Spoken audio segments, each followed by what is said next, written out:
Good morning. Hello.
Hello, everybody. Good morning. How's it going? Happy Sunday. Welcome to the Back to Warcraft Weekly March Finals. Oh, we made it once again.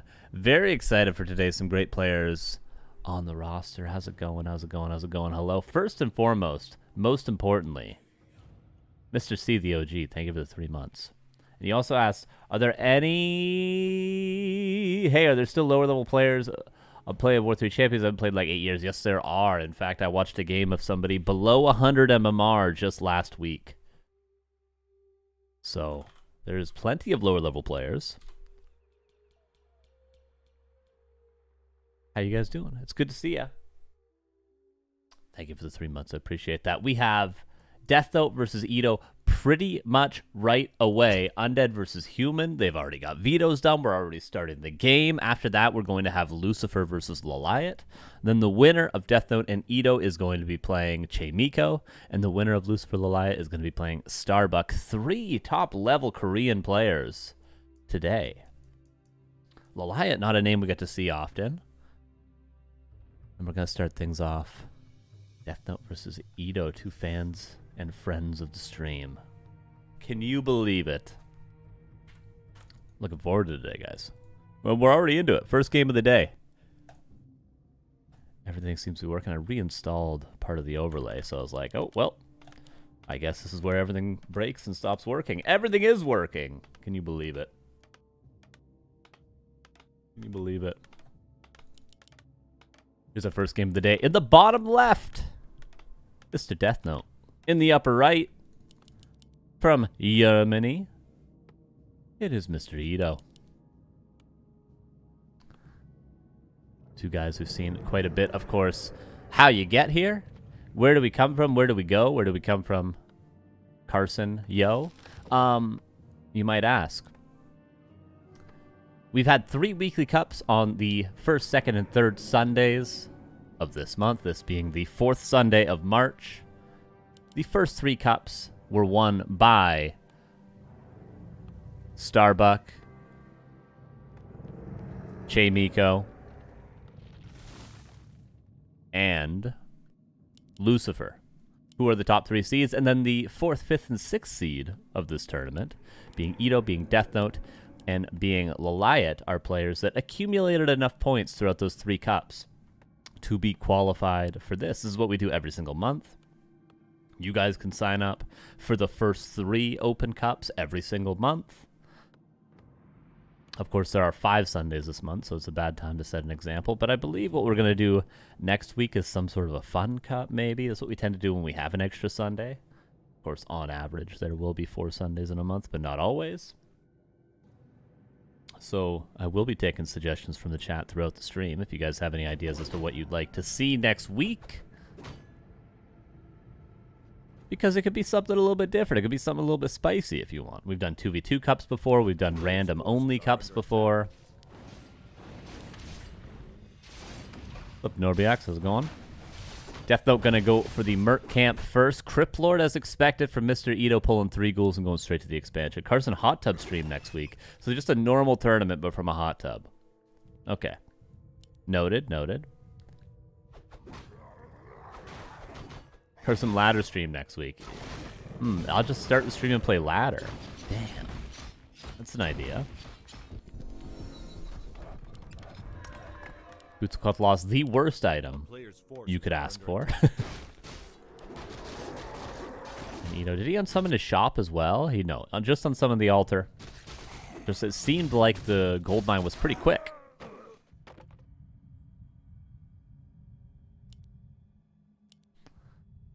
But regardless, Ito gonna have a lot of space as Deathnote seems to be prioritizing level 3 creeping. Is he gonna go for an expansion directly after this? I don't see a 4th farm unless it is here. There it is. So nothing is for sure just yet. We could see a fast expansion. We could also just see him go for 1 more creep camp into pressure on that gold mine, but it seems like a little bit in between 2 strategies. If he was going for the expansion as the Footman scouts right now, Ito would be able to punish it, but just a level 2 Archmage isn't really that threatening. Ito, however, respects the damage that can be done, cancels the gold mine. Is he going to go for a tech? This is not something I've seen. Normally, undeads will fight to the bitter end to try to hold on to that gold mine, but Ito just says, whatever. Whatever, man. In a thicker German accent, of course, that I could not emulate. Players' forces are under attack. Goes for a little bit of a surround, but he doesn't have Impale just yet because he only crept to one single camp.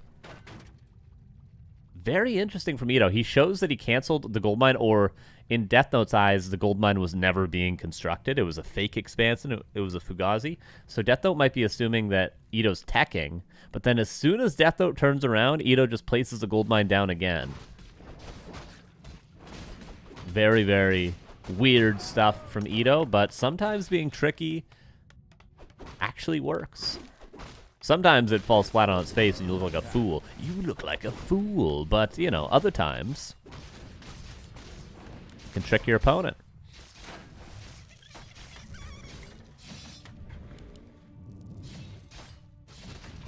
Beetle summoned on the Peasants. Arcane Tower, 40 seconds away. Exclamation point before the grid. Legolas game. Other way around. And you'll get it.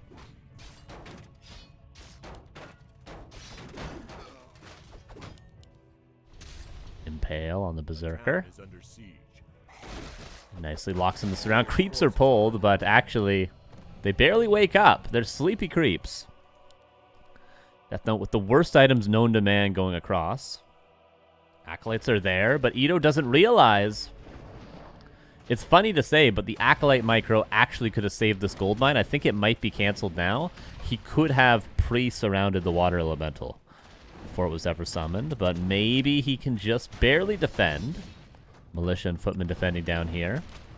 7 seconds, 5 seconds. It's going to have to be a repair from Ito. Will he notice quickly enough? Another Water Elemental? You got to repair, Ito. That's the only way. It's the only way. Okay. Holy. I wonder. I wasn't paying attention to the cooldown down here, but I wonder if Deathnote summoned it immediately. If it was a couple seconds late, then that's his fault for not canceling the gold mine. But if it was perfectly on time, it was never meant to be. Nerubian Tower. And a surround that's a TP. And actually, no Acolyte's going to die due to the town portal. Deathnote also getting his expansion up. It wasn't late. Okay, so there was no way of canceling that, really. So what we can blame, if we want to blame something for Deathnote, is we blame the items. One died? Oh, did one die? Oh, well, he's got the 5th now anyway. Because the items are quite awful for Deathnote, unfortunately. But on the upper side of things, it does have an expansion. And in fact, it was even saturated quicker than Ito's was. Ito teching now. Deathnote going to be a little bit behind. But he'll soon be teching. It looks like he's got enough Lumber Peasants. Just at first glance, he's about to be on 12. Actually, 13. Going a little bit overboard there, Deathnote, but that's okay. Ito crossing the map with, at first glance, 8 ghouls. Holy! And the Impale lands on everything. This is big damage.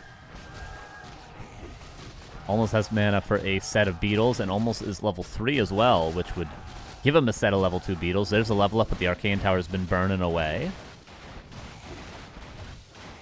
Arcane Tower will be focused down. Militia coming in, and all the mercenaries in the goddamn world. Counterattack up at Ito's expansion. Seems like Ito's evacuating there. Staff of Teleportation back, but it's pretty much with just a Crypt Lord with no mana right now. Auto attacks are good, and Boots of Speed will help chase down some footmen. One Acolyte already has died. A second will go down. A third potentially as well. Already level 4 on the Archmage. Ghouls evacuating. Only one died. Remember, it was 8 at first count. Now that's 7. Yeah, it's 7 still. Over here, 4 Acolytes have died.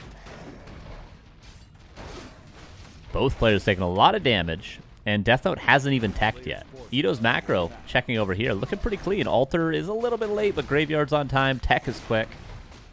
Deathnote has not yet teched. And yes, some Acolytes are going down, but eventually all the footmen will be cleaned up. Oh, Ogre Mauler surrounded in the main. Somehow that happened. Tier 2 about to be done. Altar could be canceled. Deathnote should probably commit for this, I think. Commit for the altar. Commit for the altar. He could have. That would have been a huge play. delays the tier 3, delays the second hero. It's actually a massive play if he does that. That's why sometimes we'll see Happy prioritize Altar even before second Crypt, even before Graveyard. He builds it unnecessarily early, just so that it can never be canceled. Go check a Happy replay. I'm not lying to you guys. I wouldn't lie. But Deathnote didn't capitalize on actually what was a mistake from Ito. Checking the tech in the human base. Tech just started. Just barely scraping by with mercenaries right now. Ito could go tier 3. Level 4. Mana pot for the Impale. Another mercenary is going to go down. Archmage almost level 5, but don't tell Fortitude. Don't you dare mention level 5 Archmage around Fortitude. Boosts the speed. So necessary for the Cripplord to chase down these mercs. And Footmen, or else you can't ever really get kills. If you don't get kills, you don't end up with a level 4.5 Cripplord. Tier 3's on its way, and you might think these Acolytes are exposed, but there's another Necropolis over here. And buildings that cannot be built in the main will be built at the Expo. That's now out, and that should make it pretty safe for Ito. Ito looking strong in this game. That run by with the 8 ghouls earlier, I felt like Deathnote was not prepared for it.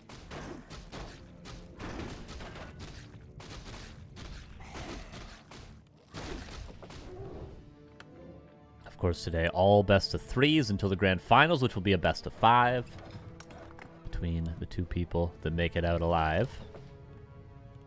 Single elimination, though. If you lose a best of 3, you are gone. You are done. You are out. Double Slaughterhouse. We already saw this first one over here. No second Crypt yet for Ito, right? Forces are under attack. Wonder, he's always got his unique take on things, but tends to be Fiend Destro in this matchup. Is that happening all today? Oh yeah, every match reset. Every single match is happening today.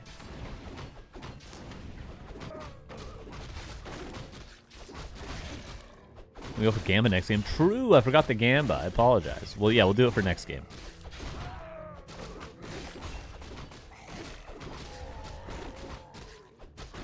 Cryptlord getting close to 5, and in general, Cryptlord is the more impactful level 5 hero. Just because Impale's so damn good. Can't he just Destro push kill him since Deathnote's tech is so late? A player's forces are Arguably. Never been a big fan of Destros in this matchup, even though every single undead player seems to disagree and still go Destros. So, you know, there's something I'm missing. But maybe Ito will show this game. Why Destros? He's about to be tier 3. He's already broken up Heap. Deathnote's still banking, of course, but he's getting double Workshop. And he's getting a Mountain King. So close to level 5 on the Cryptlordio.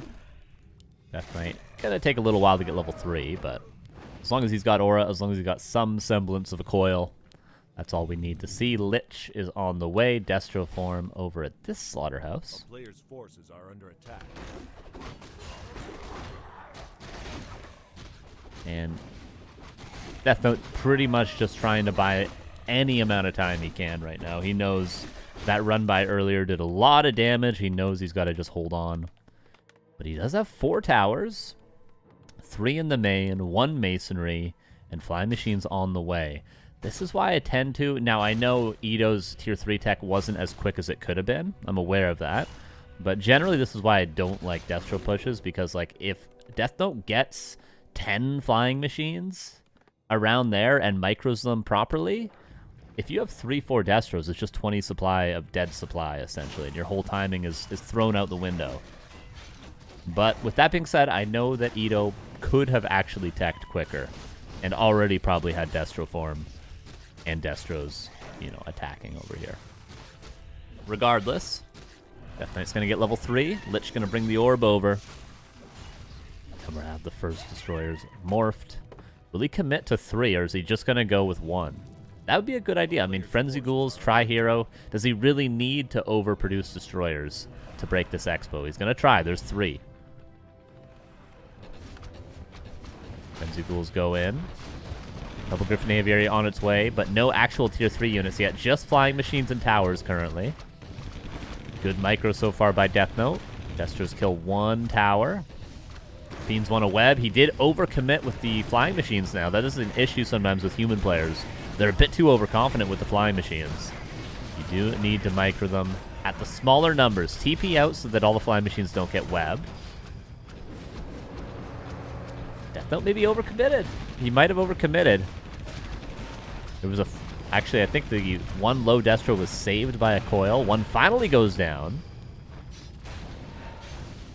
Tier 3's done, though. Knight's coming out. Paladin's coming out. 3 towers have been killed, and the only thing left is an Arcane Tower.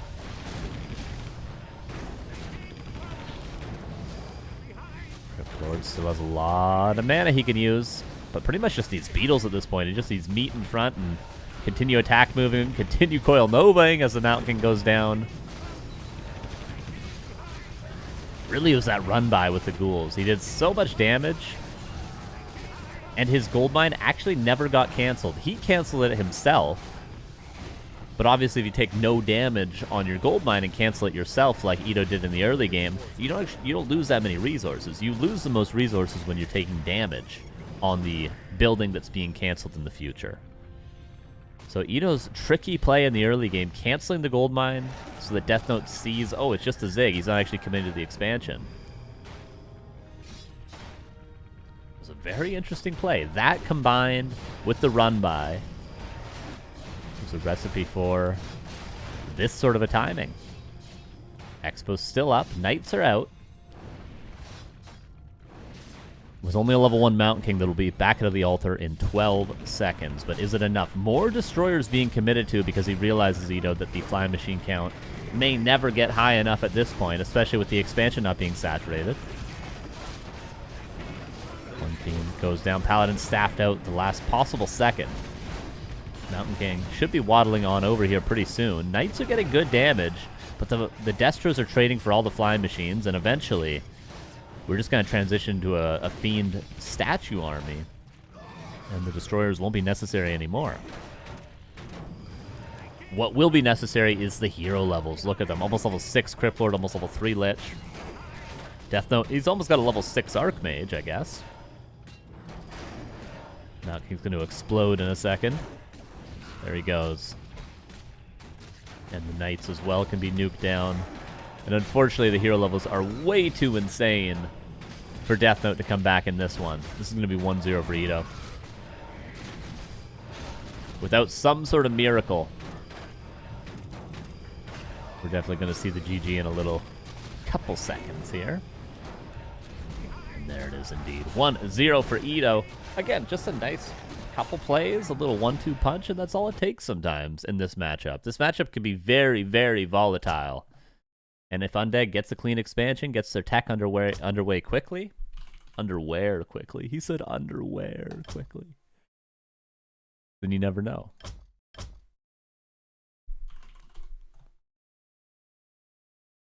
We go on to Tide Hunters. Deathnote's loser pick.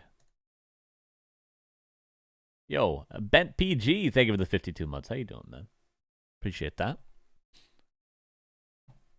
He said underwear. What map was that? Last Refuge, of course.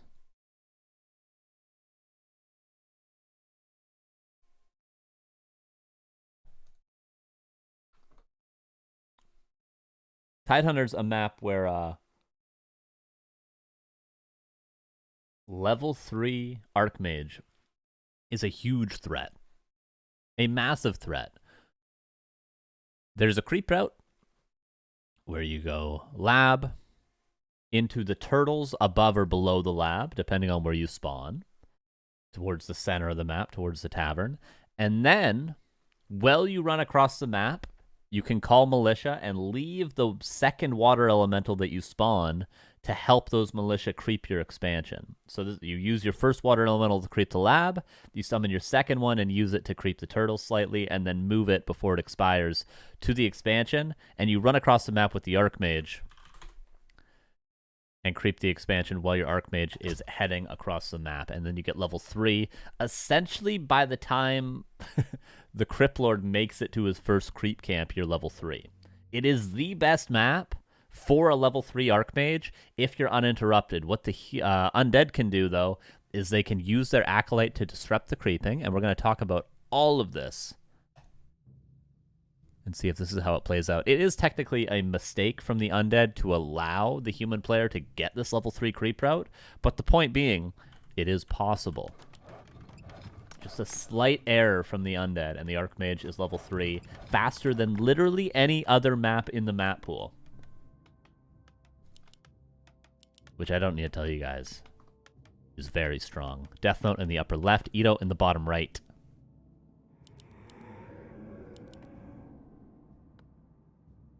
Thank you again, Bent PG. I appreciate you. With the primer for 52 months.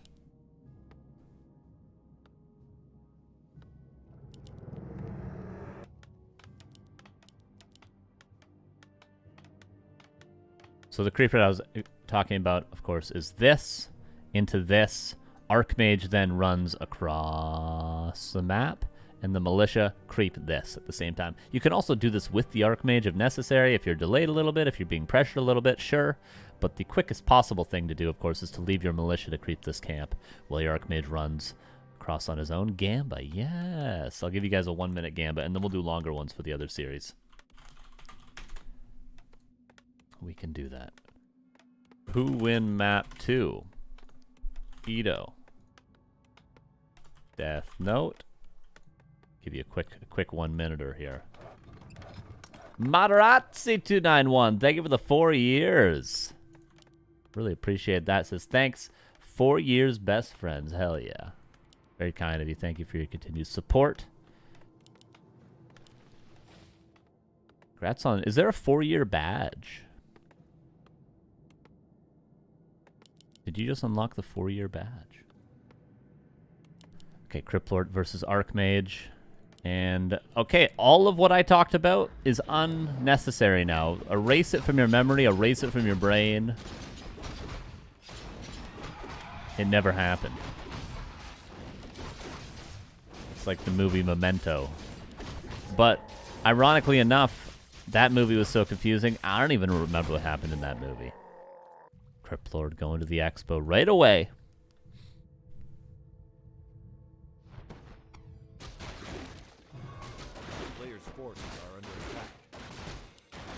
Goldmine first for Ito. Love it. There's really not many players going for Goldmine first these days. Even 120, I feel like, doesn't play Goldmine first. Maybe it's a Crypt Lord only sort of thing. But Happy was doing it for a long time with the shop unsummon, of course. Somehow Ito afforded the Goldmine immediately without unsummoning his shop. Maybe he's just the greatest player of all time. I always wondered if he was the GOAT or not.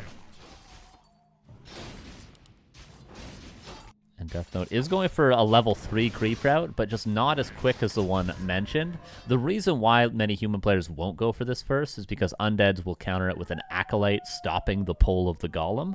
With that being said, Ito did not send an Acolyte scout, so this creep route would have worked out for Deathnote. How interesting is that?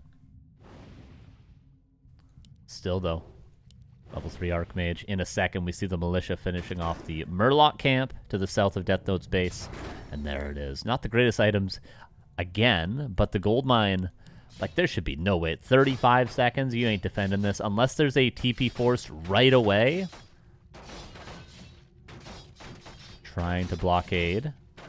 One thing Deathnote... Well, Deathnote will get the cancel, I think, with the Footman. One thing Ito could do is surround all of the footmen at the same time in sort of like a horseshoe shape. You can actually get a multi-unit surround like that because they have to hug the Goldmine to get the cancel. So essentially they allow themselves to be surrounded. He already got 2 kills, Nerubin got up. If he gets all 4 footmen, this is totally acceptable for Ito. And he's going to get all 4. Optimal. Sometimes there's no way to stop your Goldmine from being canceled, but if you can capitalize and get maximum footman kills, it's actually okay. Deathnote, of course, could play it no differently, really. I feel like Ito blocks the Archmage well. and then he dealt with the footman quickly.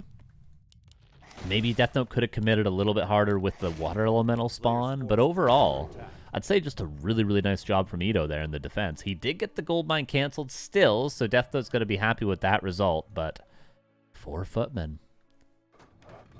Dead.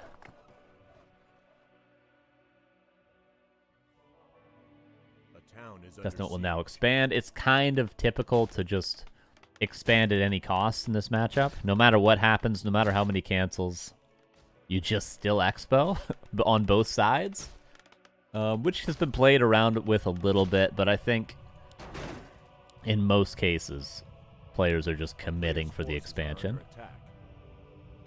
Oh, footman. Could have been surrounded, but I think both players didn't notice.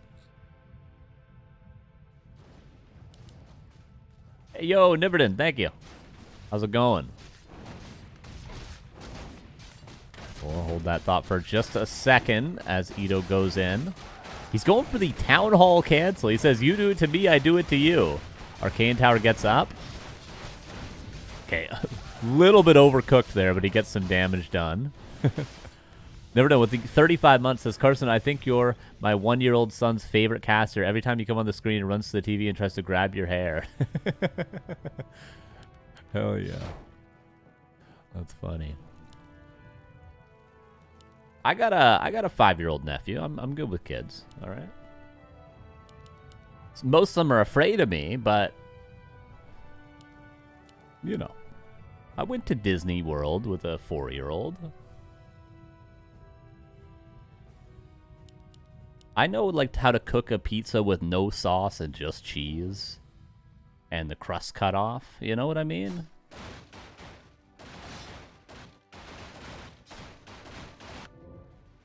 Ito, gonna buy Boots of Speed, Staff of Teleportation.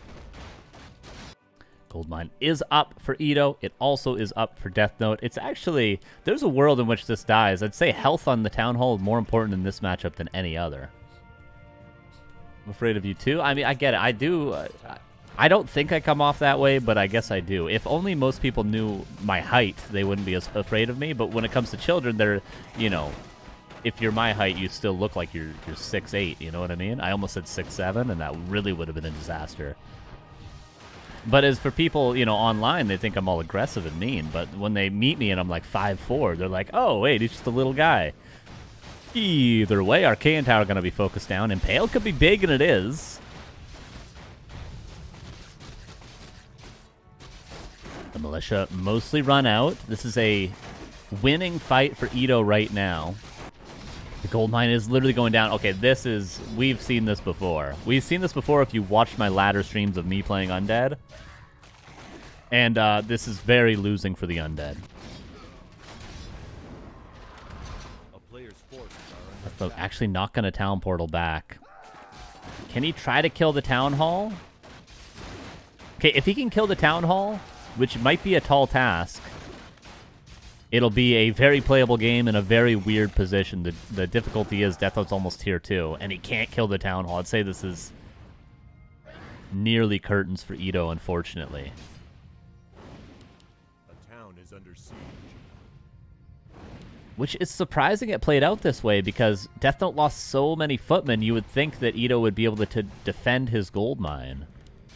But he didn't. He just traded. And the trade seems to favor the human because you have more things to repair, you have more workers at your expansion, your town hall's tankier than the gold mine, things of that nature mean that if you both try to attack each other's expansions, Undead at the Town Hall, Human at the Haunted Gold Mine, the Human tends to win that trade in terms of the quote-unquote base trade, base race. So you want to try to not get in that position as the Undead. I'm just surprised it got to that point with all the footmen that were killed.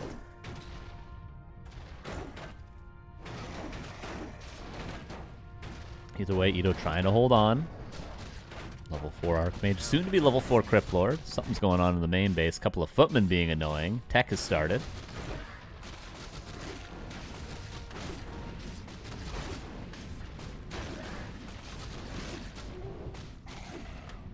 A player's forces are under attack. And Deathnote can do this all day. He can dance all day. He can dance all day. A little bit of experience given. That means level 4, but tier 3's on the way. The expansion's still mining. Town is under siege. Not an easy game for Ito. I mean, Ito could... He's going to have to try to re-expand. I think that's the only way to play this from this point. Unless he goes for some sort of tier 2 push. He could do a tier 2 push. So here's how it goes. You get as many Fiends as you can. Unfortunately, he's only on 1 crypt. At tier 2, your Death Knight comes out, buys double Mana Pot, double Wand of Negation, Rod of Necromancy, all of your gold invested in items, pull every single ghoul, and all in the Town Hall. And either you kill the expansion, and then you go tier 3 to follow it up and play 1 base, or you leave the game. I'd say that's probably the only play for Ito. Even maybe a Tavern Hero at tier 2 could be a wacky idea. The nice thing about Death Knight is he can buy items easily. Player's forces are under attack. I'd say that's pretty much... Wait, he's tier 3? Oh, I'm sorry. I thought he was just reaching tier 2. Where is his second hero? He never even built a second hero. That's why I thought he was just getting to tier 2. I suppose the timing's still a timing, but does he really have time to build a Death Knight and a Lich? He's just going to go with only a Crypt Lord in true Ito fashion? He still doesn't have 5 on his gold mine at his main. Just a wacky game. You get a Naga? You get a Fire Lord. Get a Fire Lord and a Beastmaster. And all in. Nope, it's not going to happen.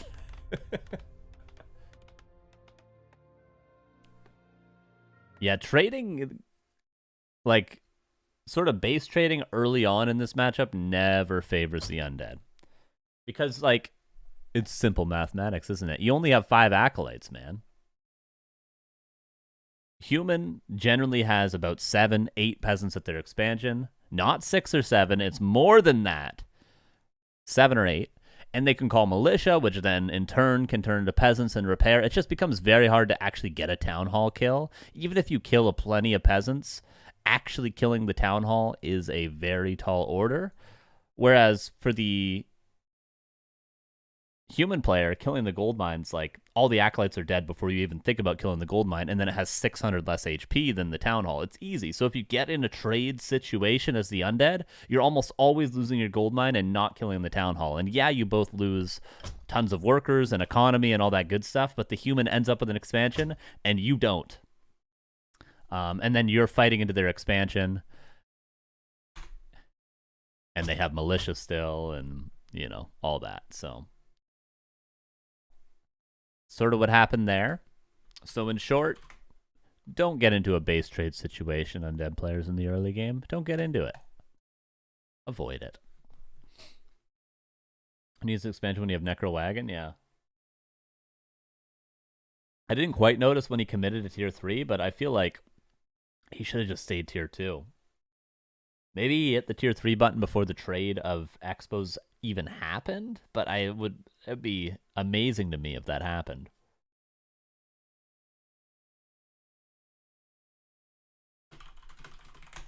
Ito asks, are there critters on this map? Yeah, it's New Turtle Rock.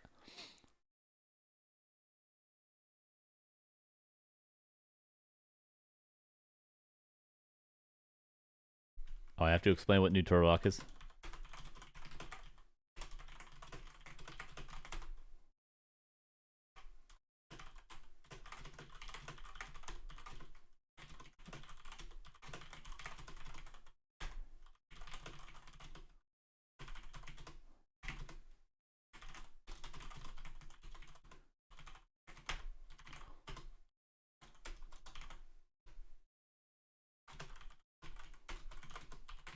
All right, I've explained all the details of Turtle Rock to Ito. Turtles are still the same. It's a hoax. And the map still is looking like a turtle.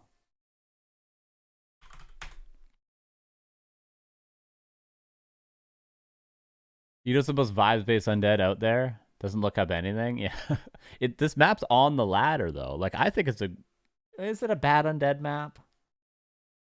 I don't know, man. Happy always used to play this map when it was in the pool back in the day, man. Is it a bad should Ito have it unvetoed? I think Ito should unveto it. Did you see how 2 footies in the main won the game? Chat did for sure. I actually missed it. Ito's mentioning, he says to me, did you see how 2 footies in my main won the game? Killed everything. I was like, nope. I thought he was tier 2. Ito missed it too. See, me and Ito are the same. See, chat? The real pros missed it.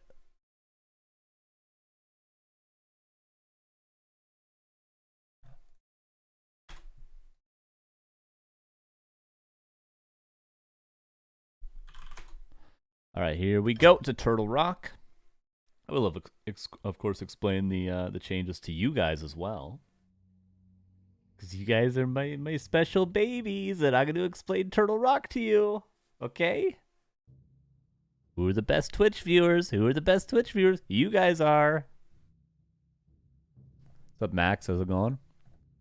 And I'm going to explain all the changes, okay? You guys are. And after this, by the way, Lucifer versus Lawliet. Oh, yeah.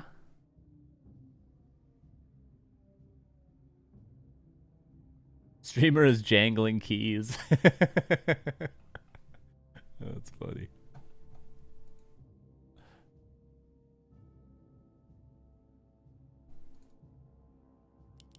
That's funny. That's very funny. Okay, here we go. Game number 3. So, Turtle Rock in the... Dare I do this again? Dare I do this again? In the 4 o'clock position, we have Mr. Ito. In the 11:23 position is Deathnote. 12, 30. In the 11:28 position, we have Deathnote. Going with the Archmage. And will be the Dreadlord for Ito. So, differences of this map. Gamba. Let's do Gamba. And then I'll tell you about this map.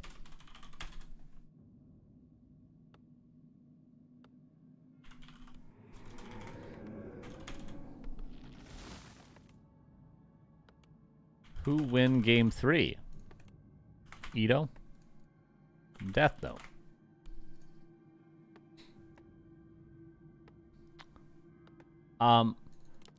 Biggest change, I would say. This little choke point. Is it hard to see? Is it hard to see? There used to be water in sort of like a, you know, like a phallic shape here, so to speak.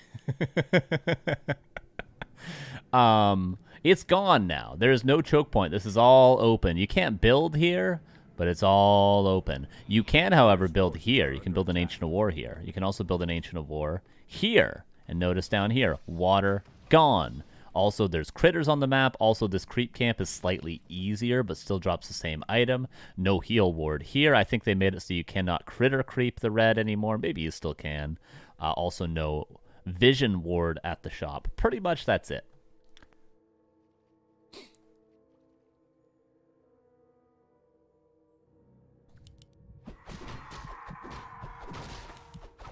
Dreadlord going to expand. Archmage coming down. Well, get your... I would hold your Gambas for about 10 seconds. If you really want to be a cheating piece of garbage, I would hold it till the last possible moment for this one, because this is pressure coming in on the level 1 Archmage.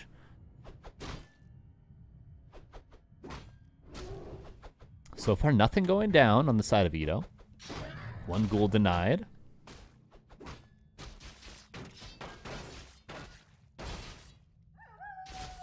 Footman surrounded. Second ghoul goes down. That one this time gives experience. Footman chasing the ghouls. This could be 4 ghouls going down if the Archmage movement is correct. It's fine. Is either just going to sack both them to the creeps? No. It's hurt. It would be painful. It'd be painful. Does deny that one as well. So 4 dead. 2 denied. And Ito needs to commit.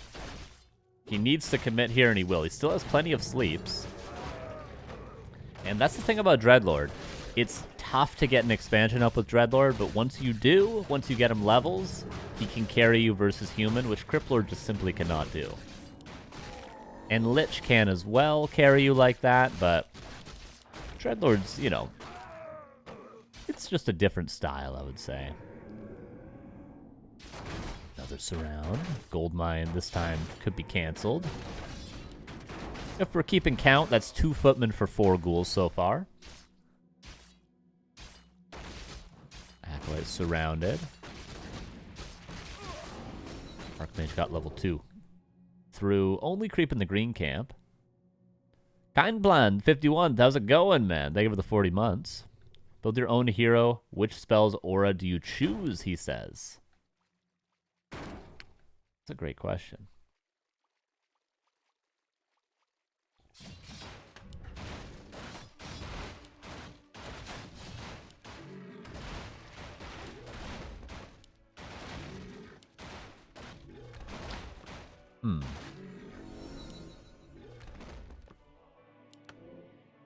Unholy Aura. Windwalk. No, those don't synergize. Unholy Aura. A player's forces are under attack. Crit and Cleave. I'm struggling to figure out the best hero here. Nothing synergizes together. Because you want it to be, like, your best hero is like a ranged hero. Honestly.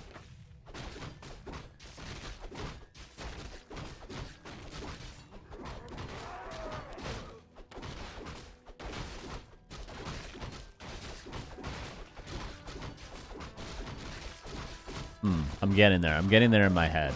In my mind palace. A player's forces are under attack. I'm thinking this is an orc player. Brilliance Aura. Oh, a little sleeps around there. Although Vampiric Aura would be pretty sick. He can re-sleep. You can re-sleep. You can re-sleep. Re-surround. Okay. And now sleep the Water Elemental as well. Rifleman gonna go down. TP out. Sleeps the Footman. Sleep the Water Elemental. He saves it with 30 HP. Oh. Blink, Stomp, Clap, Brilliance Aura. Okay, that's pretty... Yeah, Blink and Stomp. Blink and Stomp is pretty sick, actually. Yeah. Blink, Stomp, Clap. Yeah, you're right.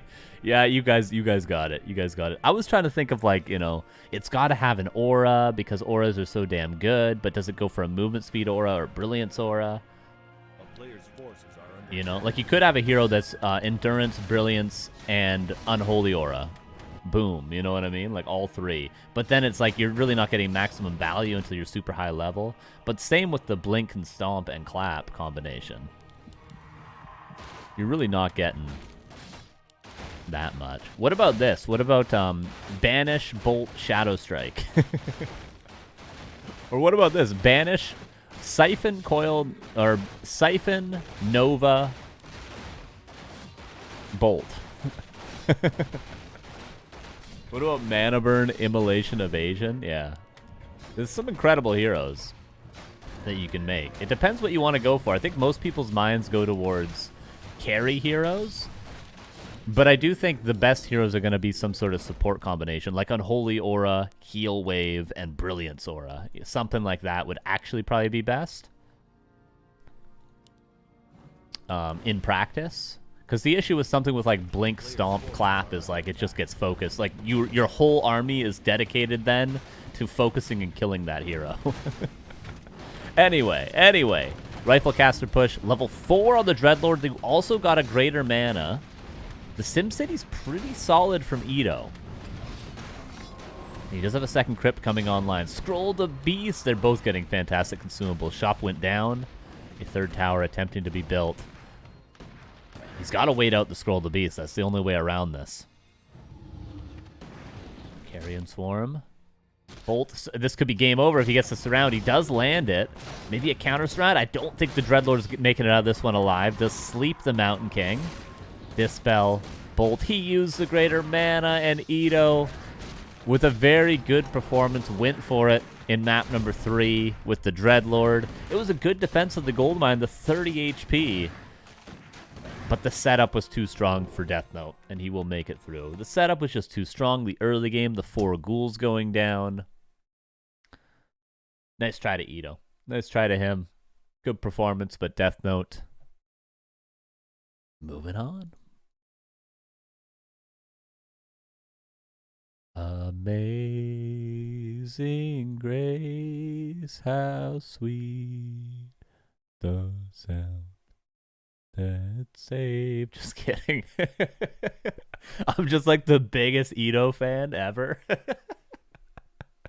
That'd be good.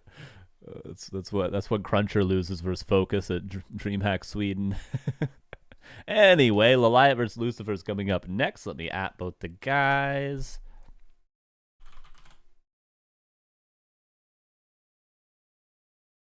Whenever you're ready.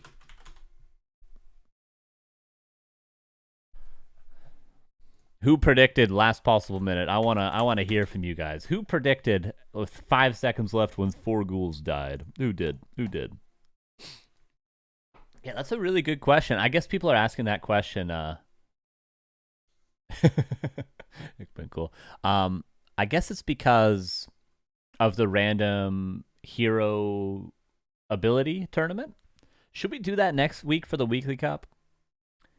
Random ability. Is that fun? You guys like that idea? We can do whatever we want next week. I mean, with this thought in mind, is there like a custom hero map? That would see, I almost would prefer that. It doesn't exist. But like, you get to choose your own ability. I don't know how you would do that. Maybe you would draft your hero blind before the game starts? Or something?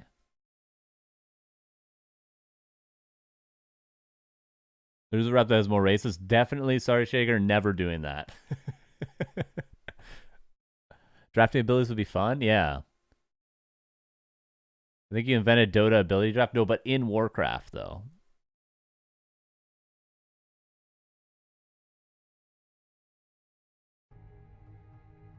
There is such a map. Should probably have ran at a human base when Towered Expo, right, chat? We were busy talking about... what hero in the game, Ito, would be the best if you could draft abilities. What would you go with? Yeah, maybe you should have played that like you were against Pally Rifle, though. That's true. It's tough, though. With that sort of an early game with a Dreadlord to hold, and he gets to scroll the beast, it's you know, some games are just simpler than others. You know what I mean? Sometimes it's just like, well, that's how it goes. How would you... I think the best one I heard, Ito, was Blink, Stomp, Clap.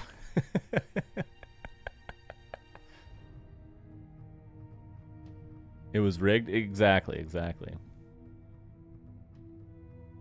Crit, Drunken Brawler, Bash.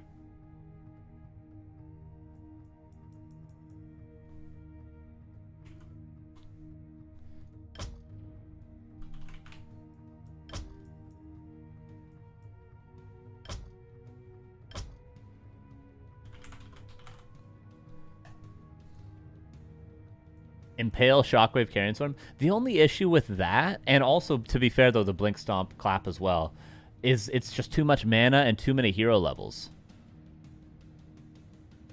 That's why I think auras are necessary for the greatest hero.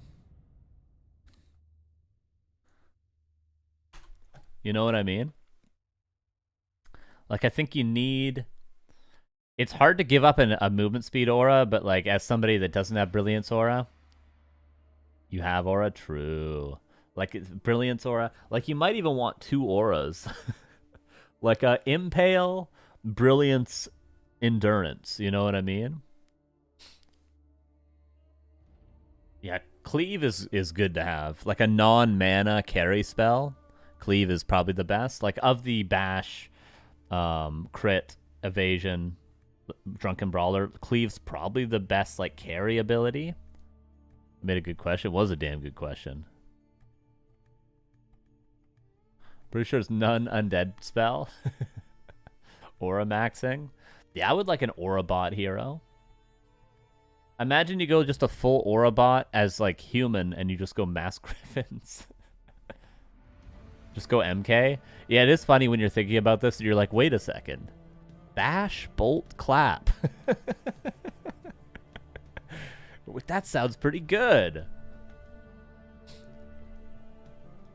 Would you ever take a third ability? Yeah, see, that's the main thing, is like getting 3 abilities to a point where they're strong. That's why things like Howl of Terror stand out, because it's really strong on level 1.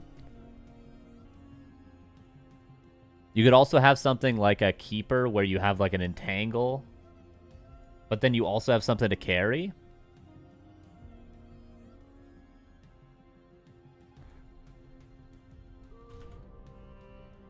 Like you have like an Entangle for the early game, and then you have something like a Cleave and an Aura for later on, and then you just train out of Entangle, but Entangle allows you to win the early game. Or you have like Feral Spirits, and then Brilliance Aura,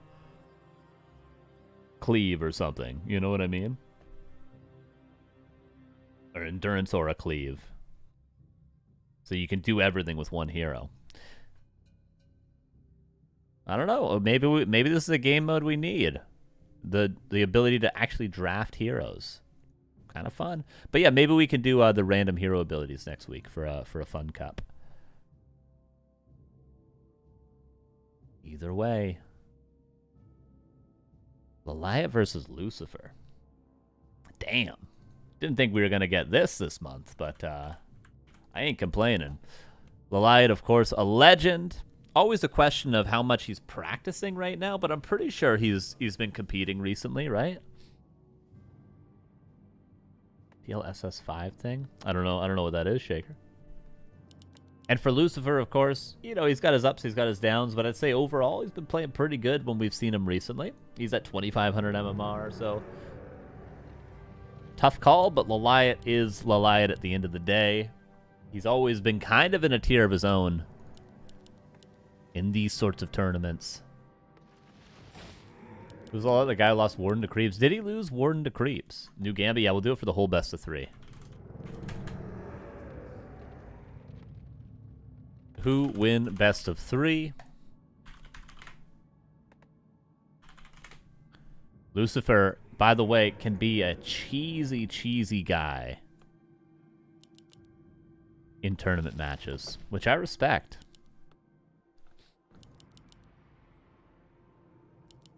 Demon Hunter versus Death Knight. Last Refuge to start. What are the other maps if we... Well, we will make it that far. I believe Turtle Rock and Autumn Leaves will be our other maps. Acolyte. Really not buying any time at all. If Lucifer wants to go for a fast expansion, the Demon Hunter will be there. Well, not that quickly, because Lawliet's choosing to actually kill the Trappers before going cross-map. Typically, I would call this bad practice. But Lucifer is creeping himself.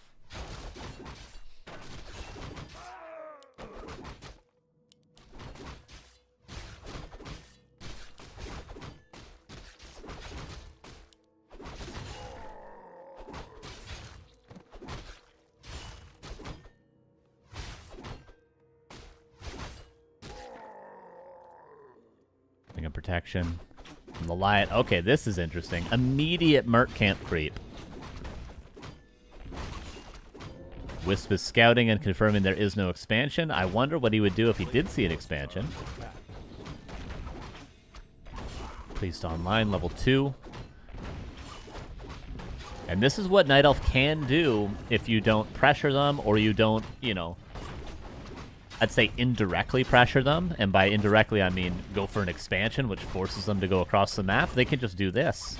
And who's gotten the upper hand when it comes to creeping? Ring of the Archmagi. I think we all know who's going to be happier with the creeping so far. Lucifer with a ward.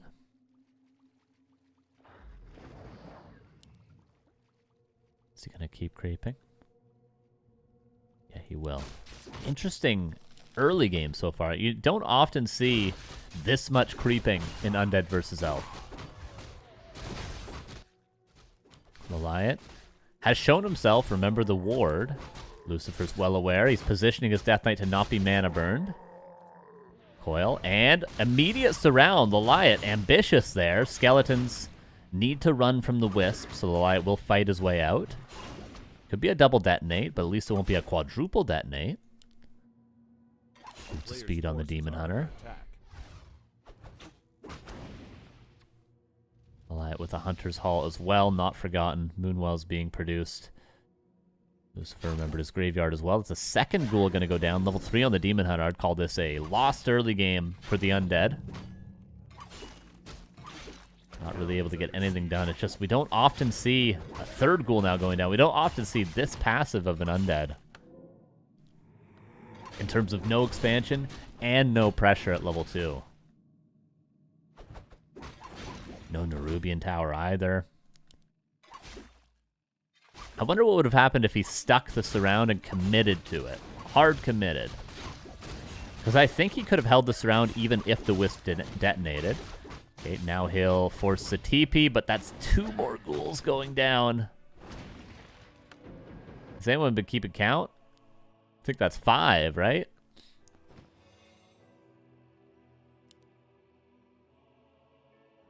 And now we'll probably see a shop creep as well from Lawliet. Well, not a position Lucifer hasn't been in before. Obviously, very experienced player. This is a matchup that you can push to the super late game. Try to get those heroes up, regardless of what happened. Like, if this game goes to the 35-minute mark, are you really going to remember those 5 ghouls? I doubt it.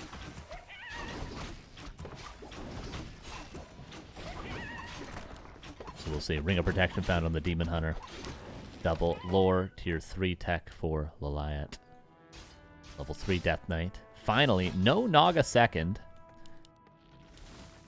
Maybe it'll be the accelerated. You go Lich halfway through your tier 3 tech. And then grab the orb as soon as it pops out of the altar. And then Naga on your way to your opponent's base. It's sort of the fastest way to hit a timing.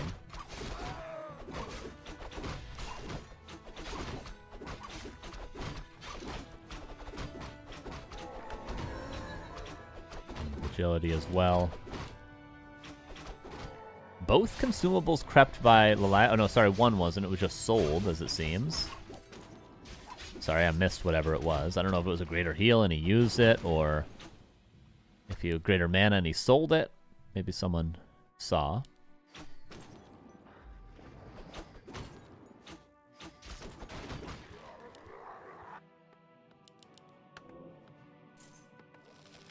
Okay, we have only 5 ghouls left over. Next shop going to be crept. Lawliet preparing his base for what he knows will be some sort of timing. Maybe a tier 3 expo from Lucifer. I'm just sort of really trying to think of plays that he could make here with his super diminished ghoul count.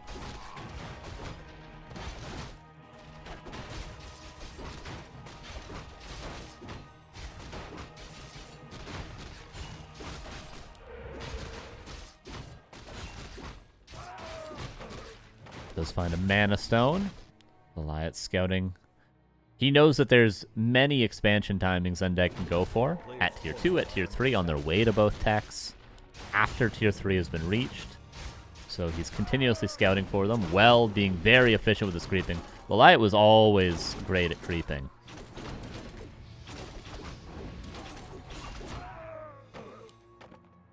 And Helm of Valor. Look at that goddamn Demon Hunter, everybody. Does it get better than that? I don't know if it does. Maybe a ring plus 5.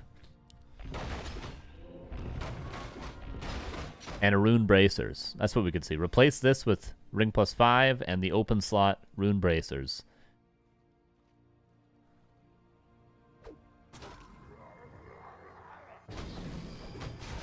Boneyard coming up. 120 has actually been playing the quick Boneyard.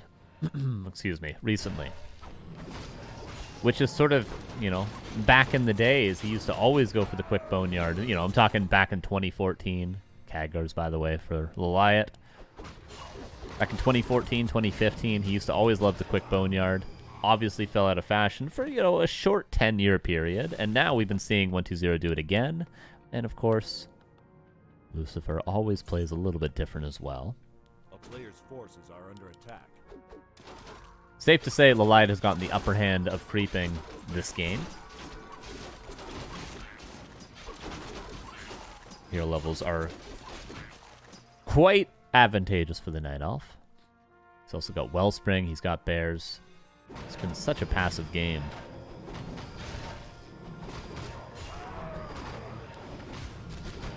Lucifer's still pulling some scraps together. If he can get up to 4-3 himself, the 0.4 at the end of the hero level doesn't really matter at this stage. You know, if they get in a fight and nobody levels up, 4-3 is 4-3. Doesn't matter if you got a little bit more experience in Lawliet's case. What does matter is his items. He actually found another ring that he's unable to use. You know, what do you do for this Demon Hunter? He's already got everything. Yeah. I mean, I call that pretty close to perfect on this Demon Hunter, man.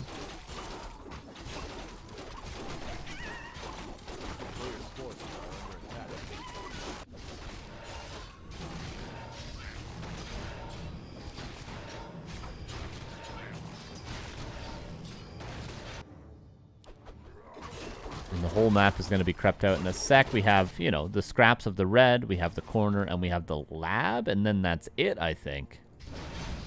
The issue is that seems to all be Lawliet's to creep. Unless Lucifer's going to go right now with that first Frostworm. Does he have another one on the way? Not quite yet. Priest is a very interesting way to scout. But hey, all good. Lawliet knows about the Frostworm. Will he react in any way? Obviously. He doesn't want to just break upkeep with Dryads, does he?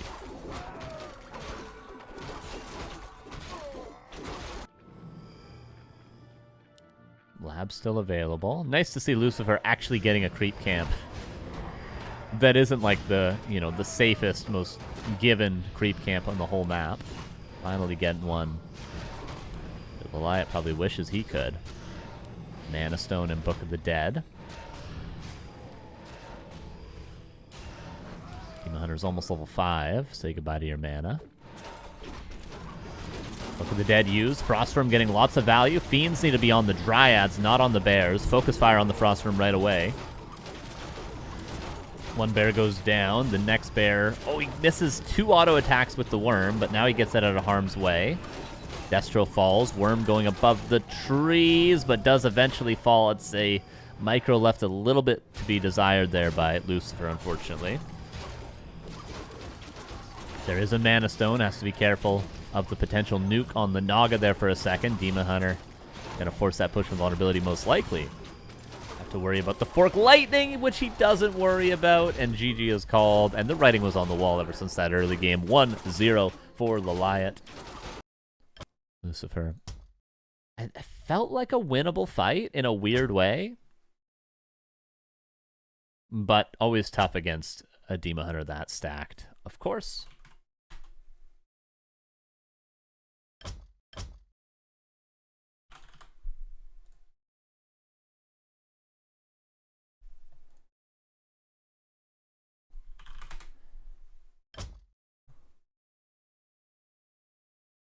And we will now go on to Autumn Leaves. A much better map. Is it really? I mean, it's the same expansion camp. For some reason, Autumn Leaves feels like a much better expansion map than Last Refuge. I couldn't tell you specifically why, but, you know, could see a Lich Expo, something like that. There's definitely some cards on the table for Lucifer. Let's say that much.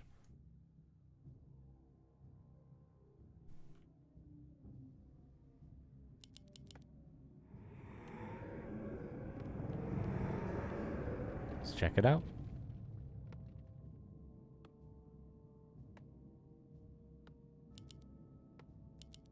Bottom left, unfortunate first game. Lucifer, upper right. Very, very clean. Lawliet. If he does win this Lawliet, excited to see him versus the likes of possibly a Starbuck. Actually, is it definitely a Starbuck? If he wins this, does the winner literally play Starbuck? The winner of this literally plays Starbuck. So if Lawliet wins, with the shape he's in, he's going to be playing Starbuck. And, of course, Chaemiko is going to be playing Deathnote right after this. Which I should message. Chaemiko. Just started game 2.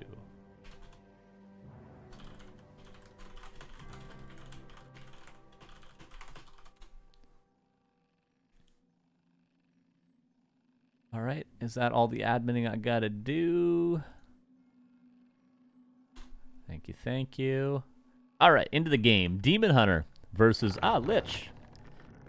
It is Lich.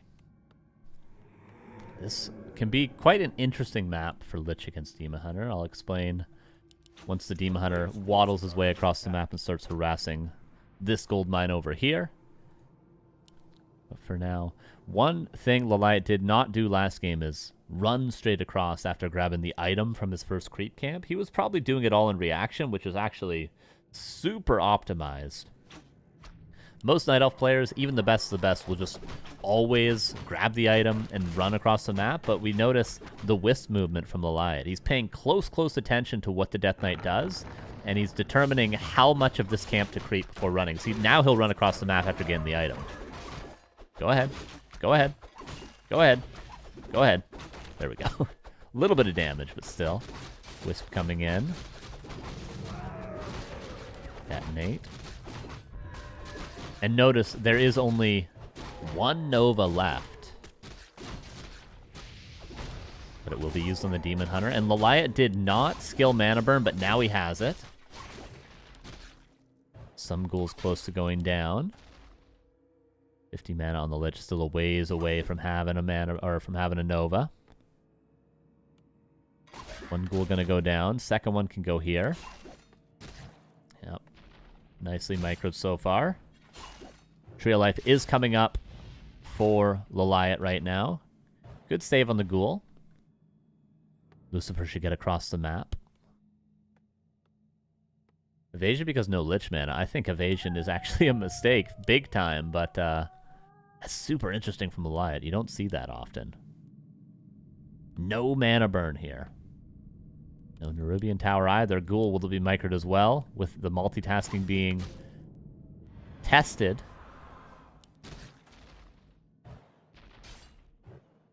Oh! Oh! TP forced.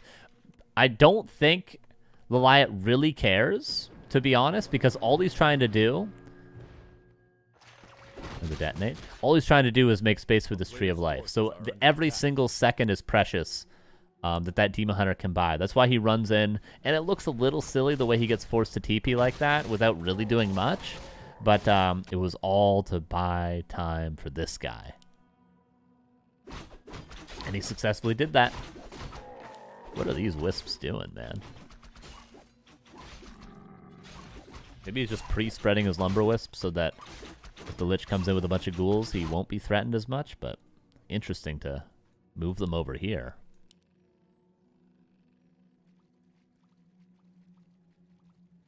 Now the Lich goes across with level 2. Frost armor as well. A lot of wisps being spread across the map.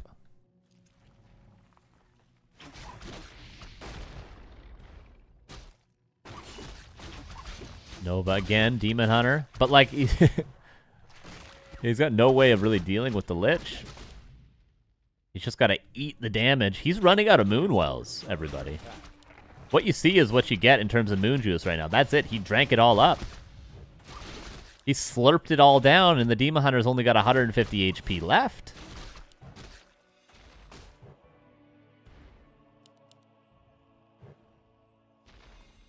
But Archer's running around. Demon Hunter's almost level 3. Lich still a ways away. Gold mine. 54 seconds. Boots of Speed purchase for the Demon.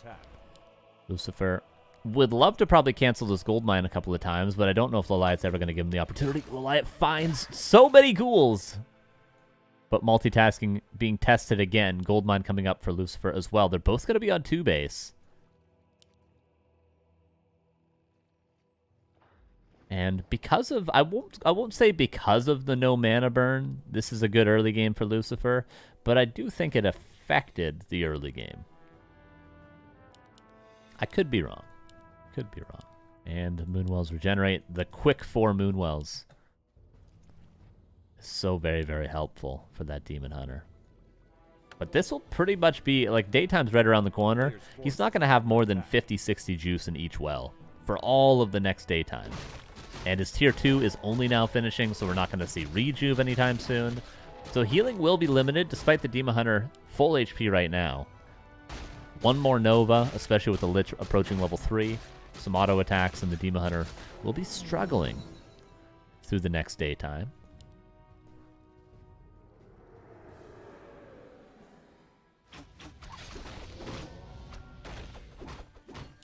Lich gets a creep jack. It's going to be 2 dead archers potentially. There is dust and boots.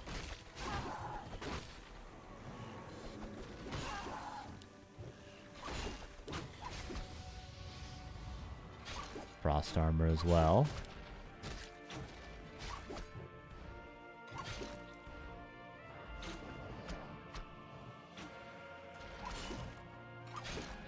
Demon Hunter, quite the menace on level 3 now.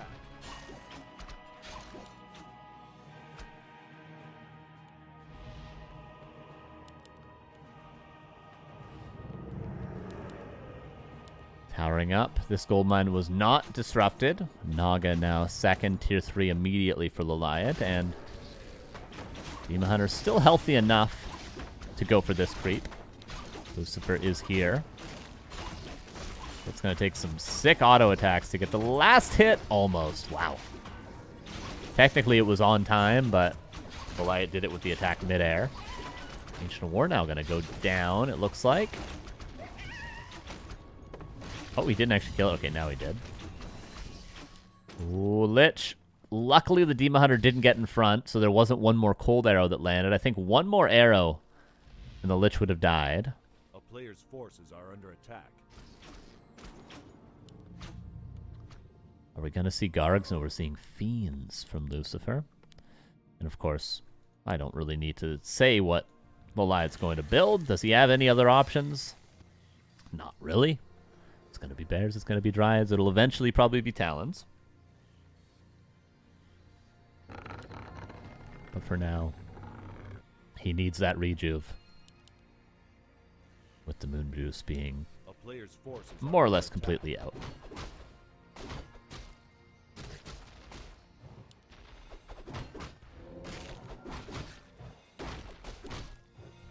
Trying to creep center. But really, Lucifer needs his Death Knight before he can do much. Double Slaughterhouse also coming online. Will it be more A-bomb-centric? From Lucifer, I wonder.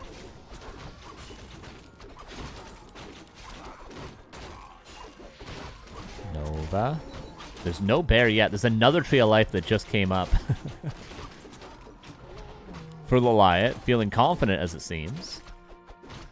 I mean, he's got the resources. He just got a Shredder. How long do you cook pasta? Depends on the pasta, but yeah, around 10 minutes. I believe Gordon Ramsay said in Hell's Kitchen that spaghetti takes 11 minutes. I don't know if I'm remembering that correctly. I just do the good old, and then eat it when it's really, really hot out of the boiling water. You know what I mean? That's what I do. As opposed to like, my egg timer went off.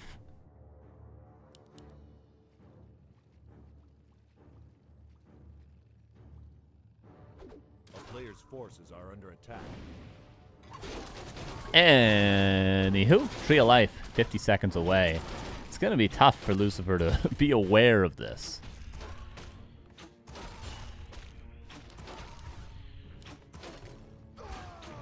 Wand of Negation and Wand of the Wind. Couple of things to neutralize that Demon Hunter a little bit.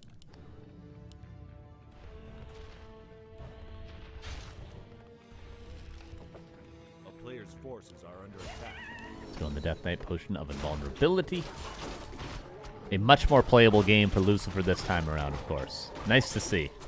Didn't want to see an easy 2-0 sweep, but I would call Lawliet ahead. I mean, this Tree of Life. It's 3 bases. I would call him ahead, but it's just nice to see not a complete stomp And with this timing looking pretty solid, can he get a third hero?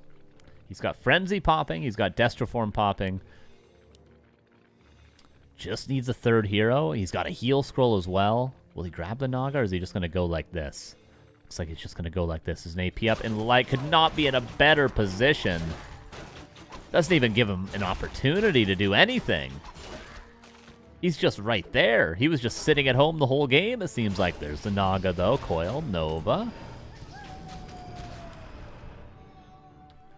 Destro's being morphed. 62 versus 68 supply. I don't think Lucifer has any idea about the upper left expo, but the fight will be more important than actually killing the economy, of course.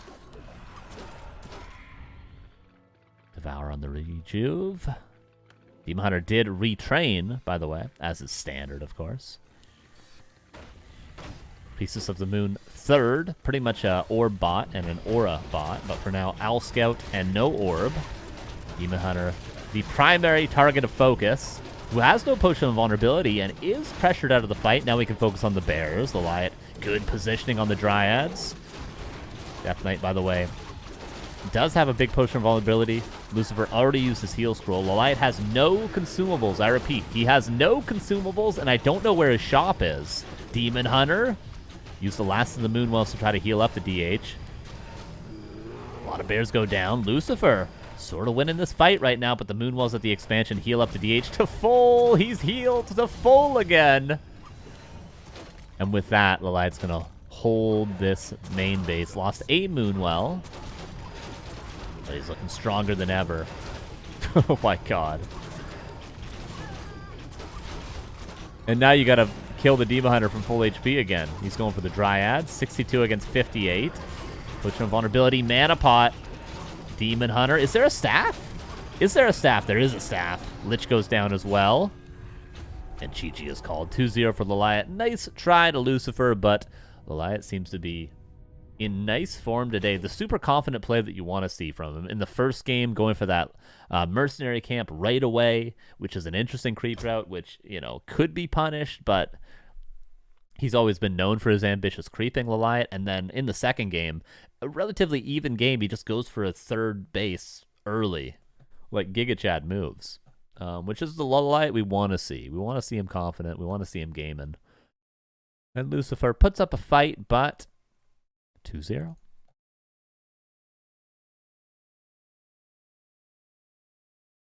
Great to see both those guys playing, though, of course. And Lawliet will be playing Starbuck in just a little bit. For now, we have Chaemiko versus a Deathnote. At Chaemiko, at Deathnote. Ready whenever you guys are. Smile. We're going to take a 3-minute break. Let him get vetoes done. I need another coffee. And I'll start a really long prediction for this best of 3. It will be a human mirror, but it will be the only human mirror today.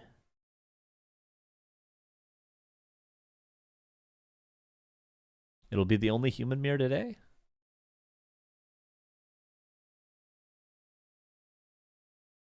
It'll be the only human mirror today. We'll be right back.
Hello, everybody. Welcome back.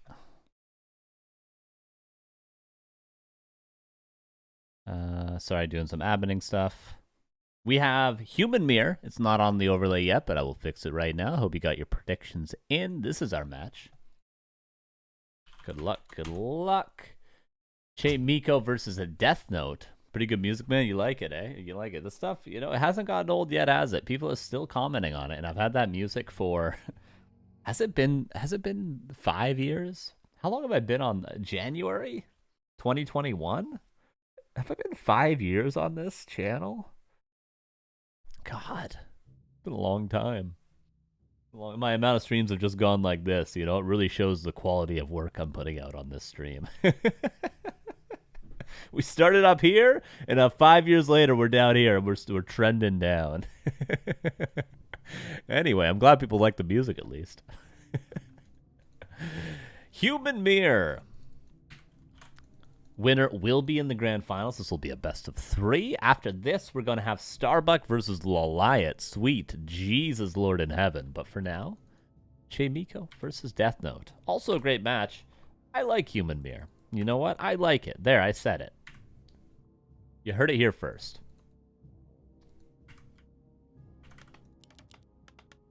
And you're going to see it here right damn now, everybody. You're going to watch it and you're going to like it. I hope you got your predictions. And look at the timing on the prediction, by the way. Look at this. God damn.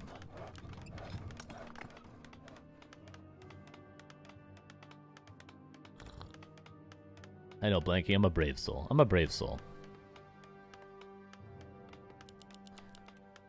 Deathnote in the blue goes for the Archmage first. And what do you know? Chaemiko in the red in the upper right. Archmage first. Few different possibilities in Human Mirror. Fast expansion at tier 1. Going for tier 3 on 1 base is a possibility. Going for the standard play would be a tier 2 expansion. So you go tier 2, you get a Mountain King, you get 2 Sanctums. Your first couple priests come out, and then you go for a early expo, most likely here actually, as your first creep camp with your second hero, the Mountain King. You can go for that, and then as a counter to that, you can actually stay 1 base. Let's say, for instance, Chaemiko expands at tier 2. Deathnote stays on 1 base, but goes for an early blacksmith to get upgrades and then pushes the expansion.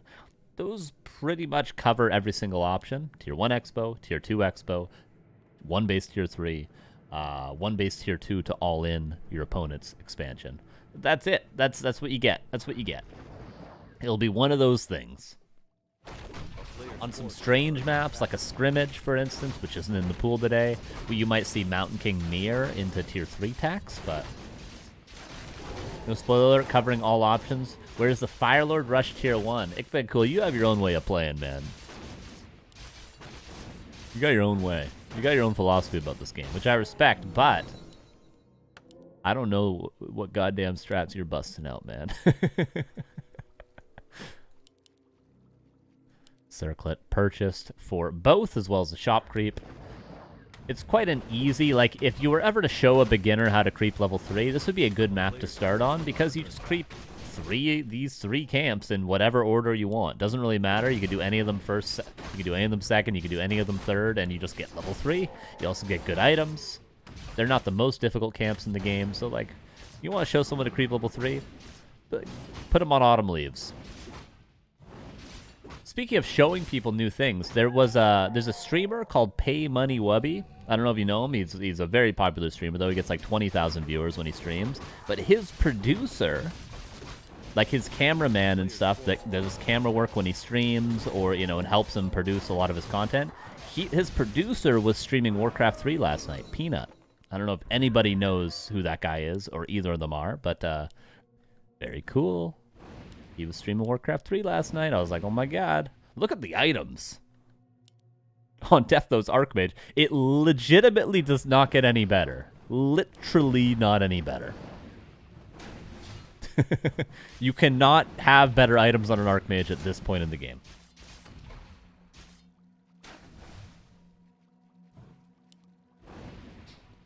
No, I'm not making anything up.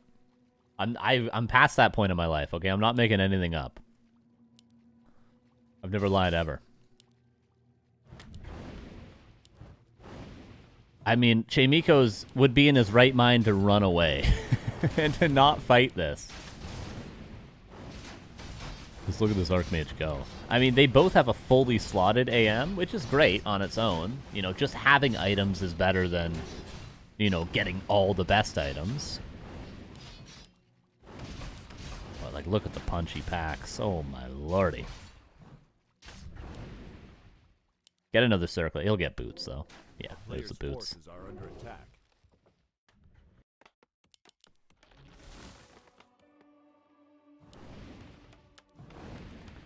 Tier 2, of course, for both. Shop for both. I like that Chaemiko, he always does this. The shop in the back, and then he sort of opens up the way here to get his hero in. And then he'll build the sanctums, you know, in the other 2 spots available. Because the shop is oftentimes the only target you really have in these sort of skirmishes. And delaying the shop in this matchup is good because then it delays breakers, of course. But for now, both players taking some damage on their Archmage. And as long as Deathnote's Archmage is low, Chaemiko doesn't have to worry too much. Actually, his base already was opened up. Yeah, I love this base build from him. It's fantastic. I feel like this should be the quote-unquote standard way to build your base in Human Mirror. Notice the farms as well. It's actually, the more I look at it, the better it becomes. The farms, once he saves his Archmage, he'll talk more about the farms. One footman microed out. A lot of low workers right now, and no inventory slots to really buy a potion or a scroll to start healing anything up. Footman goes down. Deathnote continues to pressure. The items coming into play. Oh, another footman goes down. What's important is the Archmage lives, though. Mountain King's coming out, so Deathnote has to back away. The farms, notice they're one space apart. They're not tight together like this and this. So that means if Deathnote comes in and summons a water elemental here, it'll spawn trapped in between the 2 farms. If he summons a water elemental here, it'll spawn trapped in between the 2 farms. The only place he could pop a water elemental into the base would be here from here, which means if he built a farm here, his base would be completely perfect. We see the intention with the base of Chaemiko. Everything in the shop is safe because he knows that's the only thing that could be pressured in the early, you know, tier 1, tier 2 phase. It's a damn nice base from Chaemiko. It's a very nice base.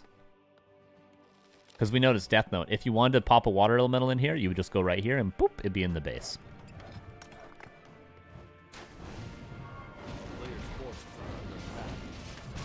I can't get units get stuck between farms and staffed. I don't actually have that level of knowledge. I don't know. I'm not sure where units go exactly when they're staffed.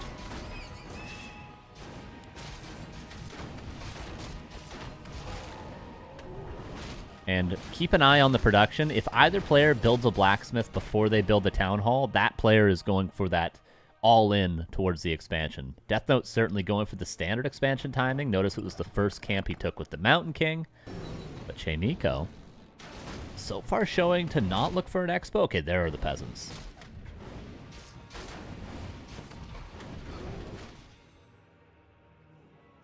And Mana Stone on the Mountain King. What were once bad Archmage items are now fantastic Mountain King items for Chaemiko.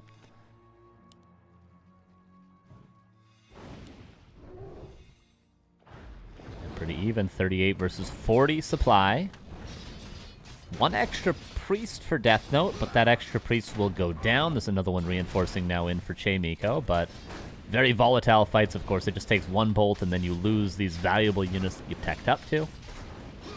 And they trade 1 for 1. Every bolt ends up being a kill. Dispel online, so Water Elemental is dealt with by Deathnote. One more bolt in the tank for both players, but one of them has a Mana Stone, which of course is Chaemiko from getting this center mercenary camp. Bolt on the priest again. Mana Stone used, both on the other priest. People say things never die in Human Mirror. Dispel before it goes down. Expos both gonna finish. We'll just take a look at this down here. It is mining. Interestingly, they both go for different creep camps. Chaemiko chooses the more aggressive path, which he really does tend to in Human Mirror. And the fight has started, and probably they're gonna keep fighting until someone is dead. They just keep trading priests. It's crazy, man. There's another bolt, and he gets a bash as well. Look at the supplies. They've both lost everything. I think one priest was left over for Deathnote. And Mana Stone was burned. Priest comes back in to heal up the Archmage. Oh man, the bash. That might be all he needs. No.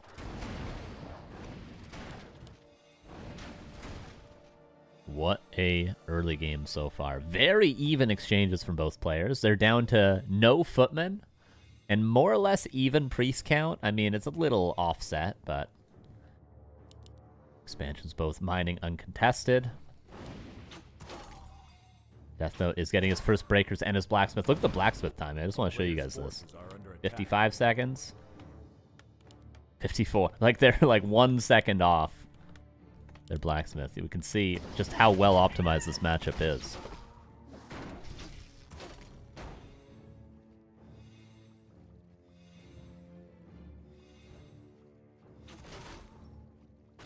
Sorry about that. My mouse was being a little bit weird. It's like, I gotta clean the laser for really quickly, you know?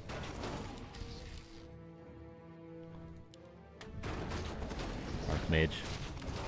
Level 4 is important, but the Mountain King getting level 3 is almost as important. Bolt level 2, of course, will definitely guarantee a priest kill, but level 1, as we see, pretty much does as well. 51 versus 56. Both players wasted no time to break upkeep. Zeppelin probably should be purchased by Deathnote early on. It can be a huge advantage in these fights. I'm surprised he's not prioritizing that. Maybe it's a lumber issue? And Chaemiko, of course, finished his blacksmith and started an upgrade right away. Deathnote finished his and has not yet started an upgrade.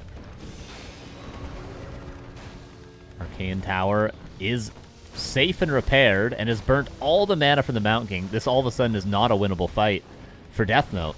He tried to kill the tower, which would have been nice because then he could have left a water elemental there to work on the peasants. But because he was unable to kill it, now he's just out of mana and the tower's still up. But Brilliant Sword level 2 working away. Okay, attack upgrade is started for Deathnote, but Chaemiko is officially ahead in attack upgrade right now. Right now. So that'll help out in the fights. Militia called as well. Breaker's kind of getting all over the place right now.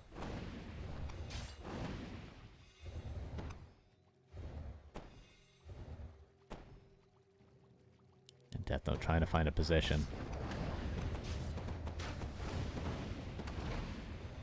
Militia will go down 70 versus 66. And people think, like, you know, there's no micro that goes into this matchup. It's super easy, but there's a lot of subtle micro in Breaker Mirror. I mean, this is why when we see Fortitude play Human Mirror versus people, he just messes them up. Because there's so many things that go unnoticed. I mean, it might be boring to observe, but from, like, a player perspective, a lot of things are happening. Cue Starbuck coming in the chat and be like, no, they aren't. And then I have to go, oh, okay. Positioning seems to be improving for Deathnote, but the Mountain King had to run all the way around. Oh, he's coming back in. That's risky for him. Oh, Mountain King has a Potion of Vulnerability. Maybe a Heal Scroll could be used, and it will be. 72 versus 74. And still only one attack upgrade. That one upgrade that Chaemiko was ahead, he no longer is now. Both players literally haven't lost anything other than Water Elementals and Militia, but the Mountain King... Is there a bash? Is there a bash? No, but there's a counter surround. The right-hand side is open. He can micro it out. Chaemiko seemed to not be aware of the surround that he landed. More focused on his own Mountain King, I guess, which... Who can blame him, really? Will one Breaker finally die? Yup. And at the end, Deathnote slightly wins the fight. Chaemiko could have locked in the Mountain King surround and forced the Potion of Vulnerability. And then maybe held through it, but again, he was so distracted with his own MK. Armor upgrade coming online. Blizzard retrain and tier 3 for Deathnote. You saucy, saucy minx, Deathnote. You dirty boy. Safe to say, bolts are hard to get when there's this much breaker feedback on your Mountain Kings. Almost to the point of Bash level 2 being better. It's a weird thing.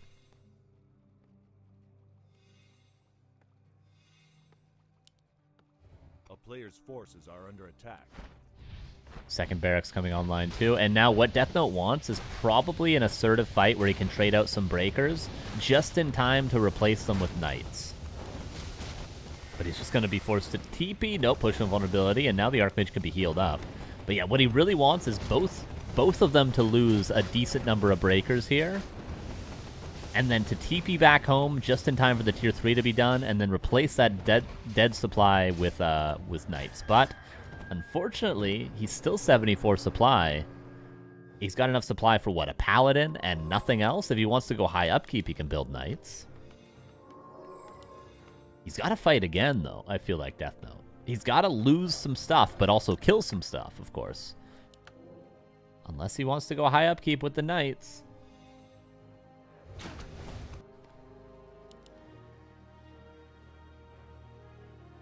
Chaemiko. Just pushing the upgrades now. He's keeping it standard, Chaemiko. He's staying tier 2. Priest caught out. Blizzard cutting the supply chain off, so to speak, stopping the peasants from mining. Is there another town portal? There is. This is good. Again, same situation. Try to commit a little bit to the fight. Trade some breakers out. You might not be able to kill the town hall, unless he could sack breakers to kill the town hall. Could be an actual play. It looks a little silly to lose 3-4 breakers to kill this, but he kills it anyway, and he just TP's out. He's still stuck at a high upkeep now, but Deathnote with a fantastic play. Now Chaemiko kind of forced to all in, but there's 2 knights on the way. There's a paladin on the way. There'll be a staff in a second. No Sundering Blades yet, which make a big difference against breakers, of course.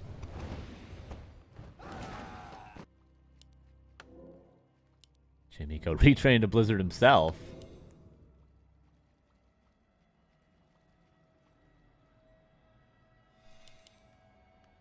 Such a great example of what human mirror looks like, you know? Like, the tier 3 is a little wacky, but it's not like the craziest thing ever. He was already at 80 supply, he had some extra resources, hit the tier 3 button, and now he's playing around it. And it's not as though this was like a make or break tier 3 tech. He still could have just kept building breakers. But now he's got 2 knights. Paladin's almost out, 3rd knight on the way.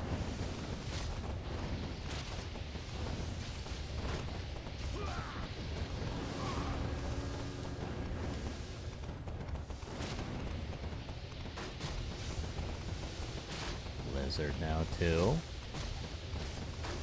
Oh, the Blizzard on the Priest is doing a lot of work. Now it's pretty much just landing on the Archmage on the side of Deathnote. Heal Scroll used.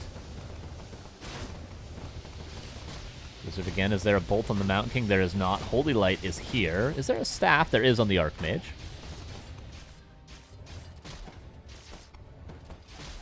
Oh, that scroll's getting some value, but still a lot of damage. Militia coming in, but Militia kind of just fodder for the Blizzard in a way.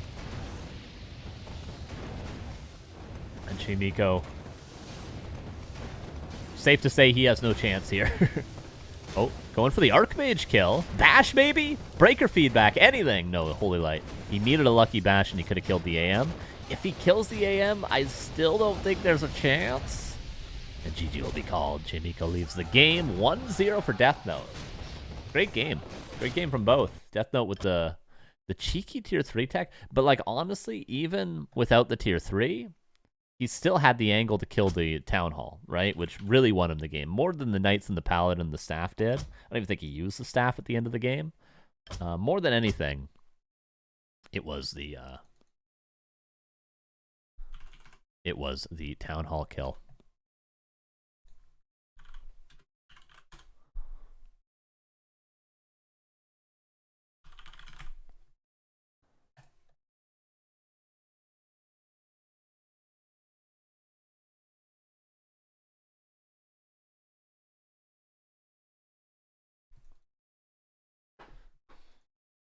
Great play by Victor. Definitely, definitely. All right. Northern Isles. Chaemiko, I would be amazed if he didn't tie this up. I'll be honest with you guys. Chaemiko, after all.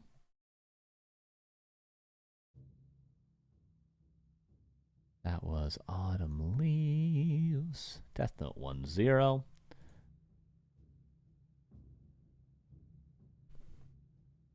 Regardless, though, we will have a human player in the grand finals.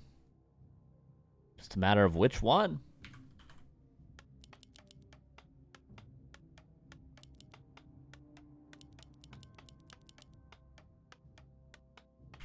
Chaemiko's blue.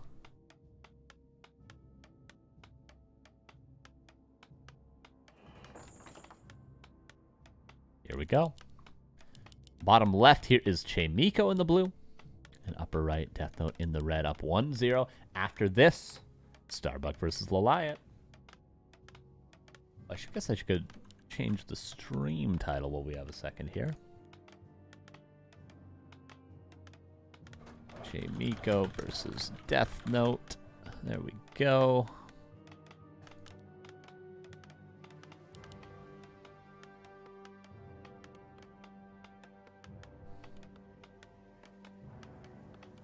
Let's see. Worth pointing out how good the items were for Deathnote in the early game. Like, you can talk about that, you can say that, but from my point of view, maybe you guys disagree, I don't think they had that big of an impact. Like, yeah, there was that point Chaemiko got forced into, like, the back of his base, and he lost a couple extra footmen, but it wasn't, like, a complete disaster. He didn't lose a ton of peasants. He didn't lose his hero. They both had low archmages. And Chaemiko actually ended up with more map control. He was the one that was able to creep the mercenary camp in the early game. He was the one that took the more aggressive expansion positioning. So, you know, the items, yeah, were helpful for Deathnote, but I don't think that's what won him the game. Perhaps what lost Chaemiko the game was his expo positioning, though, now that I think of it. Would he have lost the Town Hall so easily? Would Deathnote have been able to hit and run his Town Hall so easily if he had expanded in the corner like Deathnote did? There's a reason why that expo's standard. There's a reason why in the early game I even said I think they'll both expand to these corners. Did not use Mana Stone that early. That would have been a lot better late game. Yeah, I guess Mana Stone's nice just to hold. Speaking of some consumables, can make a big difference. Greater Mana, Wand of Mana Stealing, even a Scroll to Beast can be great in the early game. Wand of Mana Stealing and Potion of Invulnerability. I'd say for Deathnote, actually kind of the worst item. It'll be good later on for the MK. But in the early game, you pretty much hope you don't have to use a Potion of Invulnerability. Whereas Wand of Mana Stealing, it's only a matter of time before you find a way to use it.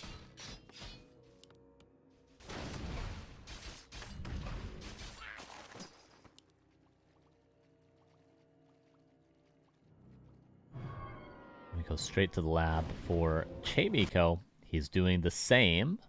It's all a matter of who does it cleaner. Looks like Deathnote's a little bit quicker, actually. With 5 militia. Chaemiko with 4. Deathnote's a tiny bit faster. Just a tiny bit. Won't make a big difference, but seconds do count. I've talked about this before, but in Human Mirror especially, if you're like 5 seconds ahead in the creeping, you're generally the one that's aggressive, and the player that's 5 seconds behind in creeping is generally the one that's defensive, just because, you know, slight time advantage means you get across the map a little bit quicker. But in this case, it seems like they meet in the middle pretty much at the same time. Actually, spawn advantage for Chaemiko means he gets to the shop first, so he could buy, for instance, the circlet if he wanted to. But there is 2 pairs of boots. A player's forces are under attack.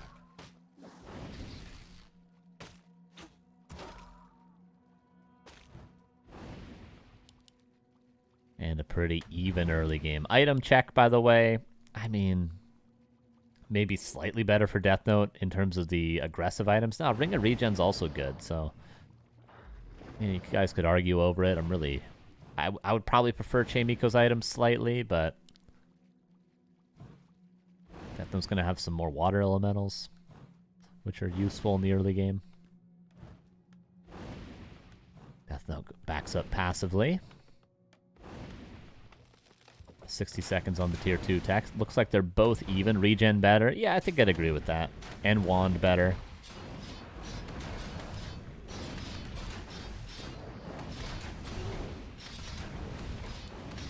A lot of water elementals here. Footman microed away. I don't think any footmen are actually lost on either side. One will die for Chaemiko. Maybe. Boots of speed. Oh. Oh, really struggling for this kill. Does get it in the end. And these footman kills do matter because they push your Archmage closer to level 4. And of course, level 4 is super important because of Priest mana, Mountain King mana. These long Breaker Wars, you actually can't win the fight without level 2 aura because you legitimately run out of mana on your Priest from all the healing. So level 4 is necessary in this matchup, more than any other. And it's not as though you're going to not go level 2 Water Elementals, so only way is to get a level 4 Archmage. Chaemiko going for the item. I'd be very surprised if Deathnote found this, and he won't.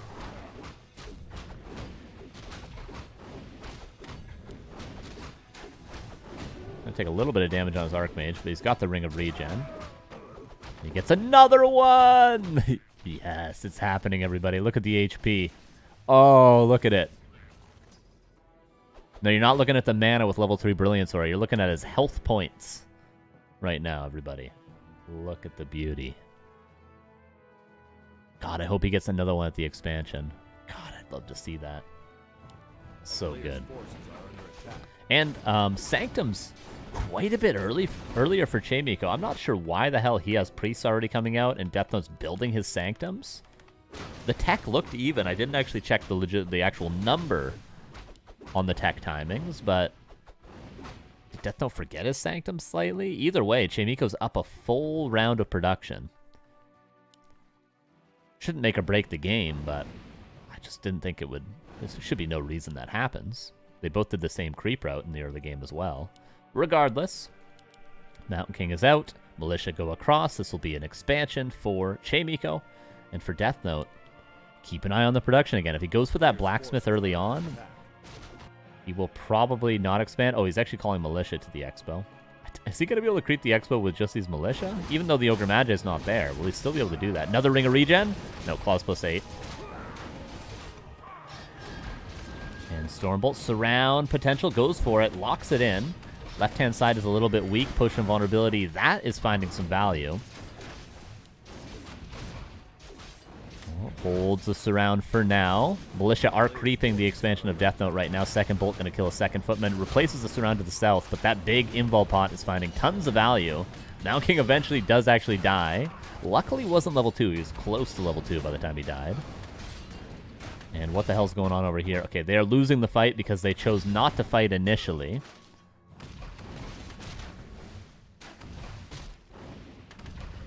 And Deathnote maybe overcooking a little bit in this aggression. But a delayed expansion is a delayed expansion. I don't see a Town Hall, do you guys? Militia maybe going to be recalled to clear that Expo.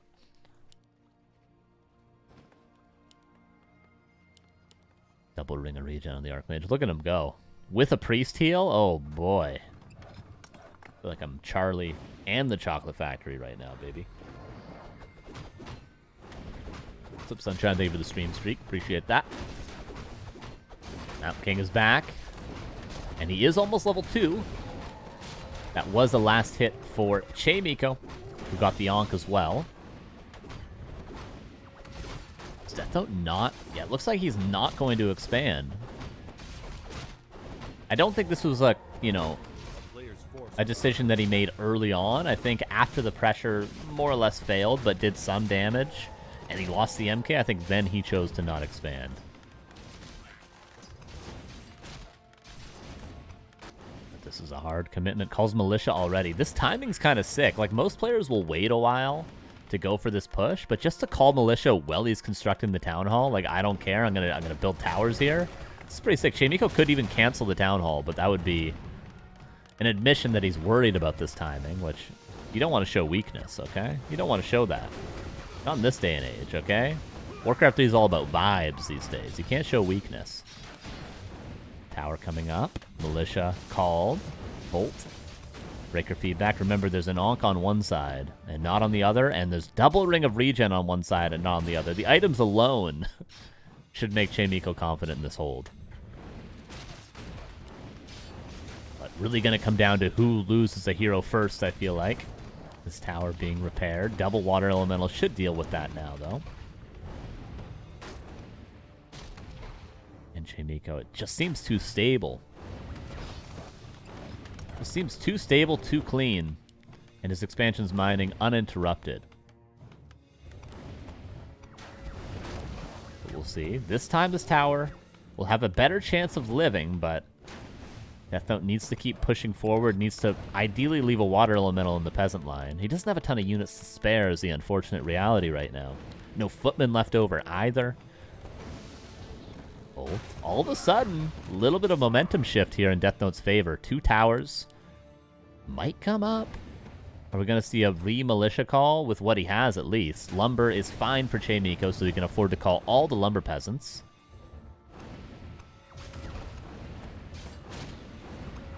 Chaemiko should keep building footmen at this point as well. That'd be a good idea. Water elemental spawned. Arcane towers will make a world of difference. But they won't make a game-winning difference. Just a world of difference. Militia are here. Arcane towers up. 10 seconds on the second Arcane tower. Both on the Mountain King, remembering he still has an Ankh. Both heroes are pretty safe for Chaemiko. It's going to come down to the units. That's what Deathnote has to focus on. Bolt, Militia Surround, level 3. And he gets stuck there, unfortunately. He levels up at the worst possible moment. Maybe a Tavern Rebuy? He's almost got the resources to Tavern Rebuy. The towers are up, but they're not really too involved in this fight. The Breakers don't care about the feedback. Breakers, the pirate software of Warcraft 3 units.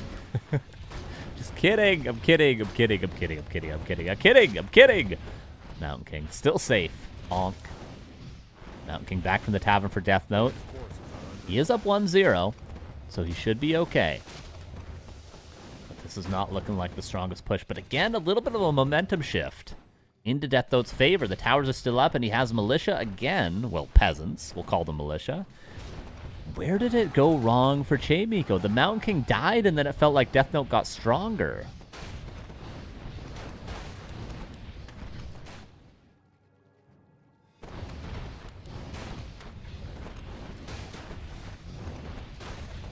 Chaemiko gave up the expansion. Deathnote broke it. 58 versus 54 is what we have. Blacksmith coming up for both players. Look at the timing again. Pretty close, within 5 seconds. Chaemiko, a great decision to just immediately run up and creep the red because he knows Deathnote's not going to leave this with low HP. He's going to sit there and kill it. Spring regen stack if you have 2 on the same hero. Yup, you can get 6 on a hero, which has been my kind of my life goal, is to get 6 rings of regen on a hero in a game. It's kind of like the highest achievement I could have in life. It's my idea of God, you might say. I've done it. It's pretty fun. I've never seen it before. I got 5 in a 4v4 game, but the 4v4 game was already over.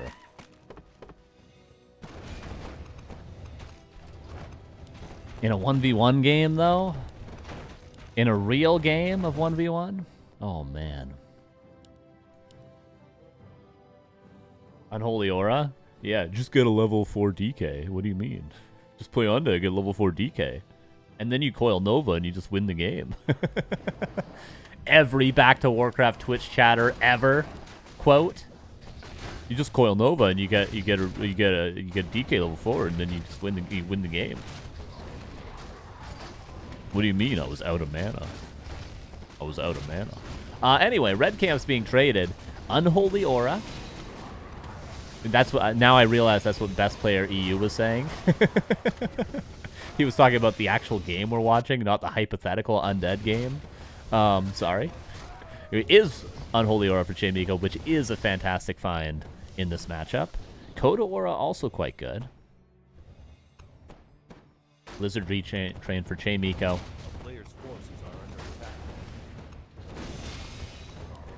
Will it find any impact?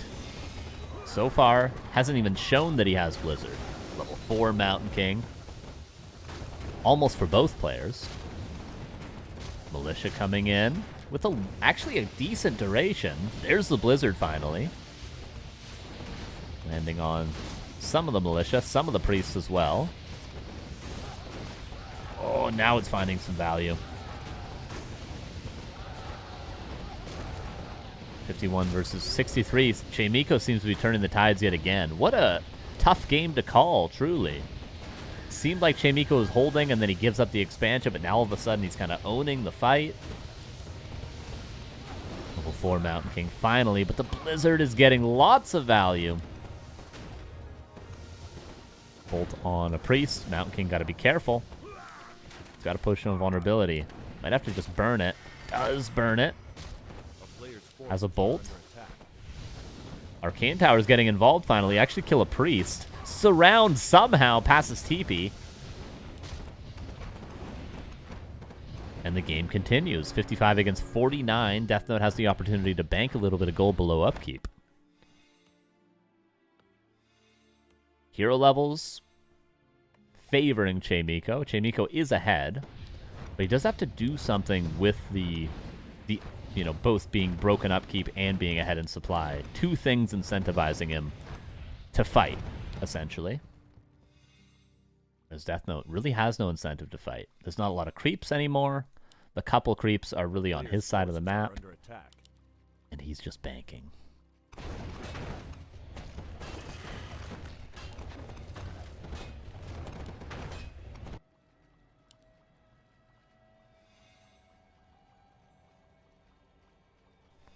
Deathnote will struggle with lumber soon. Could be risky to bank for too long. Possibly.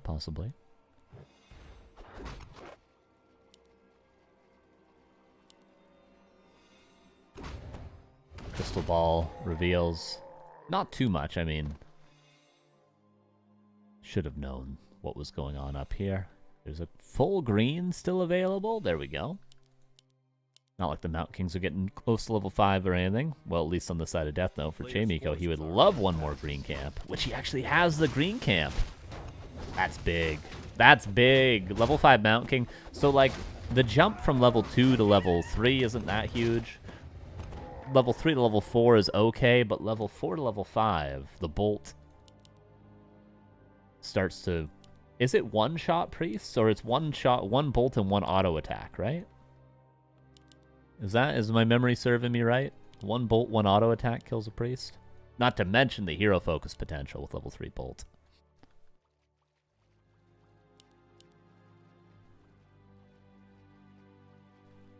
So essentially, you cannot... Every time there's 75 mana, a priest is dead. Whereas against level 2 bolt... Wait, hold that thought. Is that a surround? Chaemiko never misses those. The bug! The reforged! Fix your game, Blizzard! We all saw it. He dodges the bolt with the MK. Counter bolt to stop the Mountain King from catching up.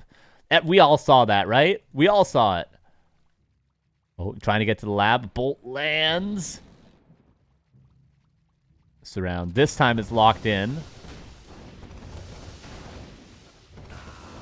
And there's the level 5 Mountain King. And just like that, expansion also coming up in the upper left.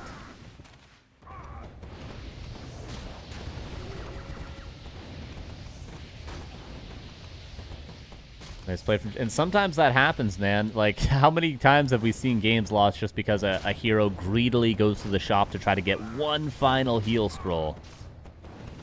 And they get caught out of position and lose the game. After all their hard work they put in.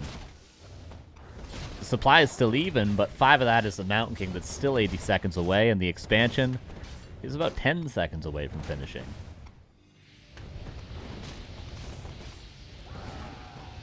Not to mention the experience gain there. Archmage is going to be level 6 before the Mountain King of Deathnote is maybe even out. Wait a second. Almost a surround.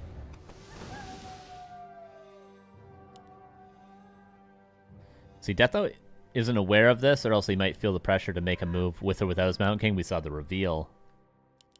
With what? The lab? Did he have one charge of Crystal Ball? He must have.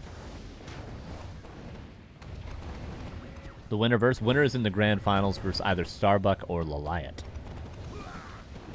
There's the bolt. Oh, Arcane Sentry upgrade on the Arcane Tower. There we go.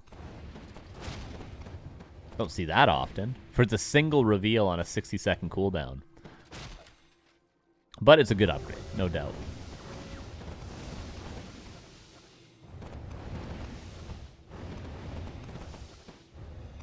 Mountain King back in 10 seconds. Deathnote knows he's got to push pretty much as soon as the MK is out. And honestly, he's probably got to go for a hero kill. But the issue is, I mean, take your pick. What hero are you going to kill? It's got to be the Archmage, right? That's it. Bolt on the Archmage. Trying to counter surround.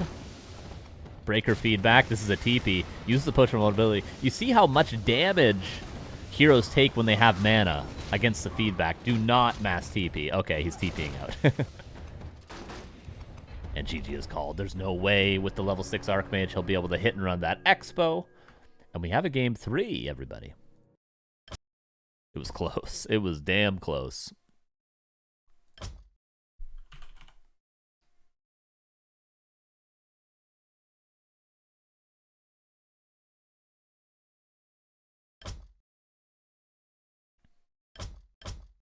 We go to Tidehunters for map 3.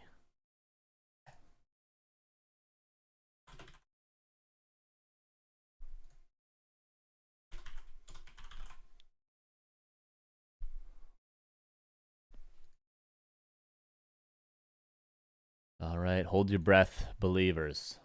I don't know who you guys predicted, but looking at these last 2 games, it truly could go either way. I don't see a favorite anymore with the performance from both players.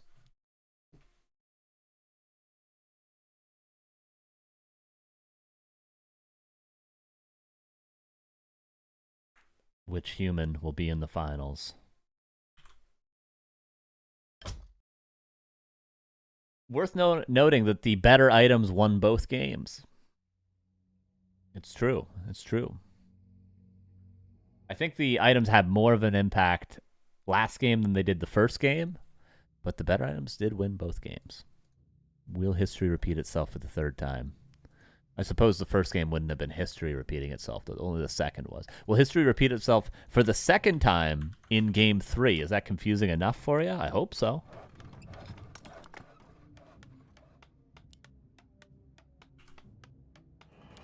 We go into Tidehunters.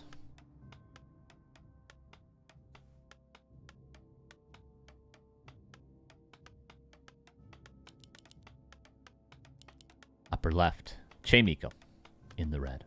Bottom right, Deathnote in the blue. Great series so far. Now you're thinking like a programmer? Am I thinking like a programmer or a pro gamer? That's the real question. Takashita Sakakaki. Blue always wins, is that true?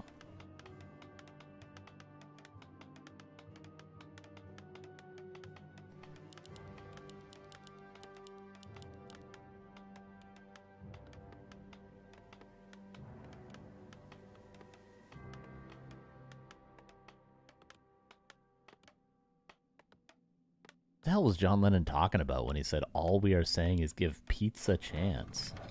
Was he really that into pizza? Did they have pizza in the 70s? All we were saying, give pizza a chance? Archmage on the side of Deathnote. Archmage on the side of Chaemiko. But as we've seen, these games can be all over the place.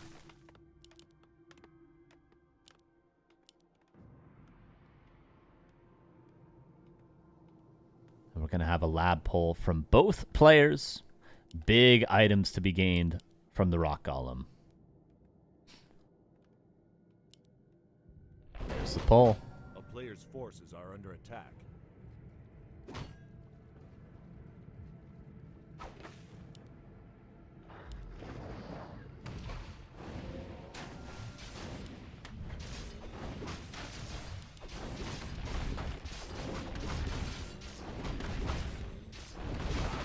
Footman pulling the turtles. Does this actually do anything? Let's see. There's 1 hit, 2 hits. Actually, kind of owns, honestly. It's pretty good. It kind of owns. Look at this turtle go. Might as well be a mercenary that Deathnote hired. So we do have Lionhorn versus Flute. I mean, they're both good. They're both good. What do you guys think? It's like an attack upgrade versus an armor upgrade, isn't it? Is this like a forever debate? You guys go ahead, debate it. What's better? Which aura is better here? Go ahead, everybody. Make my day.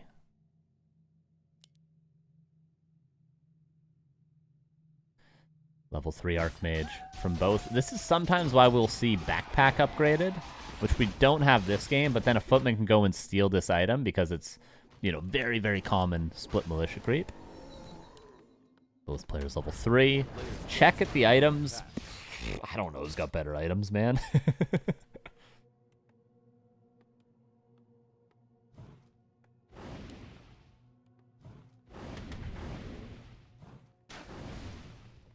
Tech is only started for Chaemiko.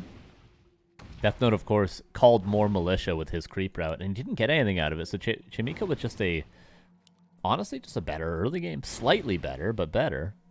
I mean, 20 seconds on the tech is 20 seconds on the tech. Footman count, 1 ahead for Deathnote.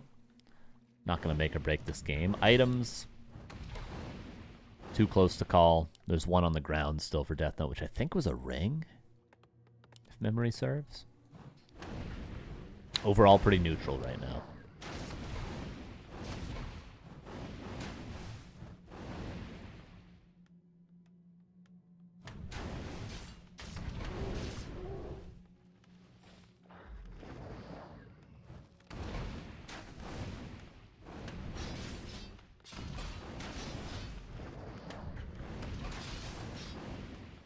Just trades from both players. There's an arcane tower up. This time around, Chaemiko doesn't build the shop in the back. Maybe he doesn't have room for it. I feel like he could put it there. Either way, it will be canceled. See, this is why I was praising Chaemiko earlier in the series for his base builds, because if you don't have a shop out there, like, there's no play to be made by your opponent. If they can't cancel your shop, I mean, the farms are in the back, everything's protected by a tower. They pretty much just have to, you know, throw fireballs at Footman the whole early game. But if you keep building your shop in the front of your base, your opponent always continuously has something to do, which has impact, especially if you have low Footman, you have a low Archmage, especially if you want to build breakers early on. That's why I really like generally where Chaemiko's been placing his shop, but not this game. Not this game. 1 Footman goes down, but to the creeps. Tech will be finished for Chaemiko first, but not by a huge margin. Race to the finish, and Deathnote will get what is rightfully his, a Ring of Protection.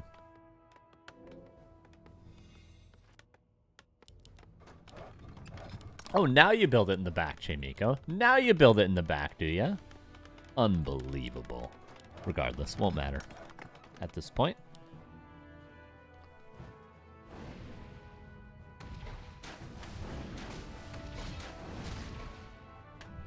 Pressure continues. Mountain King Double Sanctum. We see the progress. You know, it might have impact, but oftentimes it just leads to a slightly earlier expansion for one of 2 players, more than anything. A player's forces are under attack. Footman falling for both players. This one could be denied. Mountain King out. Nice timing. That's going to be at least 1 dead Footman. Possibly 2 if he keeps chasing. Could pass the boots to the MK Chaemiko. But just going to accept the 1. Will they expand down here? Or will they expand up here? Typically, I'd say down here is going to be the better choice, but we've seen a difference of positions even in this series. Oh, another Footman is found. Maybe that was the first one? I'm not sure. And will be the green Camp Expo for Chaemiko, and it will be the orange for Deathnote. And historically speaking, Deathnote had the better Expo choice in map 1, remember? That was the same Footman? Oh, okay, that was the same Footman. How did you let it get away? What the hell?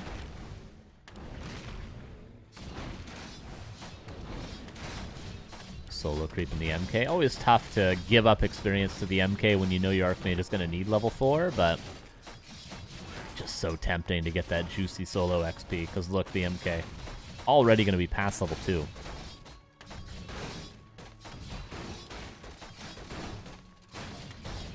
A player's forces are under attack. Potion of Invulnerability. And pretty much exactly the same expansion timing. Yeah, within 3 seconds of each other. The most, I would say, standard game so far. But again, they have 2 different creep routes now because they expanded at 2 different locations. So, you know, if they had both expanded down here, they probably would have been fighting over this camp. And if they had both expanded here, they would have been fighting over this camp. So, because they're not fighting over these neutral camps, Deathnote actually gets the better creeps. This side of the map, I mean, excluding this red, which is going to be too tough to take right now, this side of the map is juicier. Everybody knows this side of the map is juicier.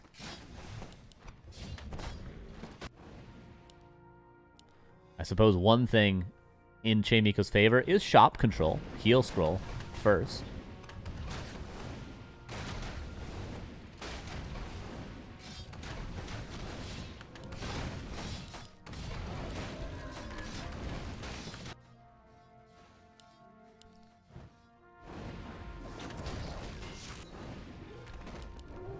Heal scroll is purchased. Supply 50 versus 46. Blacksmith coming up for pretty much both around the same time. Flute will win game, or will Lionhorn win the game?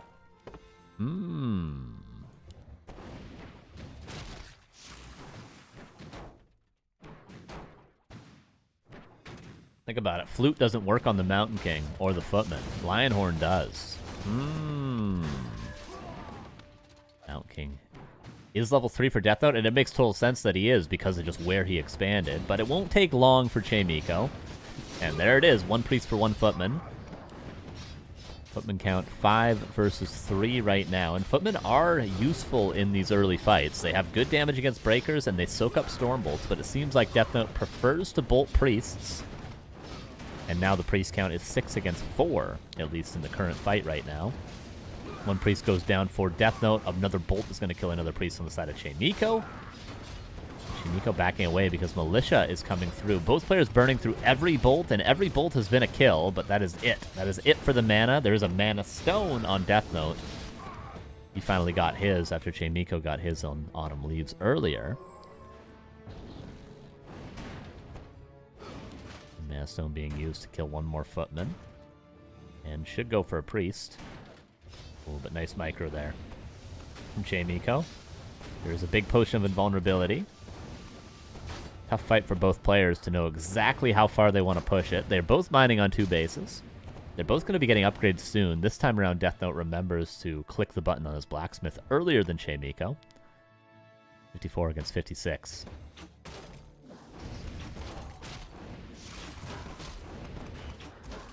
Heal scroll still available. So for footy worth it. I mean, if he had gotten a priest as well, which he was eyeing for, it would have looked worth it. But, I mean, you got to go, you got to make the play, you know? You got to make the play. Priest goes down. Level 4 Mountain King for Deathnote.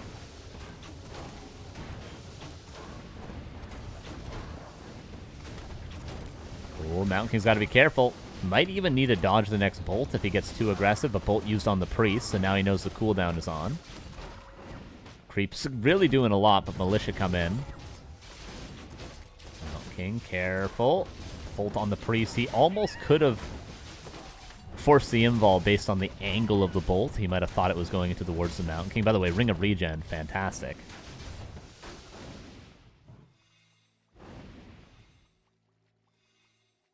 Is that John or Yona? Yona? I'm thinking in a European accent right now. Thank you for the 5 months. Appreciate that. Very kind. Jonah. Or is it like a New York guy? Jonah. John. That's a John name. Yeah. Is John Cena? Oh my god, it's John Cena.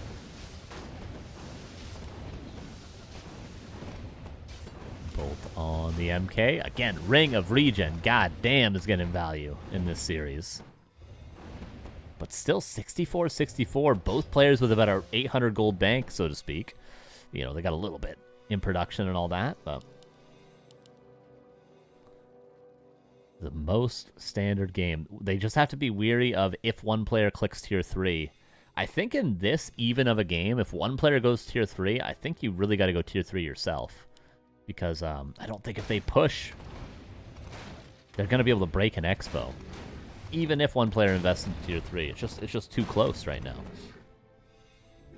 One player with a slight lead in Archmage experience, one player with a slight lead in Mountain King experience. But, of course, Deathnote actually has the level. But given a couple more trades, Chaemiko will have 2 levels. Archmage and MK. It's really tough to call this one. It's going to come down to micro, it looks like. 74 against 72. Priest out of position, will be killed, but denied. You don't often see that at this stage in the game. Blizzard retrain, which gets so much value, and he doesn't bolt the Archmage, he bolts the Mountain King. A player's forces are under attack. It's funny, so much value equals negligible damage. 1 priest kill. Still, big. Bash would have been that Breaker's Death. 1-1 upgrades against what's about to be 2-1 as it finishes for Deathnote.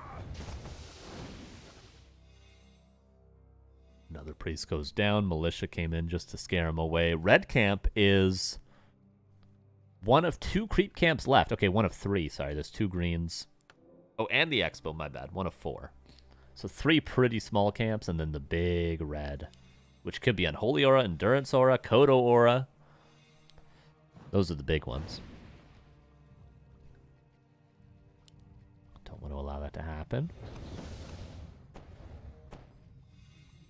Players' forces are under I'm going to be fighting over this one for a while, I feel like. 78-78, no tier 3 tech for either. Upgrades for both. Eventually they're going to be 2-2, but Deathnote will get there first. Chaemiko working on a second attack upgrade first.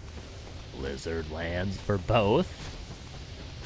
Arcane Tower is here. Is this high ground, by the way? Is this technically a hill? Keep an eye on misses. I don't think it is. I think it just looks like it. Oh, Archmage. Doesn't want to have to use the consumables this early into the fight. Blizzard hits everything for both. Careful with your Archmage. Careful. It's dead. It's dead. Mountain King, 1 hit. Heal scroll, last possible second, push from vulnerability as well. If he got a bash or if he got the Mountain King into range quicker, I think the Archmage was dead there for Chaemiko. Chaemiko's slipping up a little bit in his micro. At least the Deathnote Mountain King is out of mana, so he can no longer threaten to kill the Archmage. Militia come in. Blizzard stopping the mining. Does kill 2 out of 5 peasants. Positioning.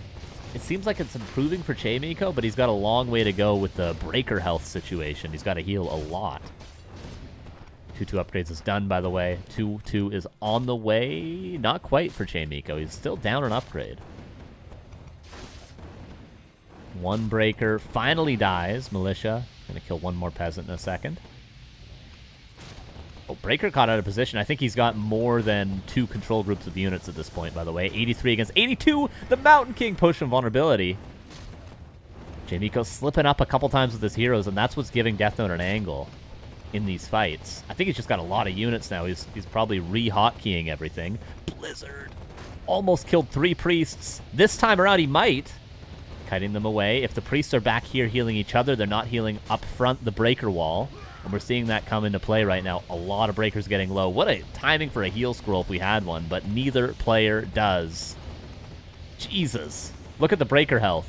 He might have to TP out and get a scroll of regen and sacrifice his workers at the expansion. Oh, 1 priest goes down, level 5 Archmage. That's Blizzard level 3 now. Dude, a heal scroll. A heal scroll. Imagine a world. This is what happens. All the priests have been healing each other. They're all full HP, but look at the goddamn breakers. Arcane Tower getting involved now. 2 breakers microed up. 1 of them falls. Blizzard not really hitting too much, but it is hitting the Archmage. Bolt finally. The Mountain Kings get involved again. 96 supply versus 79. Deathnote, where did that come from? He's 100 supply. He's TPing out. 100 supply? He's 100 supply?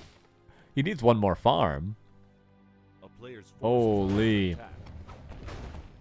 Just want to get a count. 9 priests and 11 breakers versus 3 priests, 18 breakers? He's got barely any priests. Deathnote. You need more priests, my brother. He's building 2. You need at least 6 priests, I'd say. This guy's 95 supply? Sweet lord. Oh, yeah. Commit to the red. Commit to it. Get it. Archmage. Mountain King? It's a repeat of the last game. This time it's Chaemiko getting surrounded. Potion of Vulnerability. He milked the Potion of Vulnerability. He didn't use it. Mountain King does get Unholy Aura. Ring of Regen Priest Heal is going to heal up that Mountain King in no time. Don't worry. 95 supply against 70, well, now 77 with some peasants going down. He's blizzarding his own peasants.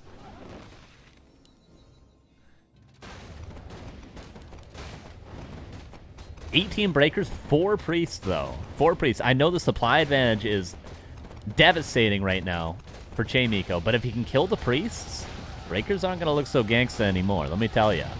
Town Hall goes down. Is he just going to TP out? Is he going to force the all-in situation yet again? Mountain King has no Potion of Invulnerability. Dodges the bolt point blank. Does he get a bash? Does he get a bash? No, okay. Mountain King level 5 before the TP goes off. Chaemiko forced into an all-in. 72 against 94. It's not impossible because there's a lot more peasants for Deathnote. Obviously, Chaemiko just lost every extra peasant he had. He's only got 8 right now. Deathnote has 15. So already you're accounting for 7 supply. And also, the gold income right now is 7 against 8 because of high upkeep. Yes, you heard that correct. 7 against 8 gold per second. This expansion is not that valuable. Mountain King level 5. Chaemiko just has to be hyper efficient. He's got more priests. Maybe too many priests even, but that means the trades are going to be in his favor. And once they start bolting each other's priests, the numbers are going to be quite a bit lower. Zeppelin. The only thing Deathnote could afford. Worth pointing out, it's going to be really tough to afford a town portal. It takes... Well, he's got 8 gold per second. It takes a long time. It takes him like 30 seconds of not producing to be able to afford a town portal. Just sitting there not producing anything.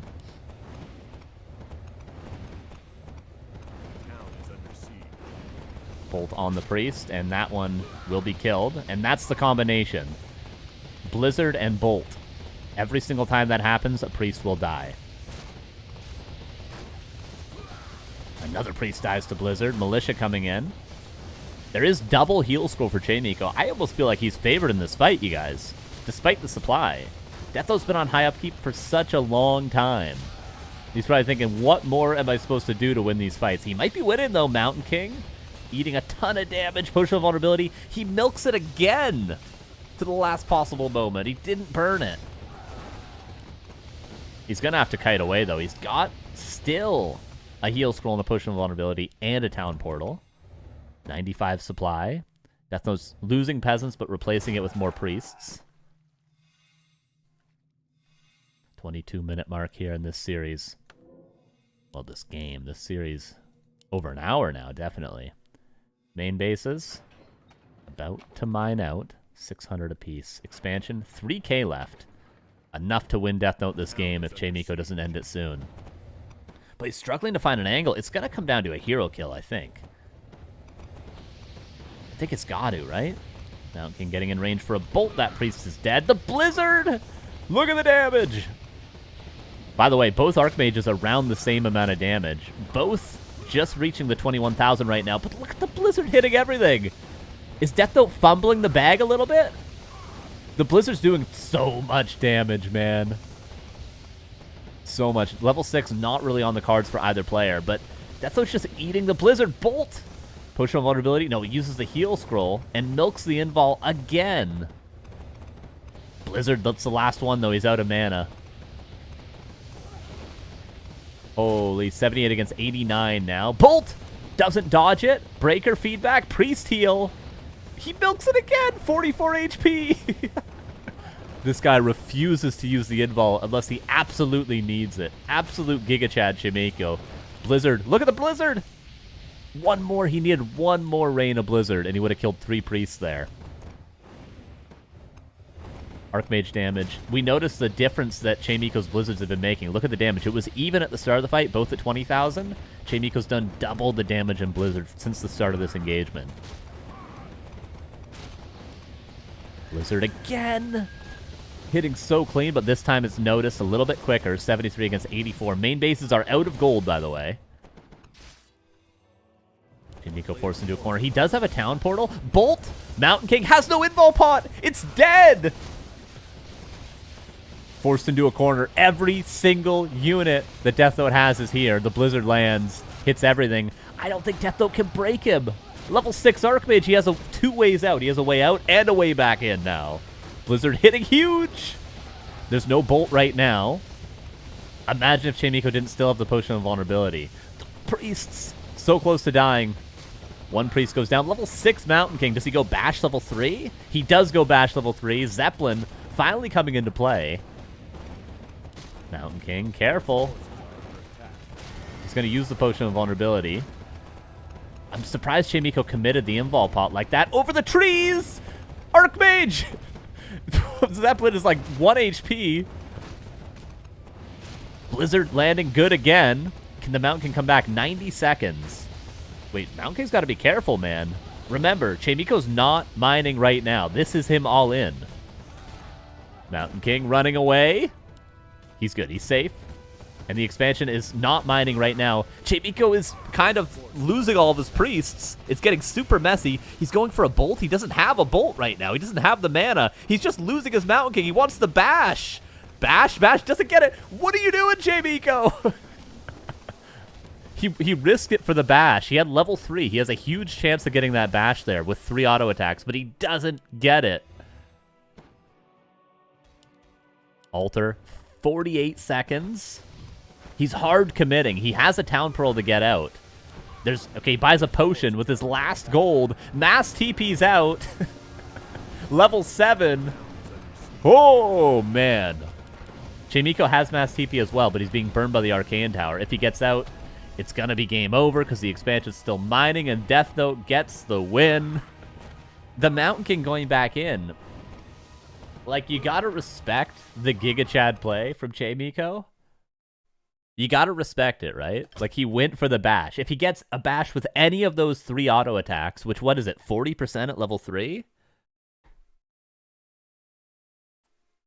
40% at level 3? If he gets a bash with any of those 3 auto attacks, he wins the game right there. So he risked it with the Mountain King on 1 HP, essentially. Doesn't get the bash. And then just loses the game. God. That's the thing about Human Mirror. It consistently delivers. And by consistently, I mean like 1 in 10 games. Get to this point, and they're super epic. It's the most consistent games that get to this point.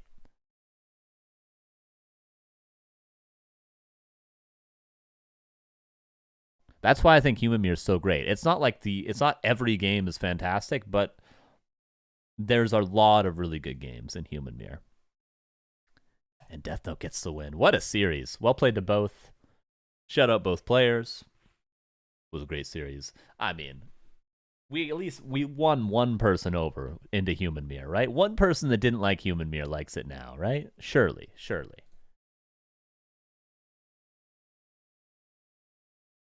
All right, we're going to take a 3-minute break, and we're going to get started with Starbuck versus Lawliet. I got to pee. I got to get a coffee. We'll BRB. He had a 78% chance to bash at least once in 3 hits. Like, that's why it wasn't a bad play. It was, again, a very confident play. It was a very confident play, but I don't think it was a bad play. Maybe there was a more safe play, but, like, you got to respect Chaemiko. You got to respect him for going for it. I'll pay out the prediction, start another one, and I'll be right back in 3.5 minutes. I gotta pee, BRB!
Hello, welcome back, everybody.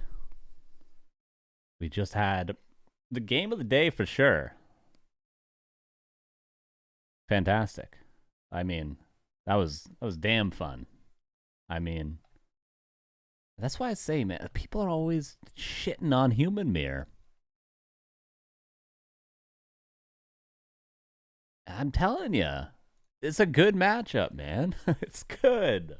It's a good matchup. And one thing about Human Mirror, the retrain to Blizzard, like the consistent retrain to Blizzard, which a sample size of 3 games doesn't mean that's what everyone's doing these days, but I feel like that's maybe a new development.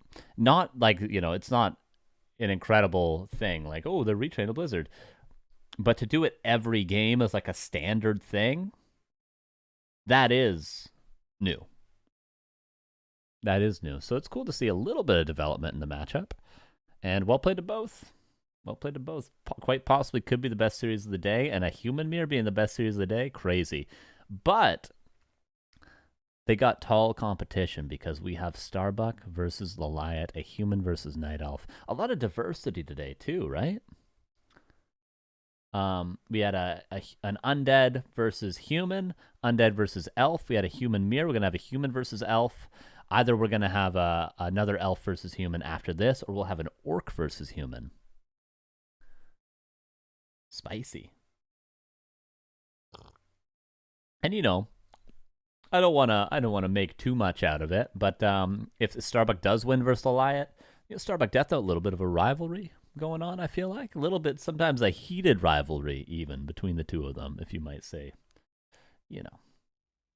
So nice to see if they play. If not, I mean, we get Lawliet, which is always a treat to see Lawliet, especially against human, seeing Lawliet. Do we have a random symbol for the UI? I think we should, but we had an update to our database recently, so it's probably a me problem, honestly. There probably is a symbol for random.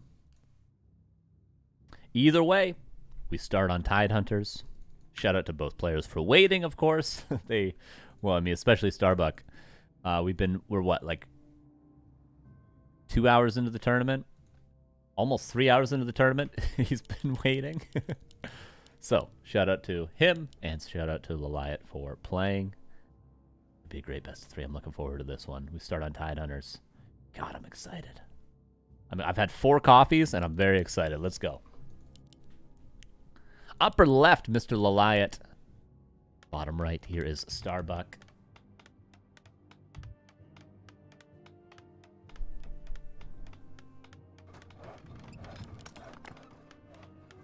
Lawliet, known as being one of the greatest Warden players ever, maybe the best. Will we see that in this series? We've been seeing a lot more Warden, I feel like, at the top level, but to start, we go Keeper, interestingly, versus Archmage. Lotto, what's up, my dude? 60 months.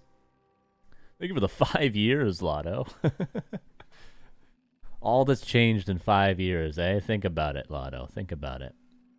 Did you start subscribing when I started casting on this channel? Oh, thank you, Lotto. You're just here for me, right? Is that what this is all about? Appreciate that. So Keeper versus Archmage. Lawliet, he has played Keeper in the past, but not necessarily like a quote-unquote Yen style of Keeper. He normally likes to play like the triple orb mountain giant stuff, but we'll see. I only subscribe when you cast, of course. Hell yeah, Lotto. The legend.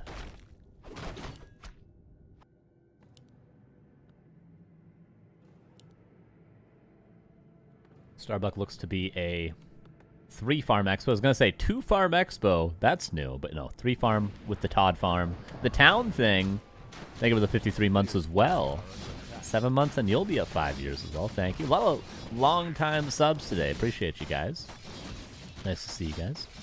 I was looking at my my Twitch account just at the start of the stream, and I realized I've been following Back to Warcraft since 2015, and my Twitch account I made in 2011.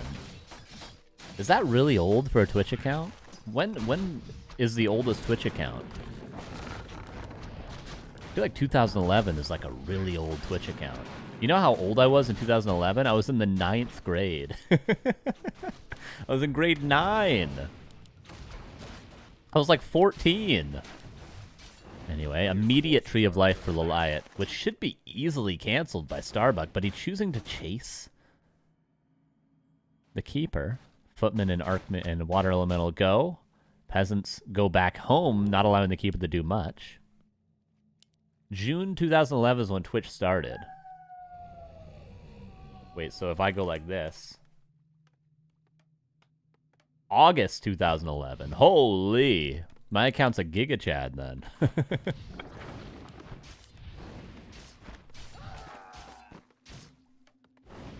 I don't think I watched Justin TV. I think I was much too young. I did used to stream on Stickam, though. Anyone remember Stickam? Ownage pranks? Stickam?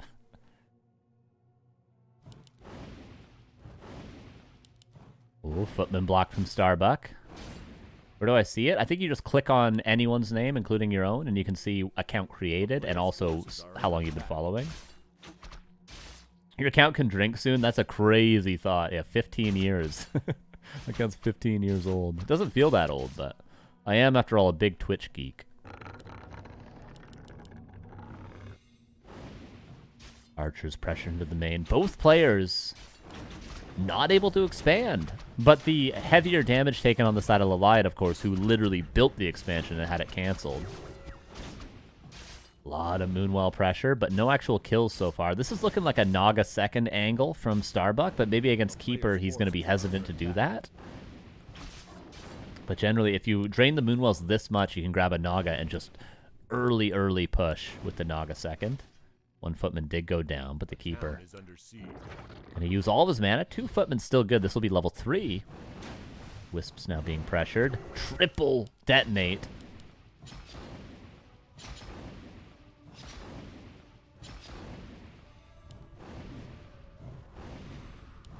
Another Wisp goes down. That's number 4. All detonated, sure, but still, damage is damage. Lawliet, a humble 500 lumber left.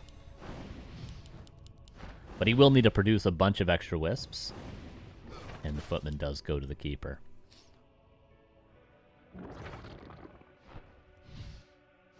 Oh, Entangle Surround. There's no TP! There's no TP! He's got Dust. Can he replace the Surround? He doesn't. Can he get mana for another Entangle? Oh. Lawliet. That almost could have been game right there. He just... Unfortunately, the 2 top archers were low. And it's not as though you can predetermine, you know, where the units are in the surround. You just sort of take what you can get. Only Happy can predetermine the HP of every unit that does the surround and micro the low ones away.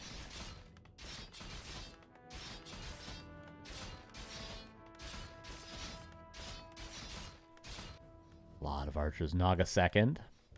Lawliet may be reacting to the amount of Wisps lost by just going for a more archer-heavy strategy, which he always likes to do with Keeper anyway. That Rifleman is dead. Is Starbuck under a lot of pressure? It felt like he was the one doing the pressure. He killed so many Wisps, but now level 2 Archmage. Mountain King is at least out, but first Rifleman is dead. Footmen are a little bit too afraid to engage. I think Starbuck is just in I need to weather the storm territory right now. Just hold on, don't take too much damage. One archer goes down. Footman being dealt with. Bolt on the Keeper. There is a town portal for Lawliet, unlike Starbuck. Militia just barely don't get the surround. He's got another bolt to attempt. Gotta be careful, Lawliet. Archmage is being pressured, who has no TP. Keeper does get the town portal off. Priest heal legitimately saves the Archmage's life. But Starbuck holds on. I think another archer died as well during that. And Lawliet, one last heal up. It is a fresh daytime, so he's going to rely on the shop to heal up past this point.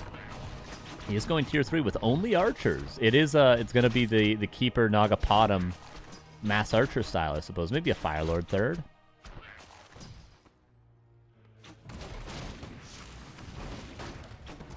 Starbuck, I think, is in no hurry mode now. He knows he really hurt the Moonwells and the economy in the early game. He should be aware at least of this. With how many Wisps detonated, with how much damage the Keeper took. Lawliet. It's a cool reaction from Lawliet. Like, when you take that much economic damage, just build archers, forehead. Why try to force double lore if you know you're going to only be able to have like one Dryad by the time you get pushed? Why just build archers? Are archers better than Dryad Bear? Obviously not, because nobody plays it as a standard army, but they're playable, they're good. Look at the damage. The main issue with Dryad, or Mass Archers over Dryad Bear is what we're seeing, the healing becoming a problem. He will get perhaps Mountain Giants, but he might also get like one bear. Think you want to go archers anyway? Possibly, possibly, with the Keeper first. Lawliet does like that, but... Greater heal. And a Zeppelin. A player's forces are under attack. Lawliet making some money moves here. Has a staff. By the way, the staff trick with the Zeppelin, was that patched? Or is that still possible and we just don't see people do it anymore? Because I feel like Lawliet was the first to really showcase that play at like top level. Pot him third, and we'll get marksmanship with that Hunter's Hall being down, as well as Wellspring. And Ultra Vision eventually.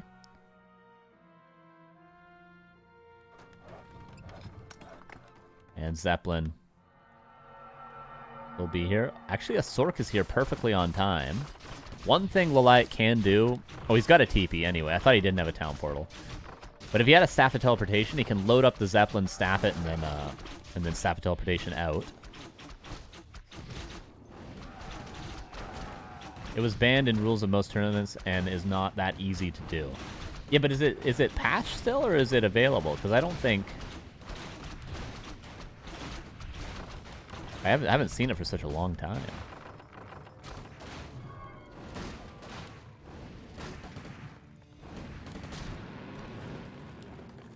Town is under siege.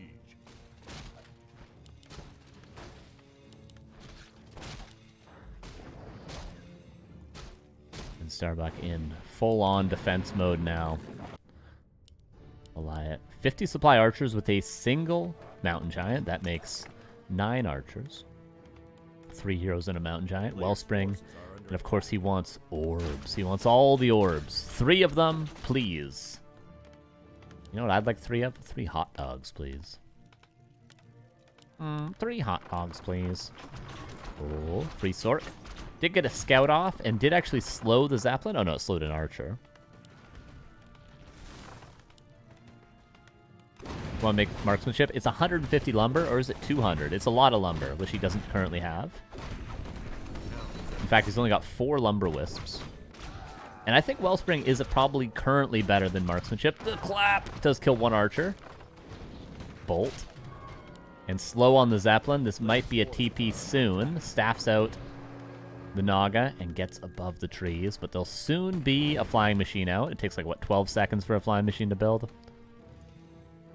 175? Yeah, I think so.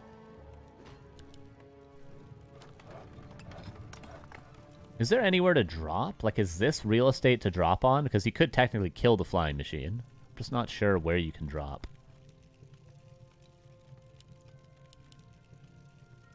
He has no TP. Oh, yeah, it's on the Naga, right. Risky boy. Very nice play from both players, though. Nice to see this. Such a unique game. This might be, like, overall the highest level match we've seen in these finals, really. Like, just, you know, maybe the match won't end up looking like that, but in terms of, you know, just players, it might be. This could be like the finals of a, maybe not a tier 1 tournament, but like almost the finals. But it could be like one semifinal of almost a tier 1 tournament. They're pretty good, is what I'm trying to say. And so far, they're showing some definitely unique play, especially on the side of Lawliet. Starbuck, no hurry at all. Invis on the Mountain King with insane items. Blizzard retrain. Lawliet continues to kind of hit and run. A player's forces are under attack. It's not going to take long for every single archer to die if he's out of position. Starbuck has all the consumables in the world, but no town portal. Is he going to go back to buy one? I think so. Lawliet TPing back. Mountain King realizes. Nice awareness from Starbuck. I'm surprised Lawliet didn't just keep killing peasants, honestly. I'd be so afraid to take this fight, but he wants to. He's got Wellspring. He's got full Moon Wells and a shop. Clap is great. Blizzard is great as well. How many orbs do we have, by the way? 1 orb on the Priestess. Invis will not work any longer because there's an owl. Mountain King. Immediate dispel into the clap. Starbuck realizing the Mountain King is going to be the main target of focus for Lawliet. A second Mountain Giant shows up. Bolt on the Keeper. A little bit out of position to focus fire it, but slowly but surely the Archer's being chipped away.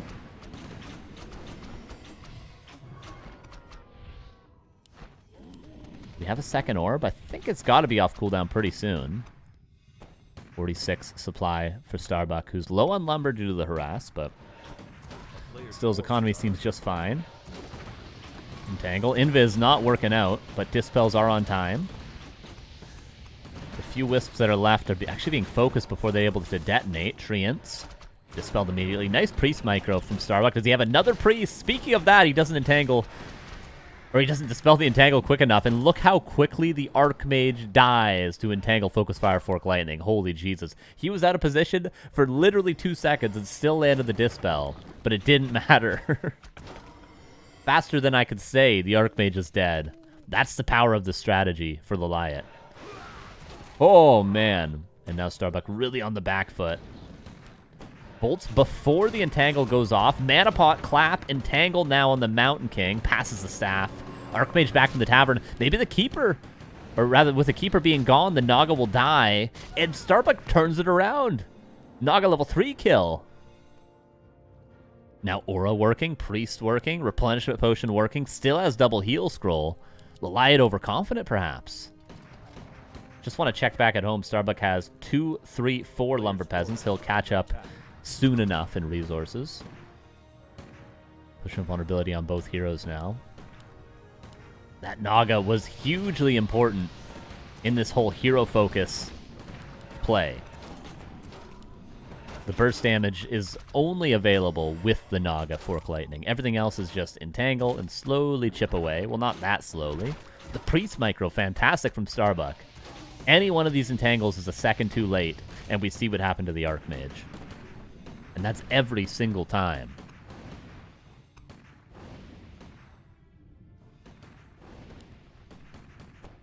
Where's the Naga's not being rebuilt, by the way.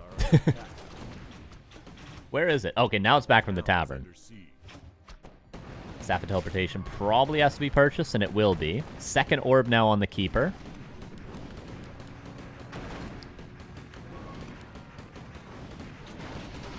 Blizzard landing pretty good. Bolt just to delay the entangle on the Archmage. Again, entangle, Fork Lightning, dispelled, heal scroll use. What a game. 55 supply against 50. A little bit of extra gold now for Starbuck. Keeper staffed out last second. Is it alive? It is alive still. Potion vulnerability used. Greater heal might have to be used pretty soon as well. Keeper manages to heal up. Starbuck. The issue with Starbuck's position right now is he's running out of consumables. He buys more heal scrolls. Okay, he's staying. I thought he was going to stay below 50 and just keep buying consumables, but he's at 55 supply now. We see why he prioritized Wellspring over Marksmanship in the early game. It's so much value. It's going to need a Moonstone right now. Today, interesting matches. Exactly, Deathnote. I've been loving it. Denies the MG. Builds another one. What a game from these two.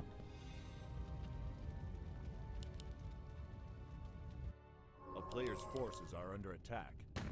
Hard to say who scales better. I want to say that Starbuck does, but like Chaemiko still needs a third orb. He could still get upgrades for the archers. He could get more consumables like a heal scroll. You know, there's a lot of things Chaemiko could upgrade, but I feel like once the Mountain King gets 5, once the Archmage gets 5, I mean, clap Blizzard. Sweet Jesus. And Chaemiko's just chilling. He's letting Starbuck creep.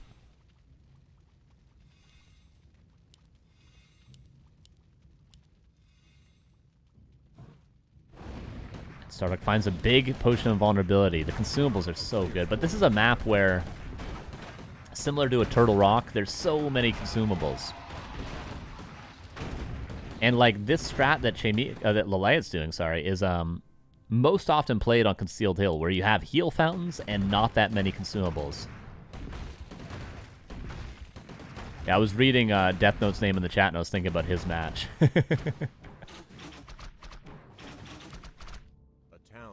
Mountain King level 5 for Starbuck. He's insane. Lawliet continues his hit and run pattern from earlier, but notice he doesn't bring the archers.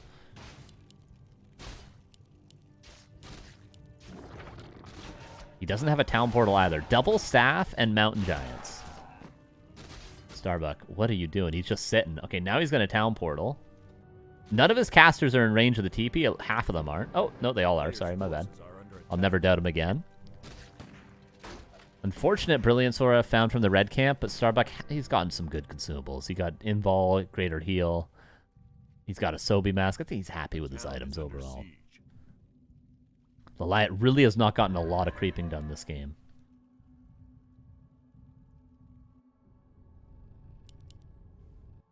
Clap Blizzard. He goes for Bolt level 3, actually, Starbuck.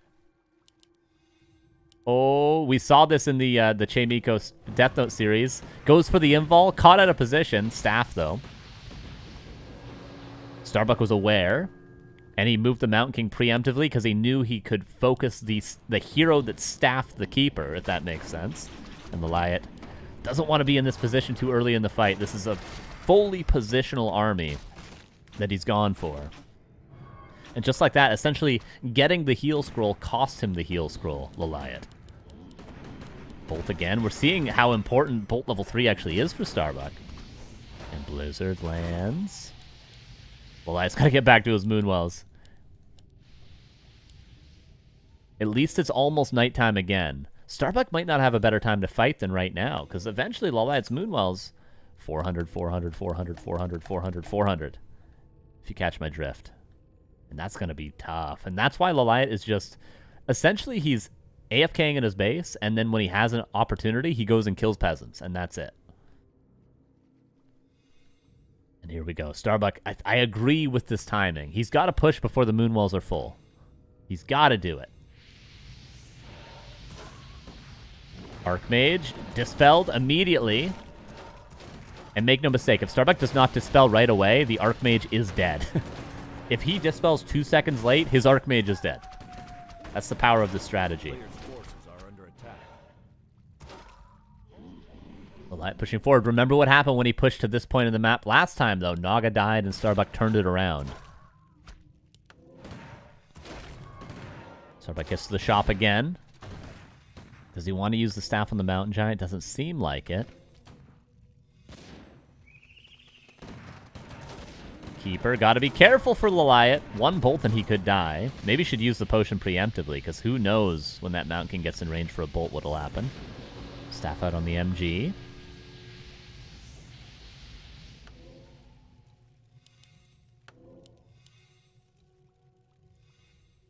$62 versus 64.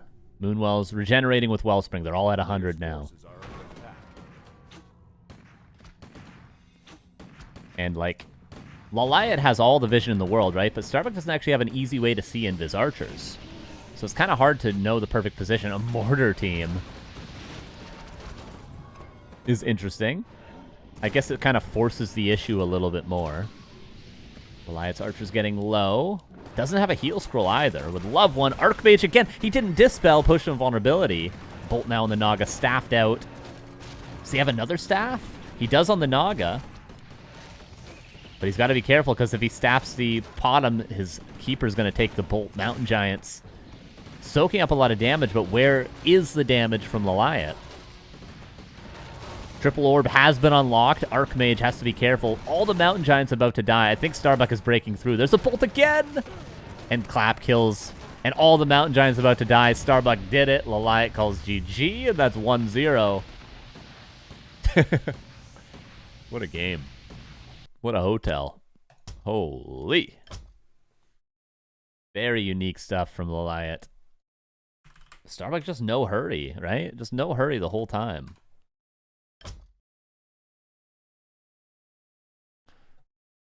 Aside from the Archmage loss, he looked in full control the entire time. Maybe Lawliet should have tried to creep more, but it's tough to say because archers positionally are so kind of garbage. If they get caught out, they're just dead.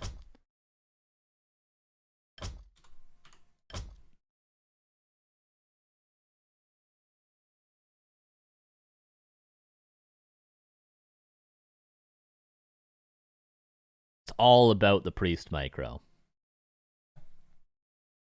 Cannot be understated. All about the priest micro.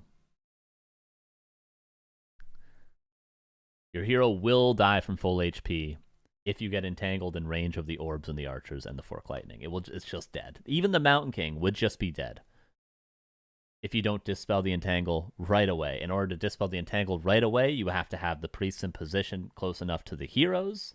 In order to have the priests in position close enough to the heroes, you need to have them be, possibly dying to archers. So you need to constantly run back and forth, but not too far back, because then your heroes will die. Very impressive from Starbuck. Not easily done. He lost his Archmage once, but only once. And we go on to Turtle Rock. Lawliet's loser pick. Yeah, I would like to see some Warden from Lawliet. Is TR the map? Like, TR, it's doable, but Starbuck is so willing to play one base. We'll see. What I would love to see first and foremost from Lawliet or from Starbuck, the orange camp in between the two bases. I want to see it crept. I want to see it crept. Here we go, everybody. If Starbuck wins this, he will be in the grand finals versus Deathnote, and we'll get to see his orc. If Lawliet wins this, we go to game 3, which I'm not actually sure what map it's on. Here's Starbuck in the 6 o'clock. In the 11:27 position, here's Lawliet. Going for this camp. You can build your Ancient War here. Nobody does it, though.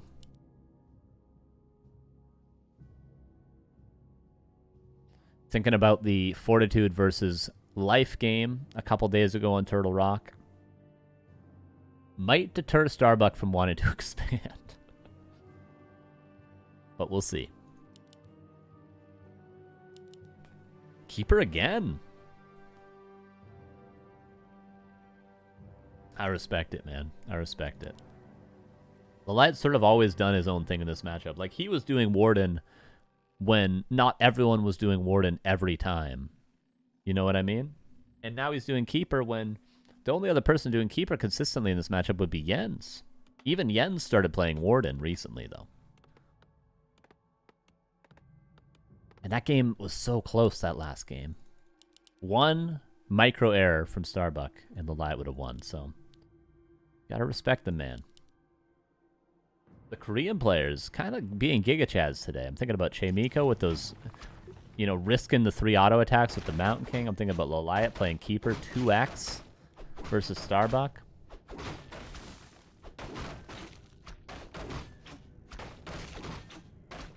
So when Demon Hunter is a 4, how hard is Warden? I mean, Warden's got to be one of the hardest heroes in the game, right? It's got to be like a 9 at least. Maybe even a 10. Warden might be the hardest style in the game to play. Like an actual good one-base Warden, it might be the hardest thing in the game. But I don't know. I haven't played a lot of Warden, so I'll let you know when I play it. Whether or not that's confirmed or denied. Like, the style of playing Warden against, like, a human 2-base and just staying 1-base the whole time and winning the game in the late. That style, that's got to be the hardest thing in the game. It's got to be, right?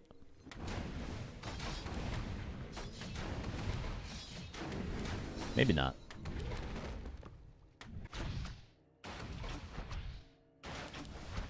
Ring and cloak for Lawliet. Starbuck gets, I mean, items. They're at least items. A town is under siege. Footman being annoying. All of the wisps in the gold mine already low, which actually is important. The fact that Starbuck set himself up like that now means when Lawliet juggles wisps, look, he juggles them and they're already low. So you might think this Footman didn't do anything and he's just dying for no reason. No, he's done a lot for Starbuck. Look, he's juggling wisps, but the wisp that comes out of the gold mine is just as low as the one that went in.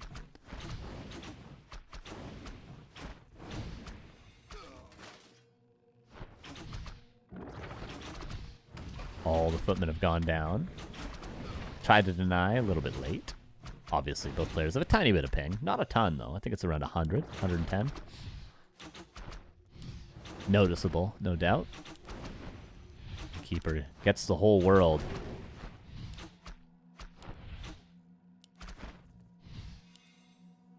And we're having a very similar setup to the last game. And remember, Lawliet was ahead in the early game, last game. And then he pushed that advantage with the Zeppelin harass, which he's going to be unable to do. Really nice counter surround from Starbuck. Holy.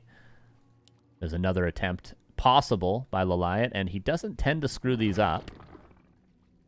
But Starbuck, oh man. Lawliet again. Is he going to attempt it again? He will. Starbuck again with the counter surround. That's a masterclass. That's just absolute perfection from Starbuck. And can you really blame Lawliet for going for it? Like, he's got just the Archmage here. And he wakes up the creeps. Like, technically, Lawliet landed all those surrounds. He technically did. But Starbuck just perfect play. Perfect play with the Archmage. Damn good. All the mana's gone. Put that in a micro video. Damn.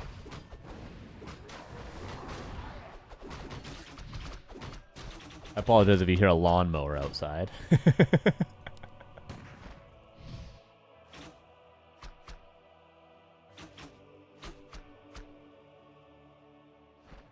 player's forces are under attack. Okay, it just went by. I don't think it's as loud anymore. Level 3 on the Keeper. Might be a TP angle for Starbuck. He doesn't go for the Rifleman. The confidence of Lawliet in this series just forces a TP. Could have guaranteed gotten the Rifleman kill. But just says, oh no. Oh no, I'm forcing that TP.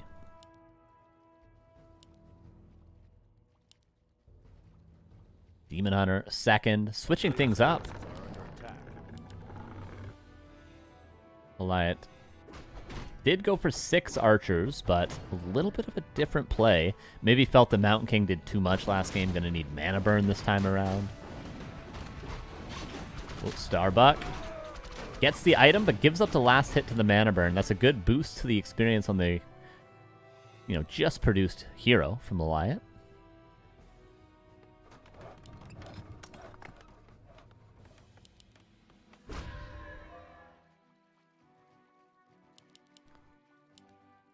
Very much like a old Kaho kind of style. Kaho was a big fan of Keeper into Demon Hunter in the past.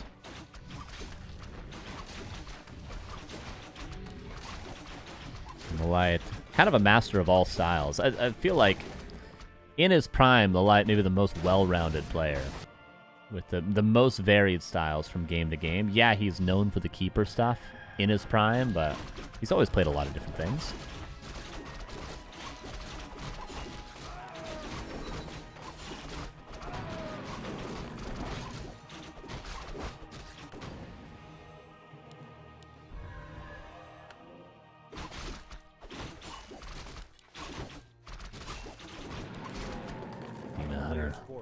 Pretty solid items and very close to level 3. The creeping, fantastic for Lawliet so far. Just want to check on the macro of both players. Starbuck preparing towers just in case there's a little hit and run. Which of course he knows Lawliet's creeping the other side of the map, so he should expect him in his base soon. And tier 3, single lore tier 3 by the way. So it is archer bear. Marksmanship, there we see it. With a bottom third. So similar, but slightly different from last game. He'll have the Demon Hunter to control the Mountain King a little bit, but he'll still have triple orb. He'll still have, you know, some lore units in the front line. No, I haven't actually seen that Yangfeng. I haven't watched that yet, but I did hear about it. And I looked at the, like, the sort of Liquipedia hero results. It's pretty funny.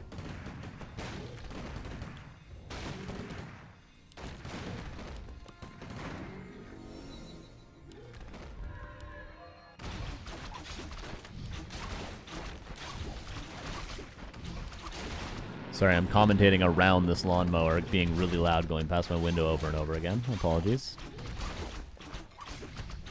Dodging IRL Stormbolts right now over and over again.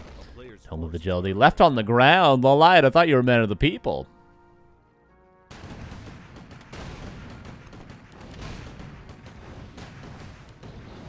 Starbuck. Hoping for some better consumables. You got to scroll the beast into greater mana, which, you know, is great. But as we saw last game, you need survivability, goddammit. Haven't heard the lawnmower once? That's because I've been dodging every bolt frame perfectly. IRL. Believe me, oh, you would. It's all I could hear. It surrounded my whole being, my whole essence. That's how loud it was. Bear out of position. 2 bears out of position. Demon Hunter's 1 HP! Okay. What the hell is going on? Both bears are alive. Both get a rejuve. Starbuck gets the double dispel. Demon Hunter caught out of position. Oh, not like this, Lawliet. Not like this, Staff. Okay, he buys a TP to get out. TP over here, probably. Saves 1 bear. Demon Hunter is stuck. Demon Hunter's dead. What the hell just happened? What happened? Starbuck is losing some units, though. 1 Moonwell's left over. Mountain King, Potion of Vulnerability. Archmage is entangled out of position. Is there anything to save the Keeper? He has a heal scroll still. There's Entangle. The Mountain King's going to die in a second. The Mountain King's about to die. Entangle? Entangle? Entangle? Dispel? Right away, of course. Again, goes for it. Staffs out the Keeper. Keeper almost dying to Rifleman. Finds a little bit of healing. I think it was a potion in the end. Oh my god. And some Riflemen being caught out of position. Demon Hunter back in 100 seconds. Jesus Weezus. Gets a couple units, gets a couple stragglers. Those 2 Riflemen and a Priest at the end. Like, that was a complete disaster. I think he messed up his creeping at the red because he was focused on the bears not dying. And the Demon Hunter got down to 1 HP. He panic staffed the Demon Hunter to not lose it to creeps. And then we saw the rest. Oh, man. We'll stabilize, though, I think, as Lawliet. Like, he's going to have the demon back. He's going to have bears to recover the HP lost. It's going to be nighttime soon for the Moonwells, which he has Wellspring. I think he's going to stabilize, to be honest. Every consumable was burned through. Like, all the center camp consumables are gone, which actually favors Lawliet because he's got the hero-focused centric army.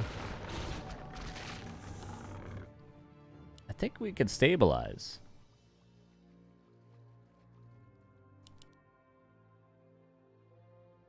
Starbuck probably Blizzard retrain. He doesn't have Clap either, but it makes sense because Bolt Bash against Demon Hunter.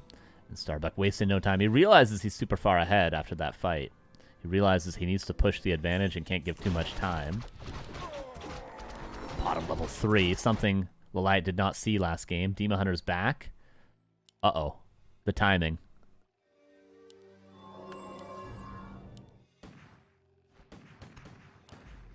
Lawliet being careful. Being very, very careful. Anti-magic potion. Dodges the bolt. Bash gets the mana burn, though. Need to be careful. Bash again. Mana burn again before the bolt. Huge start to the fight for Lawliet. Look at the positioning for Starbuck. Militia by a lot of time. Mountain King. Immediate Dispel. Same things I said last game apply to this game, of course, with the Dispel micro. Staff out. Lawliet seems to be cooking, you guys. the setup to the fight with getting rid of the Mountain King mana. Whew.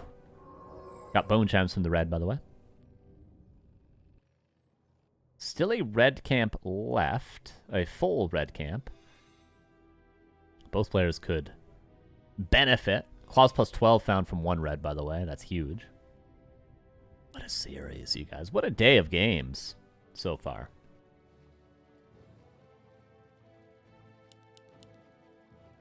And Starbuck again, at this stage in the game, very similar to Tidehunters. He just always manages to get the red camps because Lawliet honestly has seemed a little bit afraid at this stage in the game. Whether or not he's right about that, I mean, you could be afraid and it not be a bad thing.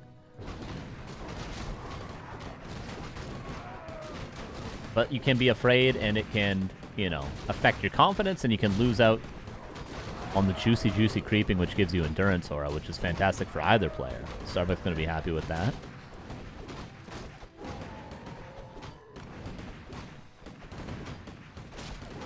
No level ups, of course, but level 5 Keeper was found.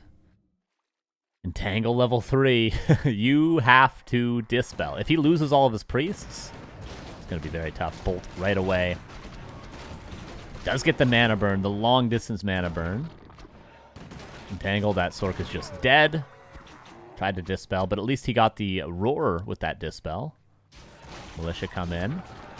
Entangle again. He Dispelled it on time, but it's still just dead. This is the real power of the strategy. Lawliet doesn't build a single Dryad this whole series. Rejuves the bear. Just beautiful micro. Didn't staff that bear out, actually, as soon as I said that. Mountain King gotta be careful of the next Entangle. Priests, by the way, are out of mana. Lawliet knows it. He knows he's got no mana. He just intentionally mana burned that. Now he can Entangle the Mountain King. He could kill the MK, but he has a Potion of Invulnerability. Potion used. And there is another Invul pop, but the Mountain King, once that 7 seconds is up, he could be dying.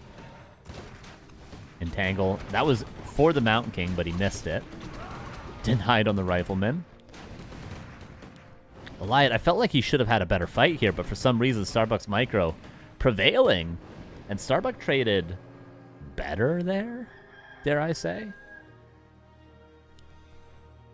Could I be so bold?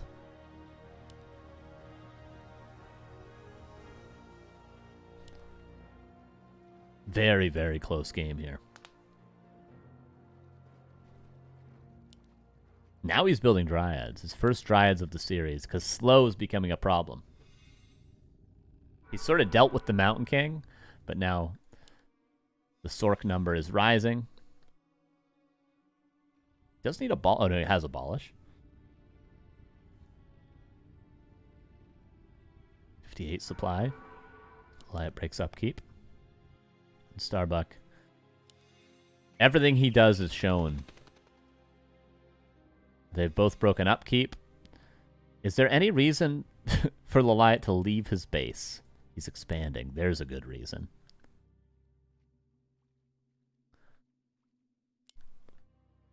If Lawliet wins this, we go to a game 3, which I'm kind of rooting for a little bit. Priest caught out of position. Dispelled. But it is just dead still.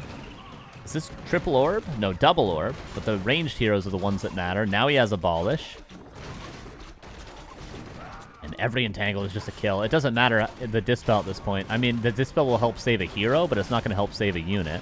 There is a TP for Lawliet so he can get out of here. Starbuck is close enough to his base that he should be able to kite away. One heal scroll burn for Starbuck. Just mana burning Priest, which, I mean, I keep harping on about how important Dispel is, so mana burning the Priest is actually very valuable. Starbuck. He always seems to lose a lot at the start of the fight, but then turns it around, which is kind of the human way. The creeps, unfortunately, aren't helping. Second heal scroll's gone. Another Rifleman falls. Another Priest might be dying. Sork gets entangled. There's no mana burn right now, so once there's a bolt in a couple of seconds, Demon Hunter is going to be in danger. Oh, dodges the bash with evasion. And staffs it out just before there's a bolt, but the bear might not be so lucky. Starbuck wants the hero entangle. Just bolt the bear.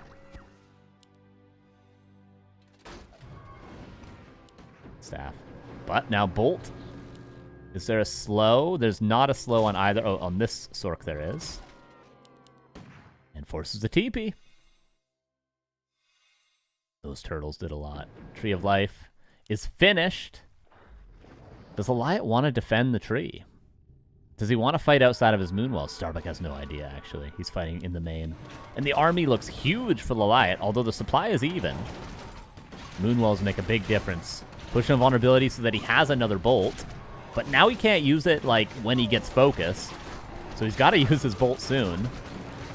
Mount King's just going to die. Okay, Dispels. Where's the mana burn? Dodges the bolt, gets the mana burn. I think Lawliet's getting it, especially with that Tree of Life up. And GG is called. Lawliet holds. I mean, he makes a couple of crucial adjustments to the strat. Goes for Bears for the healing. Goes for Demon Hunter to deal with the MK. And he ties up the series. Oh, yeah. Oh, yeah, everybody.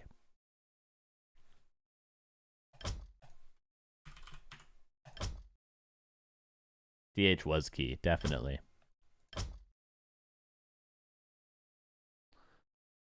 Beautiful stuff. Beautiful stuff. Winner of this next map, Last Refuge, it will be. We'll be playing Deathnote in the grand finals. So now that we get our game 3, I think because we were rooting for Lawliet to win game 2, so we got game 3. But now I think we root for Starbuck to win so that we get to see his orc and we get to see a different matchup in the grand finals. You see what I'm getting at? The best of all worlds. I think we gotta tilt our bias slightly towards Starbuck. Just to see an orc today. Just to see an orc, that's all. And you know, as good as seeing Lawliet versus another human would be, just tilt it slightly one way. That's all. That's all. But Lawliet, yeah, again, just great adjustments. And going to Last Refuge could see Tavern builds, could definitely see a fast expansion from Starbuck, which he seems resistant to doing. Maybe it's the Keeper. Maybe it's just the maps. I'm really not sure.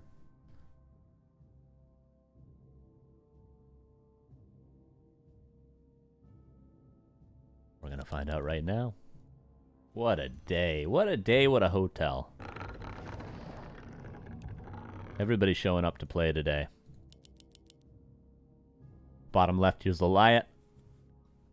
Upper right, Mr. Starbuck. Starbuck. I thought Lawliet might go for a Tavern build. 6:30, holy, let Lawliet sleep. I know, right? All the Koreans. Staying up late to play this. That's the unfortunate thing. There's really no good time zone. I mean, I kind of have to be the sacrificial lamb. That's why every tournament's at 3 or 4 a.m. my time.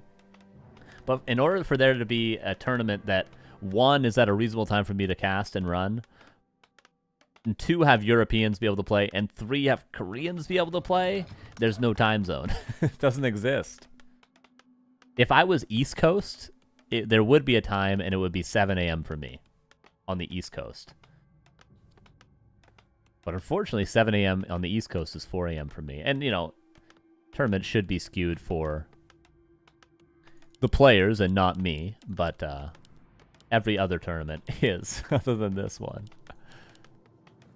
Maybe there could be a tournament where it's like 8 a.m. for Europe and like 11 p.m. for me or something like that. I don't know. It's tough. It's tough. But with that being said, shout out to the Korean players that stay up till like 5, 6 a.m. every week to play this. Giga Chad. A player's forces are under attack. All right, Keeper again for Lawliet. He seems to have shown his preferences. Starbuck. What the hell Tavern Hero is he going to go for?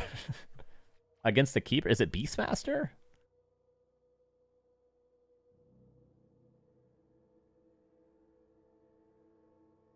What could it possibly be? Firelord. Okay. Firelord. Firelord against Keeper of the Grooverson. And Militia being called, he's tower rushing. Ancient War coming up. Starbuck says, get the hell out of my game. I gotta go to bed, man. Lawliet's like, you gotta go to bed?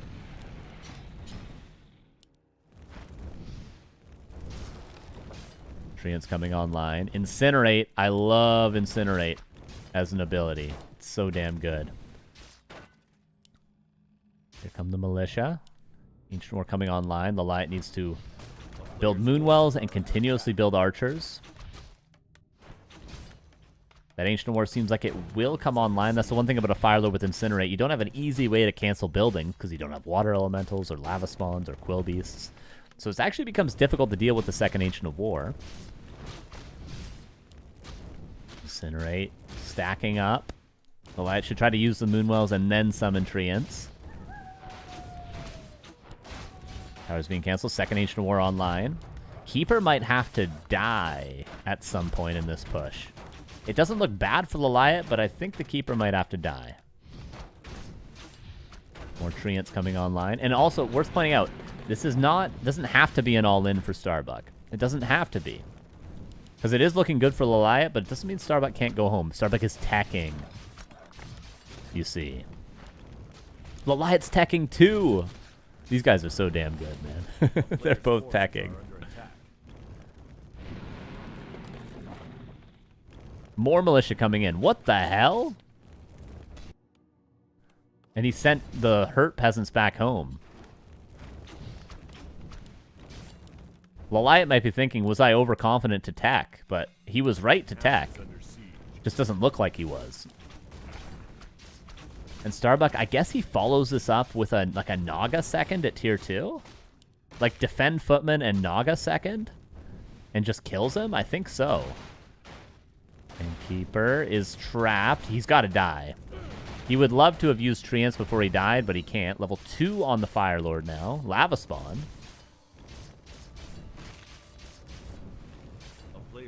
Keeper will be back very soon. 20 seconds. Yeah, he's getting Defend Footman. He's getting a Lumber Mill. I think he literally just gets tier 2 for a second hero and then just pushes again. Well, continues the push, I suppose, at tier 2. Pushed again and built Expo at Lawliet's Natural. Oh my god. Does Lava Spawn proc on Ancients? I don't think so. No. I'm going to say no.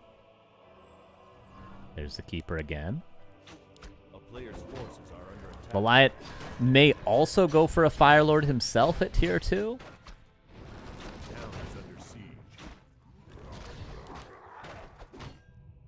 I wonder. He wanted to pull Mercs. I don't think he managed to. Tier 2 is right around the corner for both players, closer for Starbuck.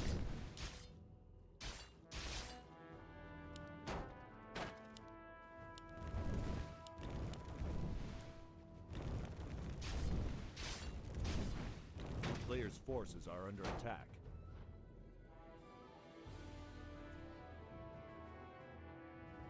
Archer's chilling at home. It's almost daytime again. That's sort of what this whole strat is designed around, is like, you pressure and they're able to hold because it's nighttime and they have a lot of healing. But then when you re-push at tier 2, it's daytime and they have no moon juice left. And they're like, what the hell do I do?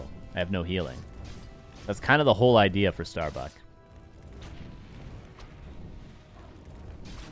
Lawliet needs some sort of second hero. Okay, goes for the Naga.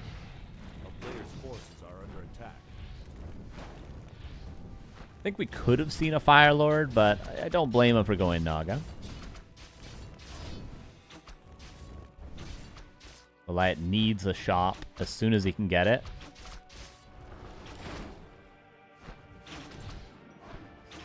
Archmage second for Starbuck. So he's going to Riflecaster with an AM second. He's not being super duper aggressive.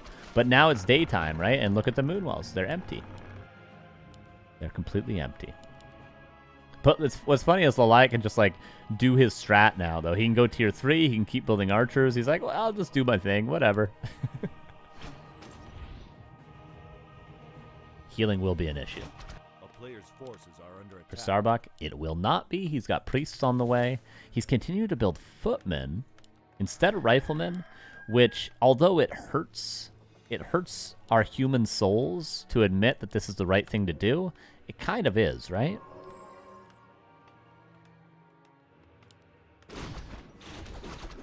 Heal scroll purchased. And whatever he found, he sold. Oh no, Greater Heal found. The best possible item. Unbelievable item. A player's forces are under attack. Starbuck gonna creep the shop. Goes Blizzard first. Lawliet looking for heal wards, looking for a health stone here. Heal wards would be unbelievable. Onk. Not too good, not too bad. Heal wards would have been legitimately game-winning. Onk is like, eh. Shredder, possibly? I wonder. Here comes Starbuck. Is Lawliet prepared? His Moonwell's not great. Here comes Starbuck. He's still tier 1, by the way. Or tier 2, rather, sorry. But he's not going for Orb, not going for a third hero just yet. The Blizzard. How do you deal with Defend Footman? Detonating. Keeper has the Onk. Just tries to tank as much as he can. Heal Scroll gonna have to be used, definitely. There's only one unit that wouldn't be affected by the Heal Scroll right now. You might as well burn it, Lawliet, before you lose anything. There we go. Nice position. Lawliet is a master at defending in his base like this. Before there was Yens, there was Lawliet doing this. Still has Onk, still has Greater Heal. Firelord taking some serious damage. Entangle to cancel. He passes the Greater Heal. Push from Vulnerability used on the Firelord. Priests need to start working overtime. Keeper level 3. Is that for Treants or is that for Entangle? Ancient of War getting involved. I think Treants, right? Yeah, he chooses Treants, gets a mana pot. Yeah, that's the right call. Priests do not have Adept, and it's not even on the way. All Lawliet knows is that he doesn't have it yet, though. Onk will be burned. He's trying to not use the Onk because it's easy to just burn the Onk early because you know you have it, but then once it's gone, you're like, uh-oh. And he cancels the healing. Starbuck backs away. Lawliet is holding. Holy hell. And it's almost nighttime again. The first push was to set up the second push, but the second push, you gotta seriously do some damage. And really, Starbuck burned a lot of consumables from Lawliet, but he didn't actually kill a lot of units. What a series, man. Oh my god. Second Sanctum coming online. Is Starbuck gonna, like, expand or something now?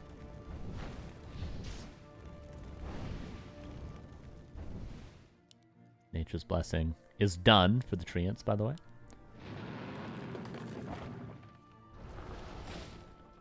Lawliet doesn't really have anywhere to go for another consumable as well, by the way. He would love to, if he could, creep Starbuck's lab to maybe get heal wards. But for now, just gonna rely on the shops.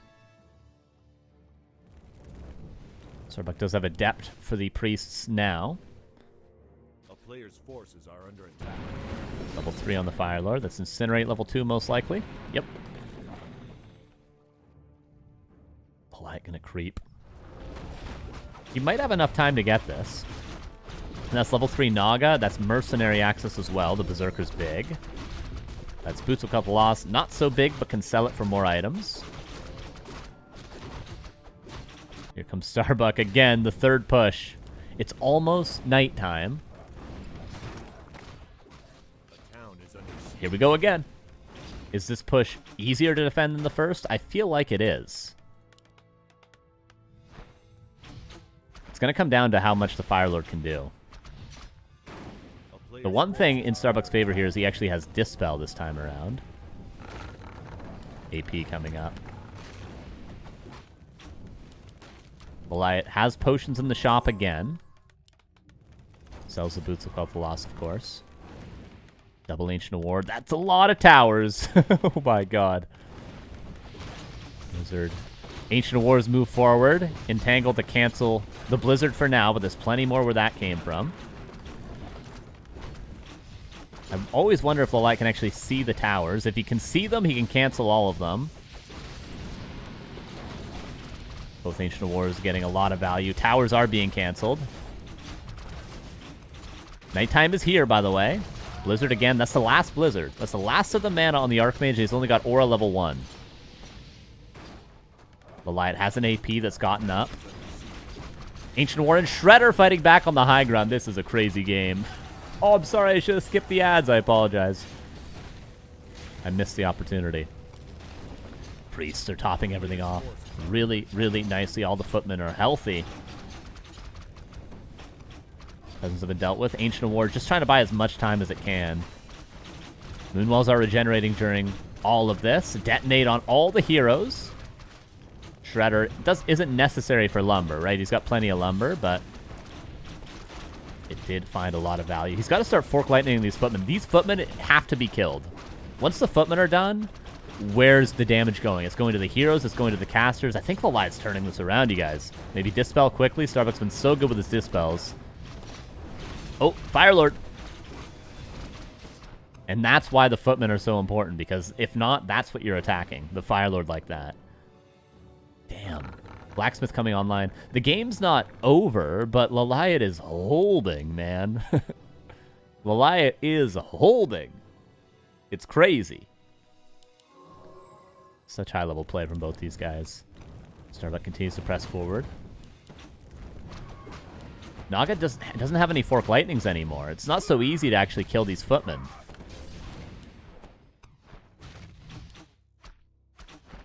Halfway through nighttime. So important. All about the day-night cycles in this sort of a game. Double lore coming up to the right-hand side.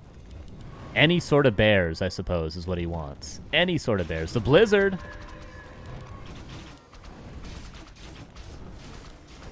Keeper taking a hell of a lot of damage. Can he get a potion? Does he have the gold? He does. He can't be losing a hero right now. Starbuck all of a sudden looking way stronger. AP refocused to the casters. It was hitting footmen for a while. Remember, Starbuck has a heal scroll as well.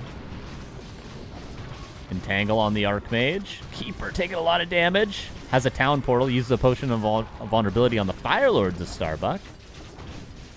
Casters going down. Lores are kind of found. How did Lawliet all of a sudden just crumble here? Archmage is level 3 now. Shredder's over here. Firelord's out of mana, but he's pressing forward. Treants, will they be dispelled again? The casters are being very safe. Abolish coming online. I guess he's got to build Dryads, right? That's his play.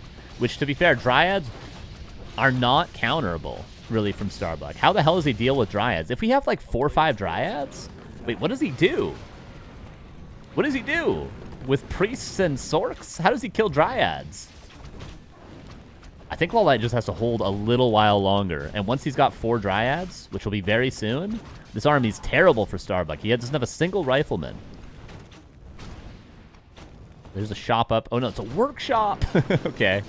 Firelord entangled out of position. Does he have a Dispel? He's got no Dispel. Dryad comes in for the slow. Firelord, Boots of Speed paying off a lot. Fork Lightning almost gets the kill. A reinforcing Dryad, 5 seconds, won't get it. Zeppelin comes in. Starbuck has nothing. Like, the Dryad is just killing everything. What an idea. I didn't even think Dryads would be this impactful for Lawliet, but they are. Firelord over the high ground, crashes, dead. Lawliet does it. Absolute Giga Chad hold, man. Oh my god. The Dryads.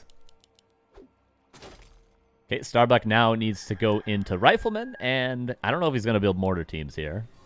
It's daytime again. Is that a shift in the momentum one more time? Because all of a sudden, Lawliet might struggle to heal up again.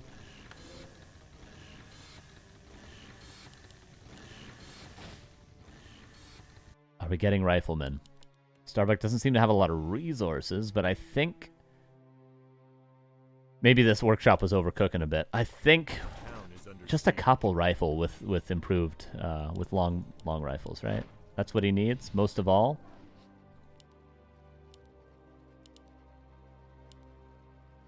Lawliet, another heal scroll.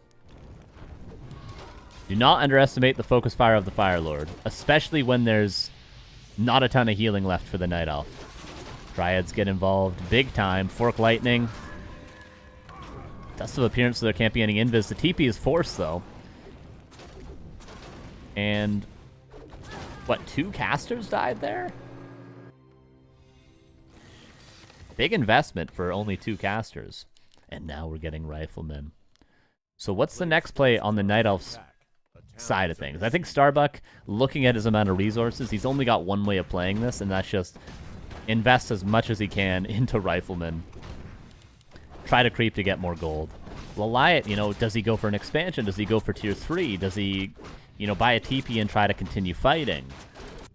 What does Lawliet do here to best play out this game?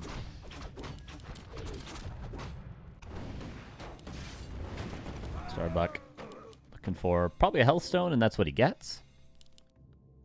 Okay, now the Rifleman production is starting. Starbuck needs a little bit of time, but 2 Riflemen with +1 and improved range is going to be... well, he's got 3 Riflemen even.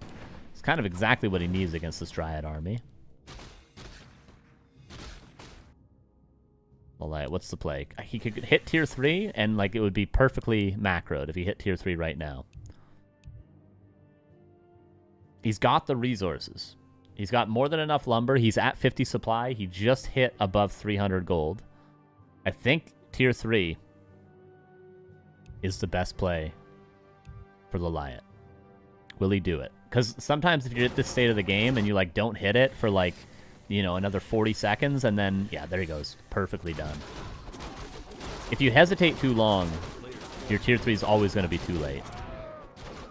But he gets it exactly when he needs it. And Starbuck is going to have the time to get enough Riflemen. And we have a very playable game on both sides. Somehow. Very winnable for both. Starbuck is, I think, stronger right now, actually. Lawliet had a window where he was much stronger, but he kind of threw it away a little bit at the shop. Now Starbuck, 4 Riflemen. More than enough to deal with this Dryad count. This is going to be a Zeppelin, no doubt. Starbuck's aware, though. He's going to scout it. Oh, man.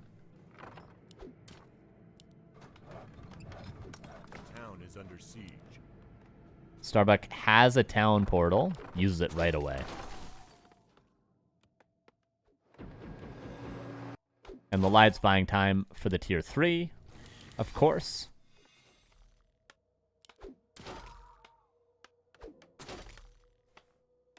If Lawliet gets to tier 3 with bears and gets an orb, he will win.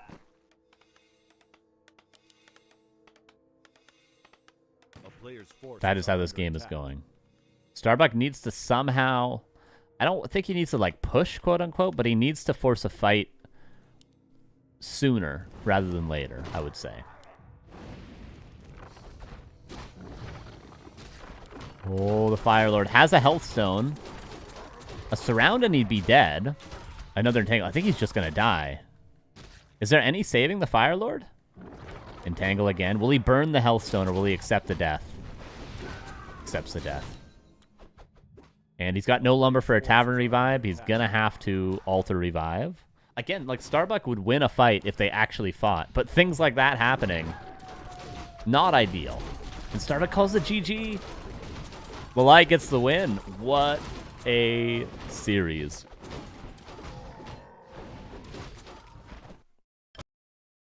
Kind of ended with a little bit of a whimper, but still pretty damn good.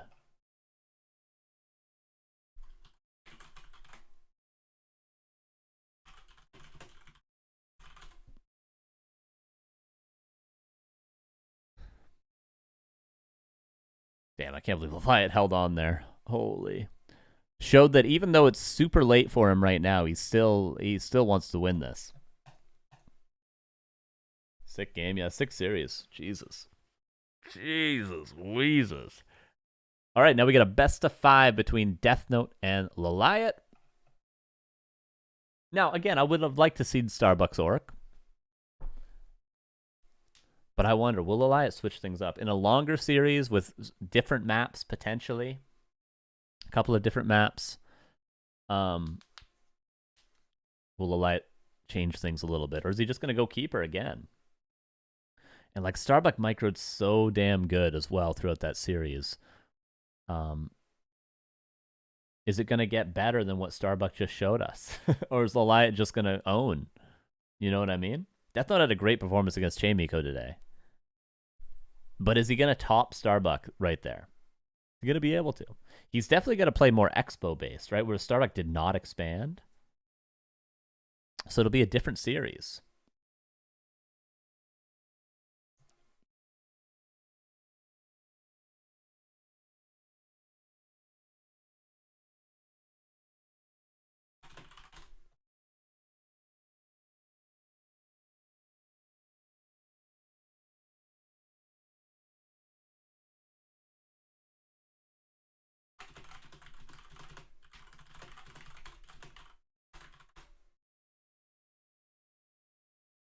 Just gonna let them get vetoes done. I guess we'll be back in about 2.5 minutes, so I'm not just sitting here typing, being silent.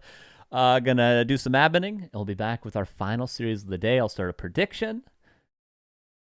Damn, what a great day so far. BRB.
Hello, everybody. Welcome back. Makura for you. Here's our grand finals. Deathnote versus Lawliet. We're going to waste no time. We're going to jump right into it. Best of 5. between these two. Get your predictions in right now. Oh. I want to say, I don't want to say upsets necessarily, but, you know, you would have thought maybe Chaemiko versus Starbuck in the grand final, but Lawliet and Deathnote both showing up to play today. Let's see how it goes. Here's game one on Northern Isles. Lawliet with the Warden. Oh, yeah.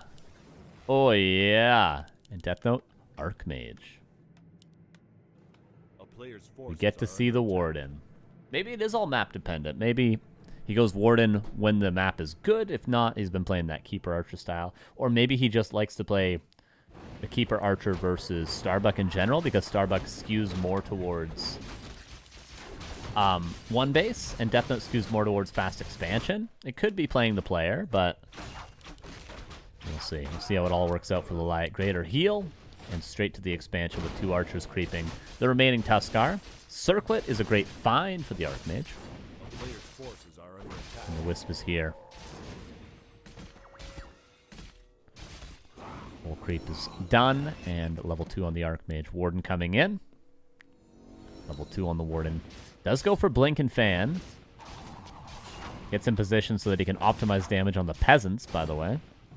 I guess Warden will just burn the Greater Heal here. He might kill... Could kill all 5, really. That's 3 so far. Will he use the Greater Heal? Yeah, he does. No better time to use it. The bigger advantage you get in the early game, the more ahead you will be in the late game. So, the earlier you use that, the better. Pretty sure is how the math will work out. And there's the Shadow Meld. Lawliet's still not teching. Okay, now he's teching. That tech is damn late, though, right? That's all 5 peasants dead. Deathnote gonna get boots and dust, sells his TP. He's just tower rushing. He knows that Lawliet used all of his mana, all of his health. He knows that he burned the Greater Heal. He's just tower rushing. Lawliet builds a 4th well. Perhaps he's aware of what's going on. Lawliet, you gotta hold another push. Is Defend coming online? Do we have anything? Immediate detonates on the water elementals. And I think you just build literally 5 towers in his face right now. 1 archer did go down in the back of the base. It's a great idea from Deathnote. I mean, obviously he's setting this up for himself after losing 5 peasants, but the Warden invested a lot as well. Invested a ton. Water elemental detonated, but still alive. No cancel from Lawliet. And Dust of Appearance, 2 footmen go down, but another archer's gonna die. Towers are coming up. There's lots of lumber. Level 3, though. He just needed to deny that footman and maybe not lose that water elemental. And then that he could have held long enough for the towers to get up, but I don't think it's gonna matter now with level 3 Warden. Next fan's gonna kill every peasant. That's gonna be 1-0. Yeah. Nice try. A respectable attempt from Deathnote. I mean, Lawliet's still tier 1. The issue is the Warden's scaling a whole lot better than the Keeper. So it doesn't quite matter that he's still tier 1. And there's GG, 1-0 for Lawliet.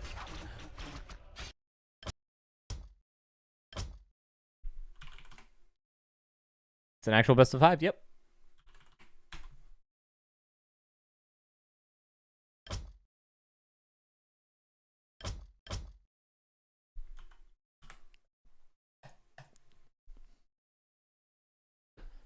And Turtle Rock will be the next map.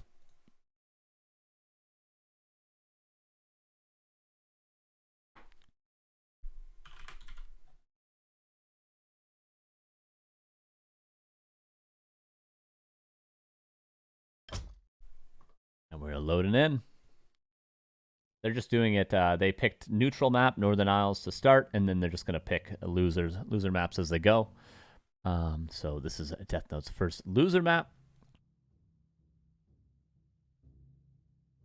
Will Lawliet continue with Warden onto Turtle Rock, or will he go back to the Keeper? Will he play Demon Hunter for the first time as a first hero today? A lot of questions. I hope that wasn't a sign for what the rest of the series will be. I mean, we have been blessed with some great games today already, but Deathnote, I think he can put up a better fight than we just saw. Let's see. Bottom right here is Deathnote. The 11-27 position. Here is Lawliet. Yet again. Let's see what his starting hero is.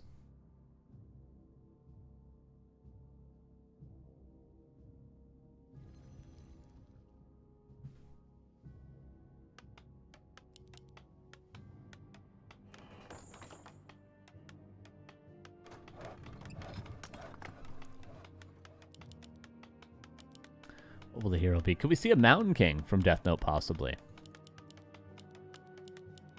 No. Archmage and Demon Hunter, Lawliet. He's, you know... I think the correct way to play Elf is to have a wide variety of styles. I mean, Colorful and Life and Kaho are, you know, I suppose proving that to be incorrect, literally, but... You could still have an opinion that goes against the norm, can't you?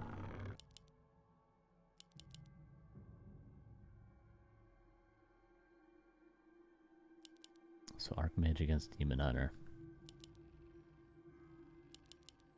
Still, everybody refuses to creep this camp. Maybe one day.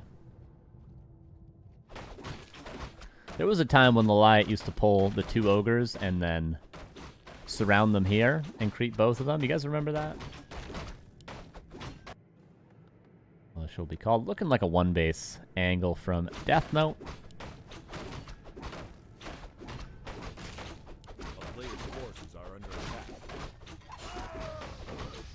And Ring of Protection. Fantastic start for the demon. Deathnote looking for claws. Gets gloves, it's okay.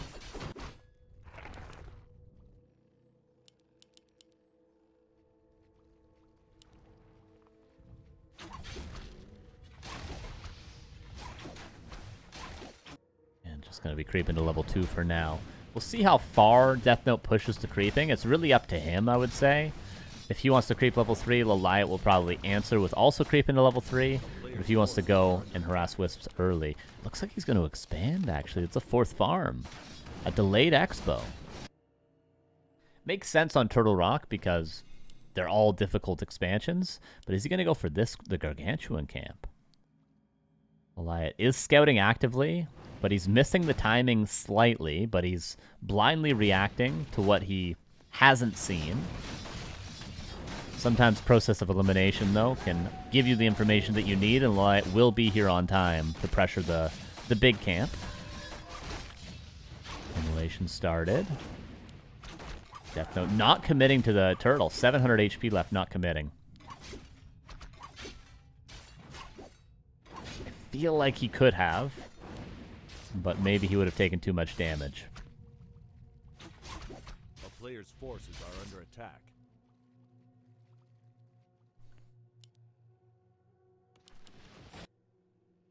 Deathnote still at tier 1. Lawliet, he's going to have a Naga soon. Like, it's not going to get any easier, unfortunately. It's kind of similar to Undead expoing against Elf. Like, you just got to hard commit and cut your losses. Because it doesn't get easier. Once they have tier 2, they get a Naga, then Dryads start to come out, and then they have Bears coming out, and you're still trying to creep the expo. You just got to hard commit, in my opinion. Get it done. Rip the Band-Aid off. And now he's going to do it, but he's like, Lawliet's 30 seconds away from having a Naga. But I still like the choice. He's got to finish this. He'll get Archmage level 3. Okay, this is worrisome because Lawliet is very capable of last hitting the turtle. So damn scary. Okay, Deathnote does secure it, gets the wand as well. Lawliet might want to TP out? Or is he going to steal the dust on his way back? He's thinking about both options. He's going to steal the dust. Yeah, there we go.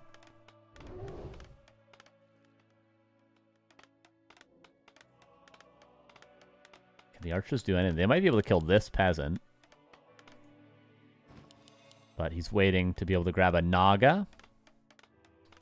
This is just all lining up too perfectly for Lawliet. Oh, he gets a panda!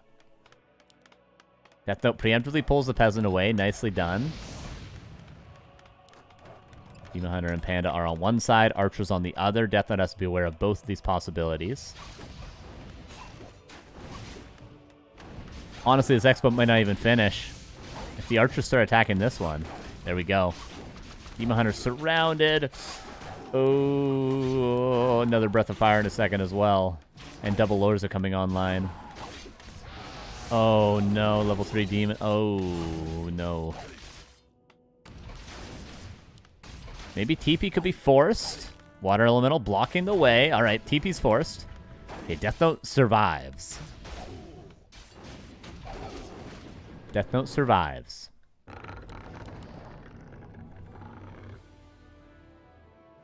And his expansion will come through. I thought all the peasants were dead and the expo was going to get canceled. But he lives. And hey, did anyone see Fortitude versus Life earlier on Turtle Rock? It was a little bit of a different game, but... I mean, Fortitude had taken a lot of damage as well in the early game. And worth pointing out, Tier 2 and out of Moon Juice, it's almost daytime. So if Lawliet doesn't, like, shut Deathnote down soon, he's not going to have infinite healing. He has no bears on the way.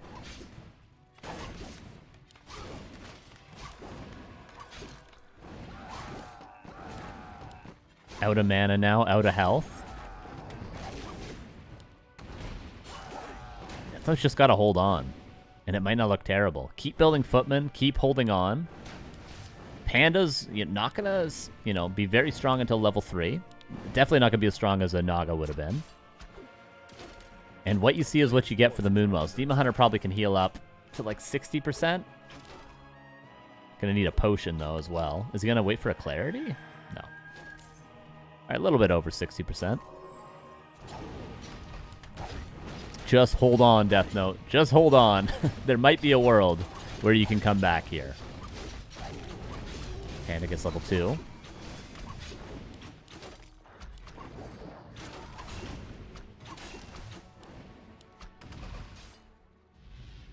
Expansion's mining now.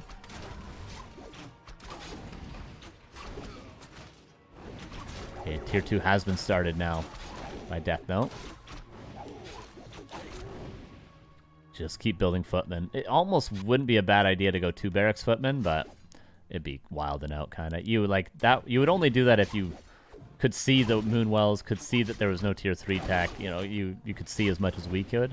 Could you make that decision? I don't think you could just blindly do that in Deathnote's spot here. Tree of Life coming up for Lawliet. There's so many spots you can build a Tree of Life as well. You can build it here as well these days. Sorry, I'm not looking at the Archmage dying. But he should be okay. No, he's literally dead. Oh, man. Just slipped up for a second. Drunken Haze, Dryad Slow. Demon Hunter block. Unfortunate.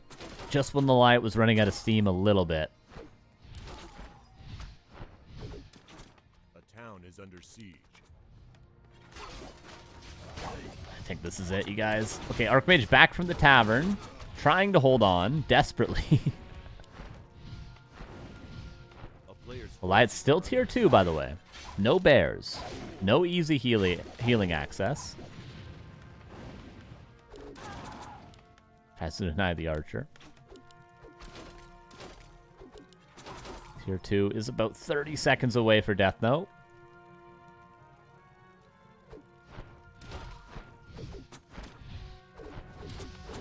Hunter using his last immolation again. Breath of Fire. Panda's level 3 somehow. Militia come in from the back. There is no TP. Some sort of Demon Hunter surround, maybe, with 4 Militia? I don't think.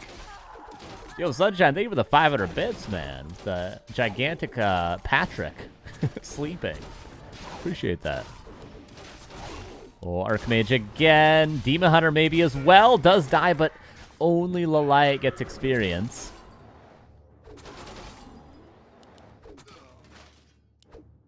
And Breath of Fire here. Check this out. Yep. GG is called 2-0 for Lawliet. Oh, sorry, I forgot to update the score earlier, too. My bad.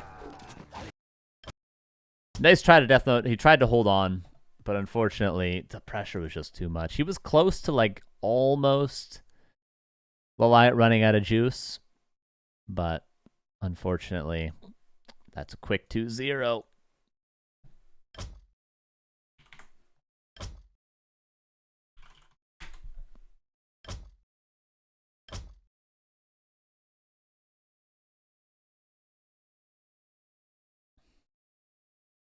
And Starbuck playing one base,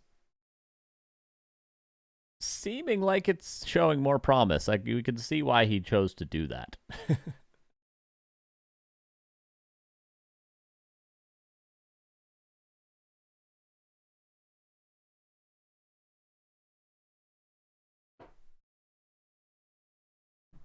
Could be one more map. We hope for Deathnote's sake he can maybe bust out some different strats. Could he go for Mountain King first, maybe?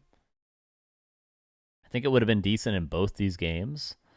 Obviously, Turtle Rocket's hard to make Mountain King first work, but maybe playing some one-base styles could be an option. The Expos have both kind of been disasters, though, with 2 different heroes from Lawliet. He still hasn't busted out the Keeper.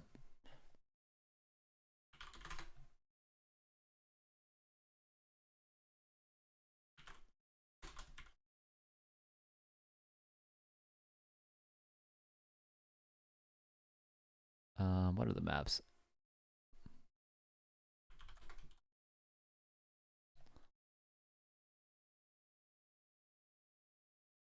Okay, we're going to go Tide Hunters.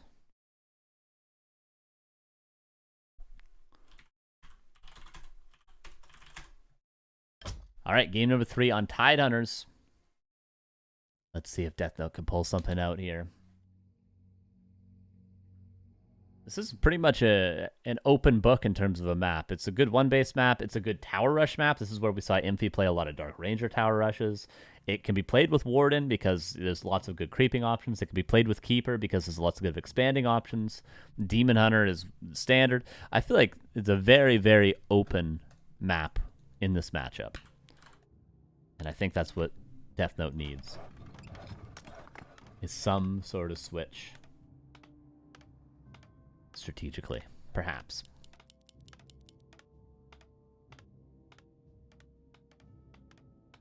Here we go. Upper left, here's Mr. Deathnote. Bottom right, here's Lawliet. Going for the Tavern build, Ancient of War in the center. Firelord, I think. Damn, Lawliet's played a lot of different strats today. He played Warden, Demon Hunter, Tavern build in this game. He kind of played all the same versus Starbuck, but still a unique style. Is it 1-0? No, it's actually 2-0. I didn't update the score after the first game, which is my bad.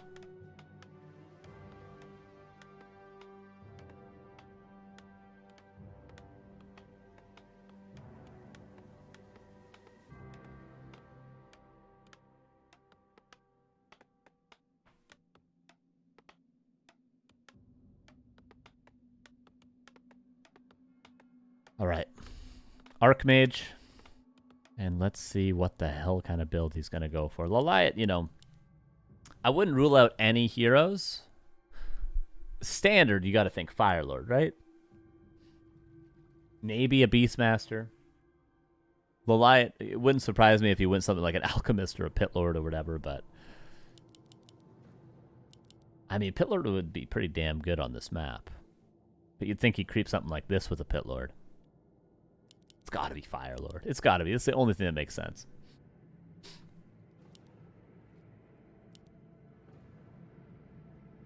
Deathnote going for the Sea Giant camp first. And let's keep an eye on Lawliet. It will be the Firelord. At first I was like Tinker? Maybe he goes Tinker? No. Still, it's not like a Troll Tavern hero because he's up 2-0. This is a serious build. It's a very good build. Like, watch his creep. We're just going to pay attention. Keep an eye on the minimap to see what Deathnote's doing, obviously. In terms of creep route, looks like he's going to go for an expansion. But just look at the creeping. Oh, actually, Deathnote playing aggro. He's playing one base now. Tech and Blacksmith. Shutting down the plans. Shut it down, says Deathnote. Last hit going to him. He gets level 2. What a fantastic start. This is what we need. Here we go. Lava Spawn splitting. Just barely is able to split. 0 experience for Lawliet. Just now tacking.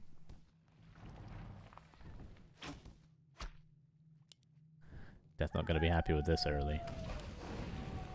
Lawliet using the lava spawns to make some space to get the consumable here.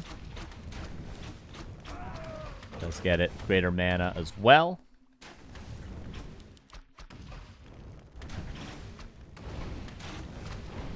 It's a little bit more experience as well. Damn, that guy gives a lot of XP. Holy. Look at that water elemental expired, actually. Didn't look like Lawliet got experience for it. And so far, 5 archers. It did? God damn it.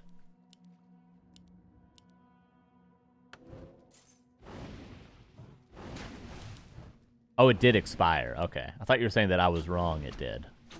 But you're saying that I was right. It did. Yes. Yes. Yes. Tier 2 for both.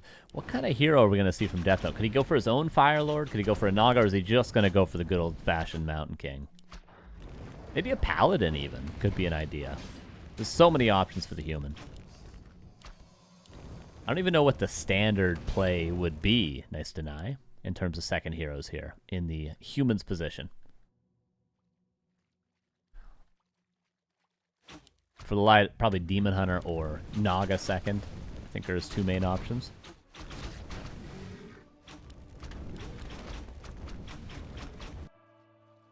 Mountain King it is for Deathnote. A player's forces are under attack.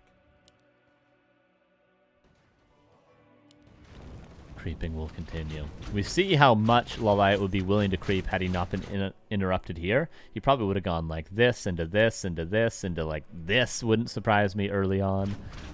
So, a necessary game plan from Deathnote to be aggressive in the early game. If you catch my drift. And no footman lost so far by Deathnote. Neither player's lost anything other than some health and some time, which I think in this sort of a game will favor Deathnote. Things looking not too bad. I'd say neutral overall. Lawliet 6 archers and straight tier 3 tech.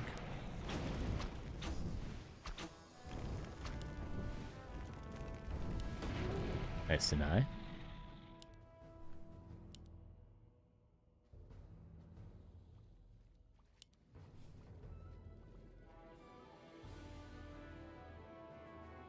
There's double Ancient of Lore, so he's not overcommitting to archers, but 6 still. The Sonic number almost.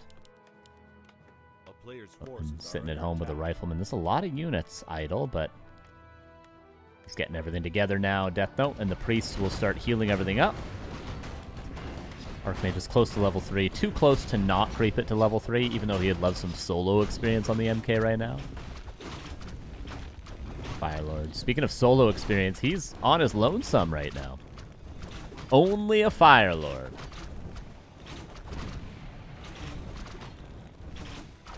Alright. He's a lone wolf. This Firelord.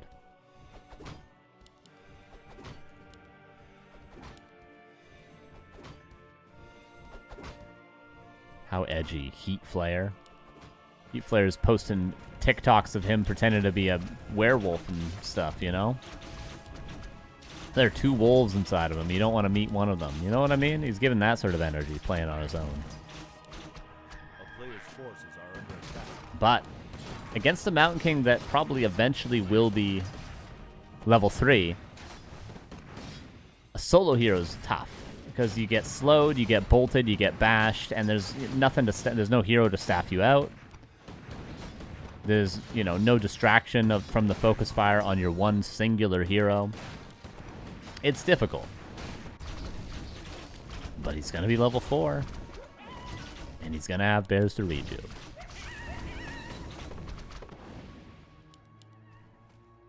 A player's forces are under attack. Deathnote would love level 3 Mountain King. He's been stealing a lot of experience on the Archmage, though. Like, level 4 is great and all. I'm a big fan of level 4 AM. But I'm not this big of a fan. Okay, he's pulling it away now. There we go. Now you can bring it back in. That's all good. Just get him level 3. Players' forces are under attack. Okay, Firelord is really aiming for level 5. For what? For what gain, though? Like, level 3 Incinerate? Is that really the idea for Lawliet? That's going to carry you to a victory? Level 3 Incinerate? As big of a fan as I am of Incinerate, I think the main strength of Firelord is that all of his abilities are really good at level 1. And they all have lots of utility at level 1. But they don't necessarily scale the best. Like, level 1 Incinerate is almost as good as level 3. In reality. And now he's got an orb anyway.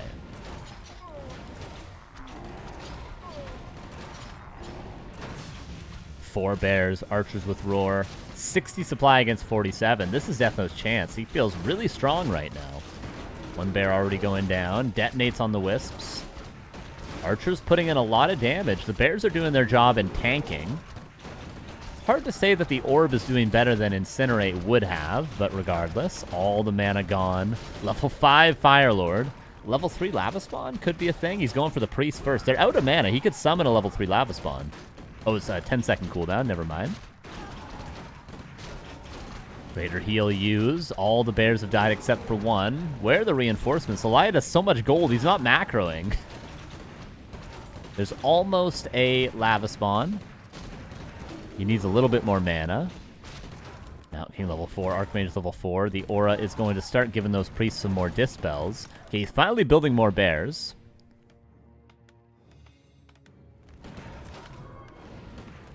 There's the level 3 Lava Spawn. Fortitude, where are you at? Would you rather have this? Would you rather have this? Tell me. Would you rather have this? It costs 150 mana. Costs 150 mana. GG. Nicely done to Deathnote. He didn't allow himself to be trolled by Lawliet with that solo Firelord. He said, get out of here. If you want to beat me, you got to play standard. You got to play your best. You're not going to troll me and win. I'm going to kill you. And he did. Deathnote gets his win. 2-1. Will Lawliet become the man that trolled too hard?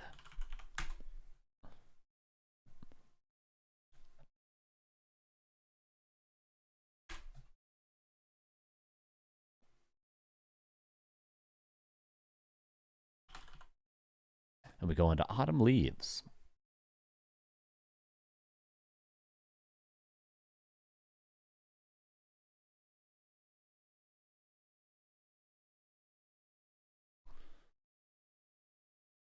Autumn Leaves definitely could be a keeper map.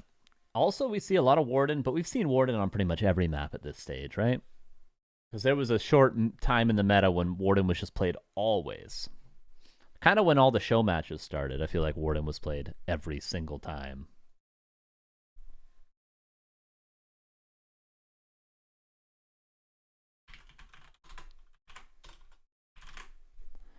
Just waiting for the go-go from Lawliet, and then we will go into game number 4.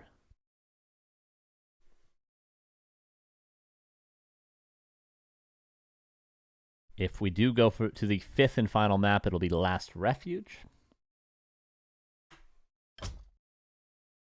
We'll see if we get that far. Deathnote sure is hoping for it. I think this would be...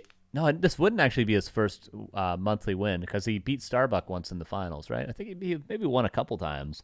Lawliet, I don't think, actually has, though. This would be Lawliet's first W in the monthly finals. I mean, if he had played every month, he probably could have won, but he just doesn't play as much. Hopefully he keeps playing if he's willing to suffer through the long nights. I think it's like 7 a.m. for him right now. Let's see. Time in Korea. 7:25 a.m. Shout out Lawliet, man. I mean, it's not like it's early for Deathnote either. It's like 1 a.m. for Deathnote, but definitely much more acceptable than 7 a.m. All right, here we go. Game 4. Lawliet in the bottom left. He's done with the funny business. He's going Altar. He's going Ancient of War here. Could easily be the Demon Hunter. We'll see if Deathnote decides to stick to one base. I mean, one base has been the only things that have beaten Lawliet today. Fast Expo seems to have fallen flat on its face, but Autumn Leaves sometimes is a very tempting map to play the expansion on, right? I'm not sure why. This map really does feel easy for the Night Elf player to punish the expansion with the easy mercenary pull, with the closeness and proximity to the next gold mine.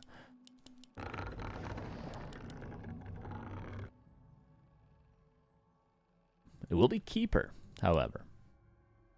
Not what I expected. I expected Demon Hunter, to be honest, but Keeper is cool to see.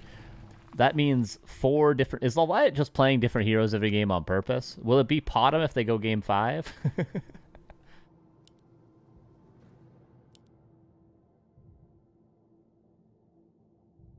A player's forces are under attack.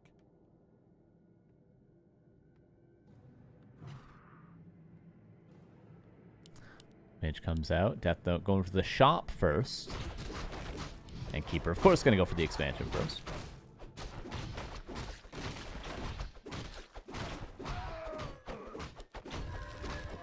Did I miss a warding game? Game 1 was a warding game.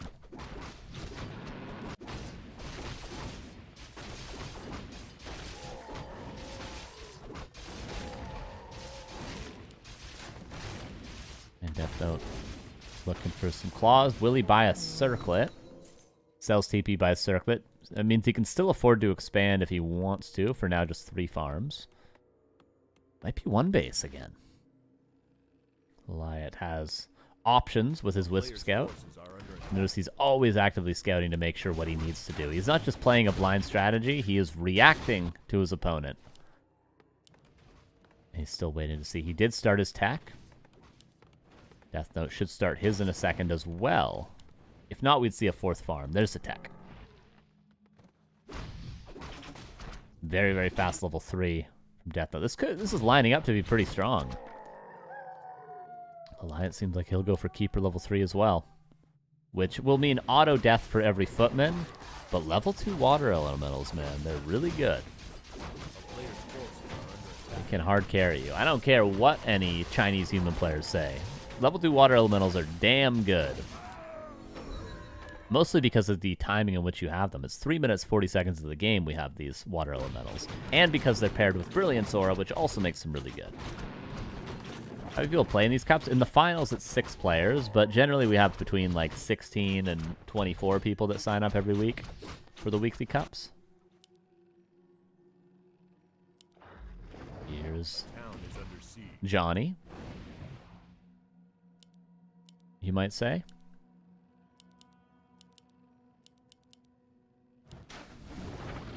One footman going to go down. Every entangle will be a dead footman. The question is, how much damage can Deathnote do through all the death? That's 3 footmen going to go down. Defend is done. But 4 footmen go down now. None of them are denied, by the way. A player's forces are under attack.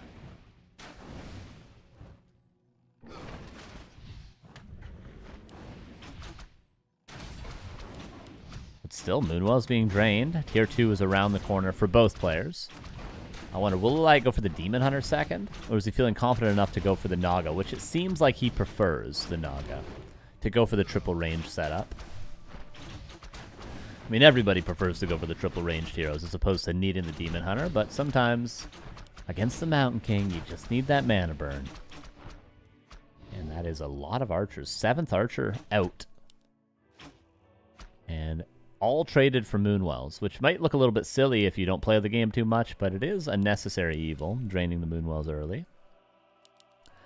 That's not going to go for a Beastmaster with a bear. I was going to say Naga's a possibility, but I don't mind this at all. Maybe a single Sanctum? Could go for double still. Oh, does he lock it in? He does. He forces the TP. Wow, what a surround. Lawliet doesn't wait too long to TP, luckily for him. He needs to summon a water elemental like now. He's waiting to summon it for quite a while, to the point where he has full mana. He could already have double water elemental spawned.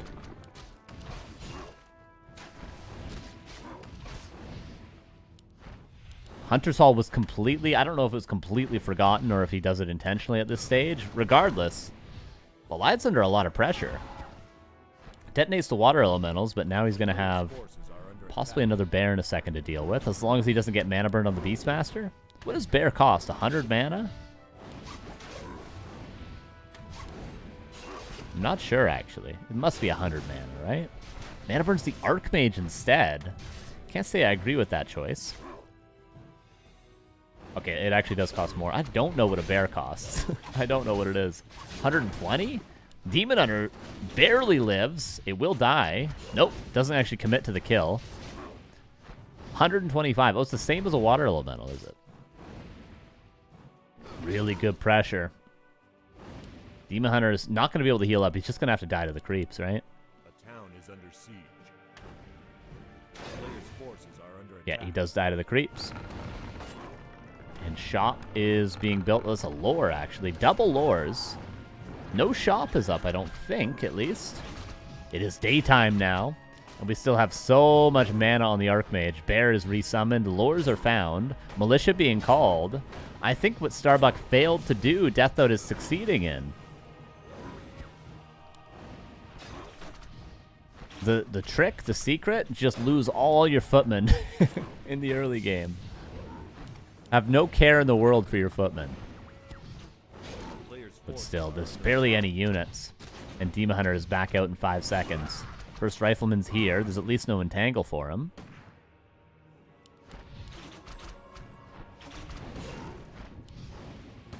First Archer's finally starting to die.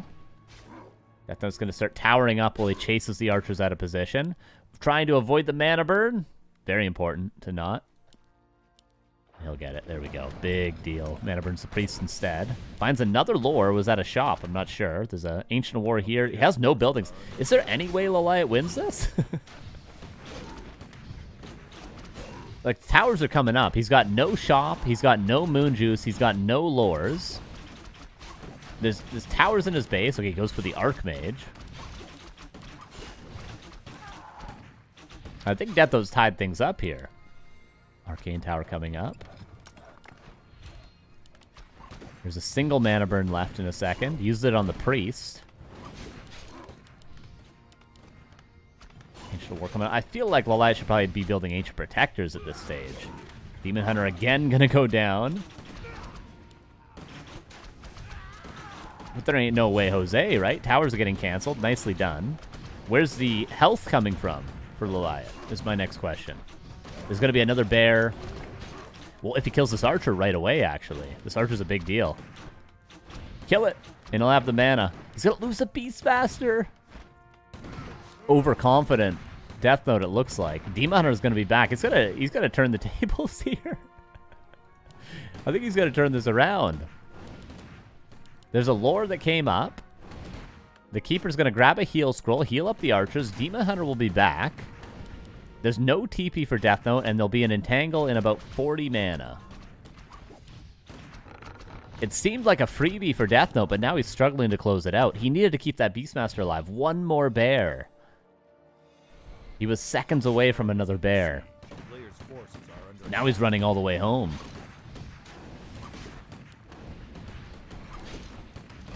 There's almost an entangle. 75. Archmage is going to die. Oh, no. Beastmaster's back. Does he have a potion? Does he have anything? Tries to deny it. Maybe a tavern rebuy? He's got to tavern it. He's got to tavern. Tavern and push again. That's the play. It's almost nighttime again. Cancel that priest. Cancel everything. Cancel everything. Cancel all your plans and tavern rebuy the Archmage. Lawliet has reached tier 3. He does have a bear in production. And he does have a shop up. Okay. Very interesting. What's the Beastmaster going to get? Ankh is nice to find.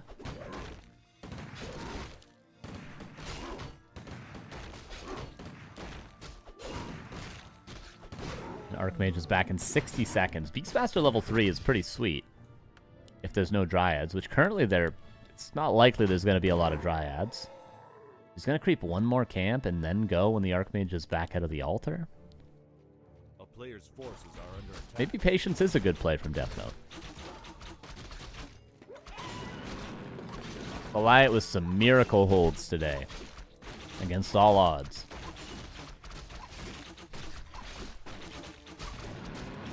Unfortunately, Demon Hunter level 3 isn't going to be a huge deal. Like, if Deathnote summons a bear, summons a Quillbeast, summons a water elemental, and then pushes, like, what are you mana burning? And he's already got the bulk of his summons. For maybe a Scroll to Beast could be good. Greater Heal's also a nice find. Archmage is back, and we get a heal scroll, and we go again, right? It is nighttime, though. Lawliet wasted no time to creep the red. There's Demon 3. Keeper 5 as well. And he's going to solo creep the Granite Golem. Here comes Deathnote. One final push. Is it the push that gets us into game 5, or will Lawliet hold and get the 3-1? Here's the heal scroll. Almost could afford double heal scroll. Here we go. Shop just uprooted? Oh, man. What was he trying to do? What was he trying to do with that shop? It's dead? No potions. No potions, no clarities, no mana pots, no second orb, no staff that he had never bought. And here's Deathnote. Already got a bunch of summons before he ever gets mana burned. Dispel on the Treants. Level 3 Entangle, though, is a huge deal. Bears fighting bears. Be careful with your heroes, that's the thing. If there's no Dispel, your heroes are just going to get nuked like that. Ethno's got to be very careful with his heroes. Very, very careful. Level 5 Keeper. Oh, man, Lawliet. It's just so clean with it. No more summons left. Bears, micro to the back. Entangle going to force, well, I guess the Onk. He uses the Greater Heal. Kind of a wasted Greater Heal. He should have onked first. Oh, and the archers, every time they have an opportunity, they're focusing down the priests. Deathnote had to kill him when he had the chance. Unfortunately, I think Lawliet getting the 3-1. Deathnote tried his best. He got the win last game, but I do really think he had the opportunity to tie things up and take us to a game 5. I do think he did. But just losing the Beastmaster right before he was able to summon that bear, and then the Archmage caught out of position and dead. And that's enough. Lawliet, fantastic play. I mean, I've called it too early once today, but I don't think I'm calling this one too early, unfortunately, for Deathnote.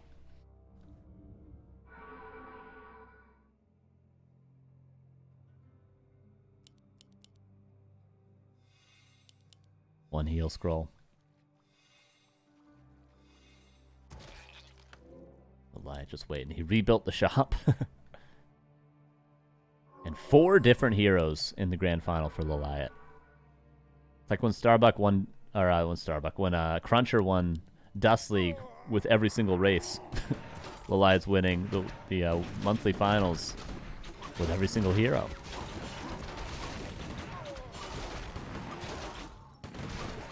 Level 2 bear. Unfortunately, no water elemental. And the orb, the venom, is stacking up. Double orb. Heal scroll already burned through. Just too tanky of an army. Militia coming in. Archmage taking a lot of damage, but dispelled on time. Maybe a surround on the Keeper? No, there's a staff anyway. So Demon Hunter is pretty much risk-free. Worth mentioning as well, Demon Hunter items. Double Ring and Gauntlet is fantastic. Bears all safed. Safed? All safed to the left-hand side. Demon, not quite level 5, but the Keeper's working his way up to level 6. Archmage still hasn't even reached 4. Trying to tower up, desperately trying to break the base. It's almost daytime again. Not sure if it's gonna matter, though. A nice try today from Deathnote, no doubt. But 38 against 50 supply. And unless there's Griffins right here, right now, Lawliet, I think, rightfully will get the win. Beating Starbuck. Beating Lucifer. Beating Deathnote. Really showing, you know, why he was like a top 3 player in the world not too long ago, you know? Maybe fallen off a little bit recently, but probably more because of the volume of games that he plays as opposed to actually losing his ability to play at this level. And there's Tranquility. Oh, man. Is that the first ultimate we've seen? No, we saw Mass Teleport earlier today, right? But other than that, the only ultimate, I think. Very cool. And very high value Tranquility. And it's only 80 seconds away from being off cooldown again. Entangle dispelled one last time. Pushed all the way back home. Definitely hoping Lawliet will fall asleep at his keyboard because it's 8 a.m. nearly.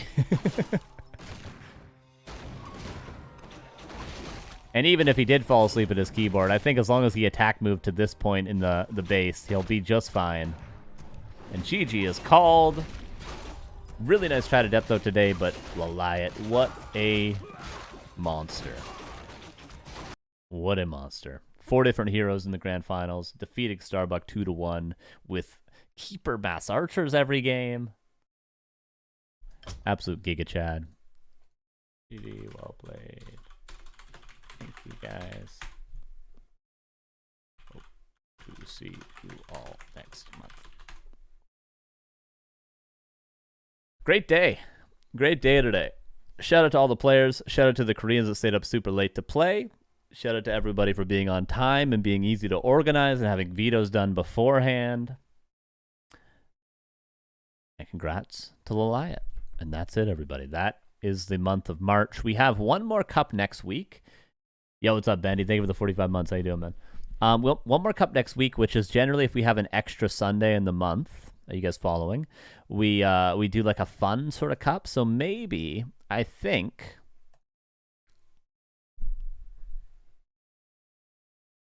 we'll do like a random spells.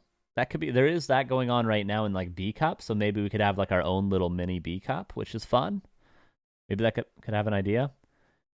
Carson, have you moved yet, or when that? Essentially, after I do next week's weekly cup on Sunday, I'm tearing down my computer and I'm moving the next day, pretty much.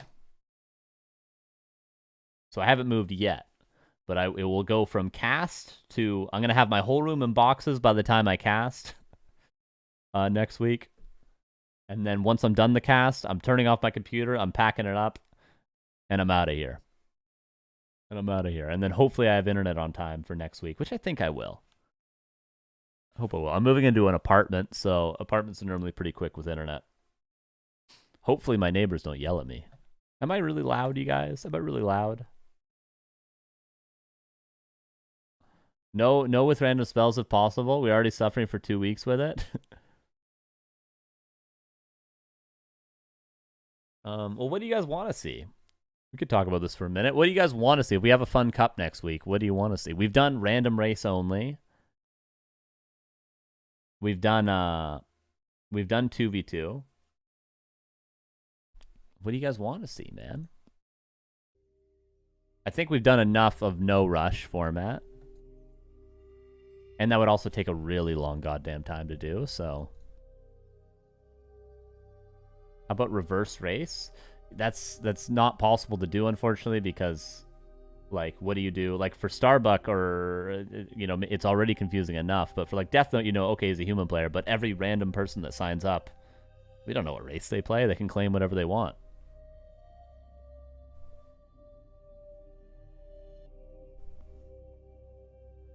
Yeah, you can't do the don't rush me all the time. I feel like when that game mode gets optimized, it'll be a lot less entertaining. I think it's fun seeing people discover things.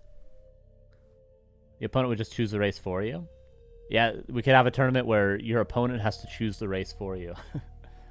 I mean, we could also just do a regular cup that is just a regular cup, and it doesn't mean anything for the month of April. 2v2? I don't really want to deal with 2v2. To be honest. We could do it, though. So, 2v2 RT is kind of based. That would be so toxic, though. 2v2 RT. Oh, man. I guess we won't do a map vote this week. Because we'll do like a fun... We'll do like a fun cup next week. We'll see. We'll see. And I'll just decide on some maps. If we do, depending on what format we do, I'll just decide on maps. And then we'll vote after that for what will start the month of April. I'll message Neo and see if he has any ideas. Reign of Chaos Cup. Damn. Yeah, there's a lot of fun ideas. I would do something like 4v4 if I knew enough people would sign up, but I don't know if they would. What are some other ones? There's all the randoms. There's random abilities. There's random race.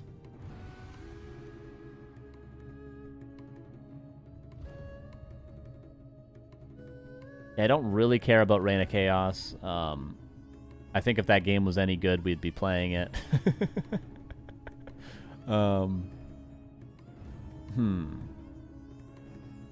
Could be a 2v2. 2v2 RT is not a bad idea. It's very funny, though, to do 2v2 RT. Because I think how the seeding would work would be like Starbuck would get paired with the lowest ranked player in the whole... Like if Starbuck's seed 1, I think he would get paired with and the bottom seed. So it's fully RNG who wins the tournament. But it's also fun, like the really good players, how do they do with somebody that's maybe a beginner, you know?